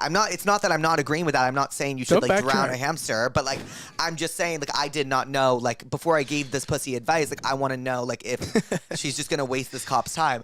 So yeah. Well, it just really depends if you want your sister to go to jail. I would be fucking livid if I don't have a sister, if my brother drowned my hypothetical hamster. I'd be livid. Well, I mean, your sister sounds like I think she has other stuff going on, you know. Well, you know what they say. What do they say? That's the first signs of like a serial killer. Right. So what I would tell this pussy to do is therapy. No, I would say go to the cops if you want your sister to go to jail. Facts. But to get back at your sister, you need to start a rumor around the school and be like, my sister is a serial killer. She literally suffocated and drowned my hamster. So you think no therapy? Do we want the sister to get better? Do we want a redemption arc? How do you get better from that? You're a murderer. Well, maybe. Yeah. No, like therapy for sure. That's a crazy thing to happen. Maybe this, I'm not going to make excuses for the sister. That poor hamster. Having a hamster as a pet is so wild to me. Like, what's the point? I don't know what side you're on right now. Yeah, like I really can't tell. No, I'm saying I'm on the side of you want to know the something? main girl. Like you, obviously that's murder. Like I'm now questioning like the point of having a hamster as a pet, and also where hamsters come from and how they got domesticated. I maybe have extra sympathy. I've never owned a hamster. My friend did. Same, neither. And we were working together, and his hamster, while we were working together, had to go to the ER.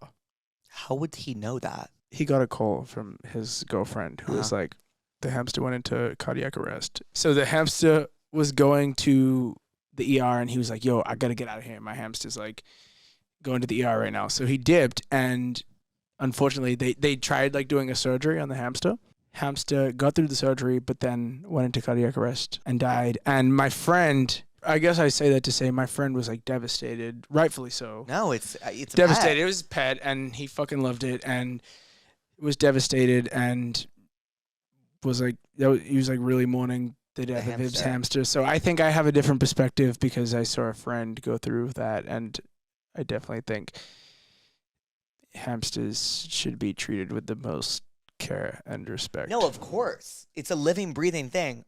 My question just arises from, yes. It's okay. No, Jake, I know your heart. It's that fine. sister is a serial killer in the making. For sure. Yeah.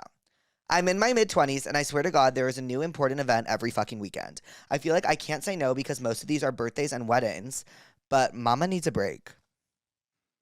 Because most of them are birthdays and weddings. I feel that. That's I think tough. you can say no to birthdays. You can't say no to like weddings if they're your close friends.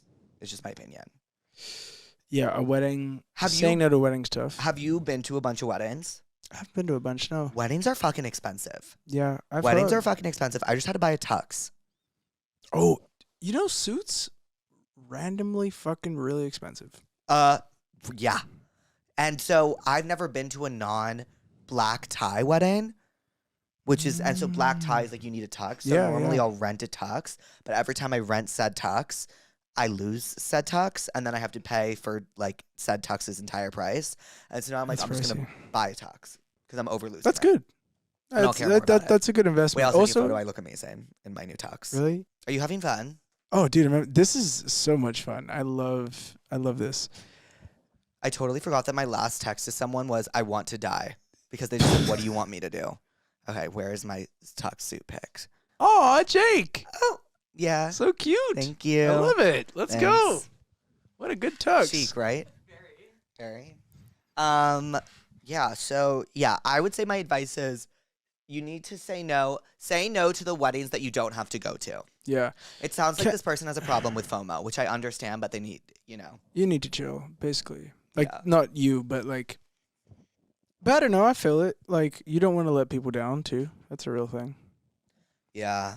The show will go on without you. The show will go on. Like, their birthday's still happening and the wedding's still happening. You got to prioritize yourself. But you will have a lot more FOMO from missing a wedding than a birthday. IMO. Oh, 100%. That's like a real, that only happens, well, it's not as common as birthdays. You know what I mean? Right. Birthdays happen once a year. Yeah. Weddings are supposed to happen once in a life, but that's not the case. But, I mean, yeah. I mean, but like, hopefully you have 80 plus birthdays. You know what I mean? Chills. You can only really have a handful of weddings. Yeah. I mean, I've never seen more than like 5. I'm excited. My friend just got engaged, and it's going to be our first college wedding. Okay. So, like, our friend, like, it's going to be everyone we went to college with back for a wedding. Oh. And I am so fucking pumped. It's next summer. Yeah. And I cannot fucking wait.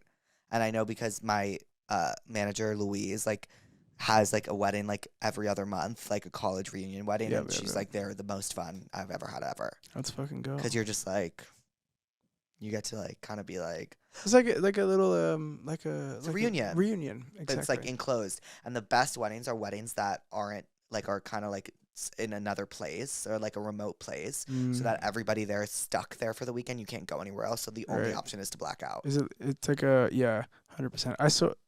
Kind of tangent, kind of side note, but like I saw like one of those like a Am I the Asshole vibes.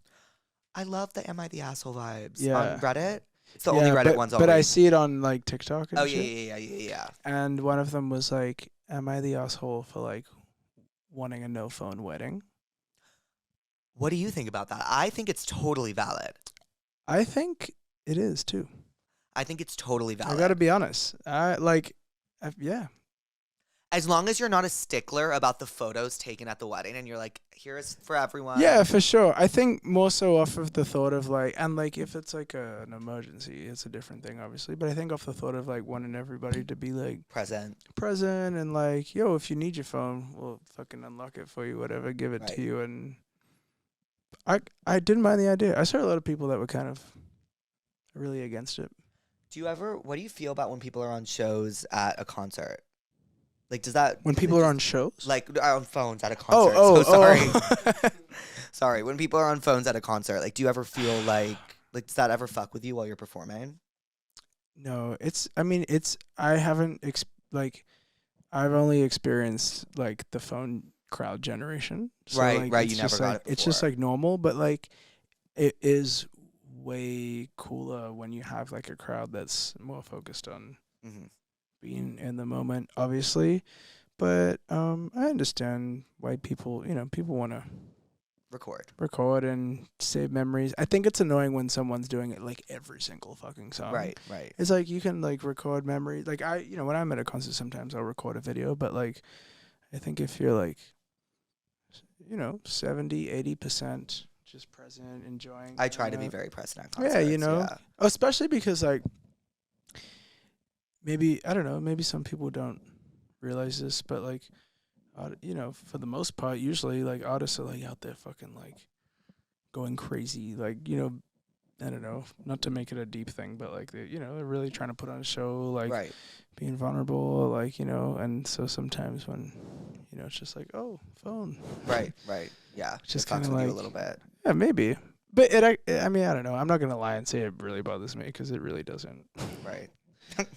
Yeah, to be honest. Yeah. But I can understand why people like really hate it. Yeah, especially people that were performing before the phone crowd. Yeah, and I definitely do prefer a no phone crowd. It just doesn't bother me really. My ex-situationship and I have a very hard time staying away from each other. We're so bad for one another, but I think that's why we still hook up. Help me, how do I grow up? We're so bad for each other. That's why I think we keep hooking up. They can't stay away. It sounds very toxic.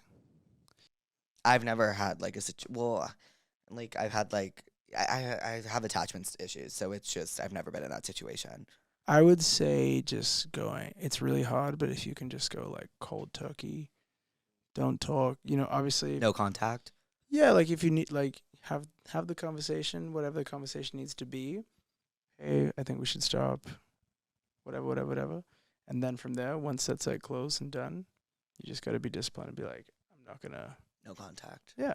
Yeah. I think that's easy. I mean, that's like, I don't know. I think that's probably it's kind of hard to do, but like, yeah, that's it. I mean, that's really the only way you're really going to move on, right? Yeah. At least for like, a long period of time, and then when you heal and you guys come back together, be friends or whatever happens down the line. But I think like, to really, really get over, you gotta like go, and it sounds pretty cliche, but you do gotta go like think about yourself and focus on that and do all the things. My roommate is a pathological liar and lies about having cancer and a handful of other medical things for attention. We're in a year lease. What the fuck do I do? So I have the ultimate prescription because I know what this person needs to watch. There's a documentary about this. There's also a show about this. Real Housewives of Orange County. This one housewife's boyfriend at the time lies about having cancer, and they find out on the show. So you should watch that. What season? I think it's 9 or 10. Fuck. What documentary are? Oh! Are you talking about apple cider vinegar? Yes. Yeah. Yes. Yeah. Yes. Yes. I haven't. To be completely honest, that takes place in Australia. It does. I haven't watched the full thing, but I've definitely heard about it. I've definitely seen clips. I would try to break the lease, or just like. I'd definitely break the lease. I would definitely encourage your friend to get some serious help. Yeah, that's crazy. I would, maybe encourage some distance. Definitely move out. Definitely another no contact situation, maybe. I would also watch Glee. You ever watch Glee? Because Terry Schuster pretends to be pregnant. You know what? I remember Glee being on the TV when I was a kid. I never locked in on it. You gotta lock the fuck in. Special of all time. Okay. Of all fucking time. Okay, I gotta. Glee is the greatest of all time. I've heard it. I've heard that people say that for sure. It's just perfect. Start from the jump, right? Yeah. You have to start from the jump. It's the pilot's one of the best pilots ever of all time. I believe you. I saw you just interviewed. Yes, Leah Michelle. It's my mag. That was really cool. It was unbelievable. I remember leaving that interview. I smiled when I saw that post. Yeah, it was really wholesome. When I left that interview, when she left the room, I looked around. Do you remember that, Nolan? I looked around and I was like, "Yeah, that ate." Wow. Like that was the best moment of my entire life. Yeah, I saw you said something like that, and I was like, "That's really sweet." Okay, well, Leroy, what did we learn today? Hamsters should definitely be taken care of. And it's illegal to kill one. Not that I was ever planning on killing a fucking hamster, but I just didn't know if it was like punishable by law. Exactly. Yeah, I'm just saying, like, I didn't know if it was punishable by law. We also learned that you live in a hotel. We learned I live in a hotel. I mean, I didn't learn that. You learned that, yes, I guess. I learned that you live in a hotel and you live in the sweet life of Zach and Cody vibes. That really, yeah. Do you know what I'm talking about? I know exactly what you're talking about. Cool. I know it. That's why I was like, yeah. Yes, I am. And we learned that people are going through some fucking shit, I guess. And have some crazy roommates and /sisters /shit going on. Mm-hmm. And we learned that you have new music on the way. Oh. Or I learned that. Fuck, yeah. I guess we didn't even talk about that. We didn't talk about Should we? For like 5 seconds, and we could. Yeah. Go okay. Yeah. Okay. I'm like, dude, we spent all this time talking about fucking hamsters. Okay, so before we end, tell me about your new project and when you see it coming out and what the vision is and everything about it.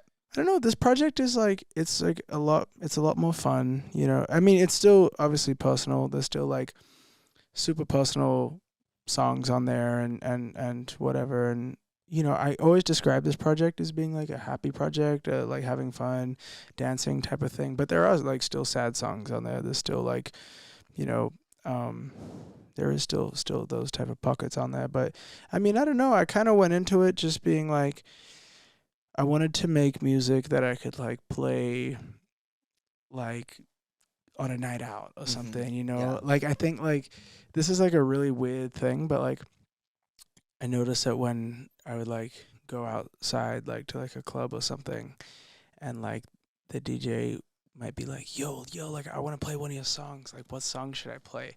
And I would be like, fuck, I don't really have any songs that like you can play right now that like will feel, you know.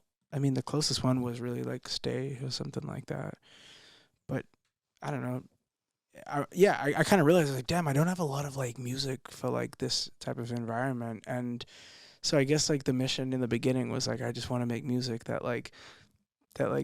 can be played outside and played for people to have fun and dance to, because I kind of have made like a lot of sad music and a lot of like, you know, kind of more emotional leaning stuff. And there's still that stuff on there, but I don't know, just taking a bit more sonic risk, melodically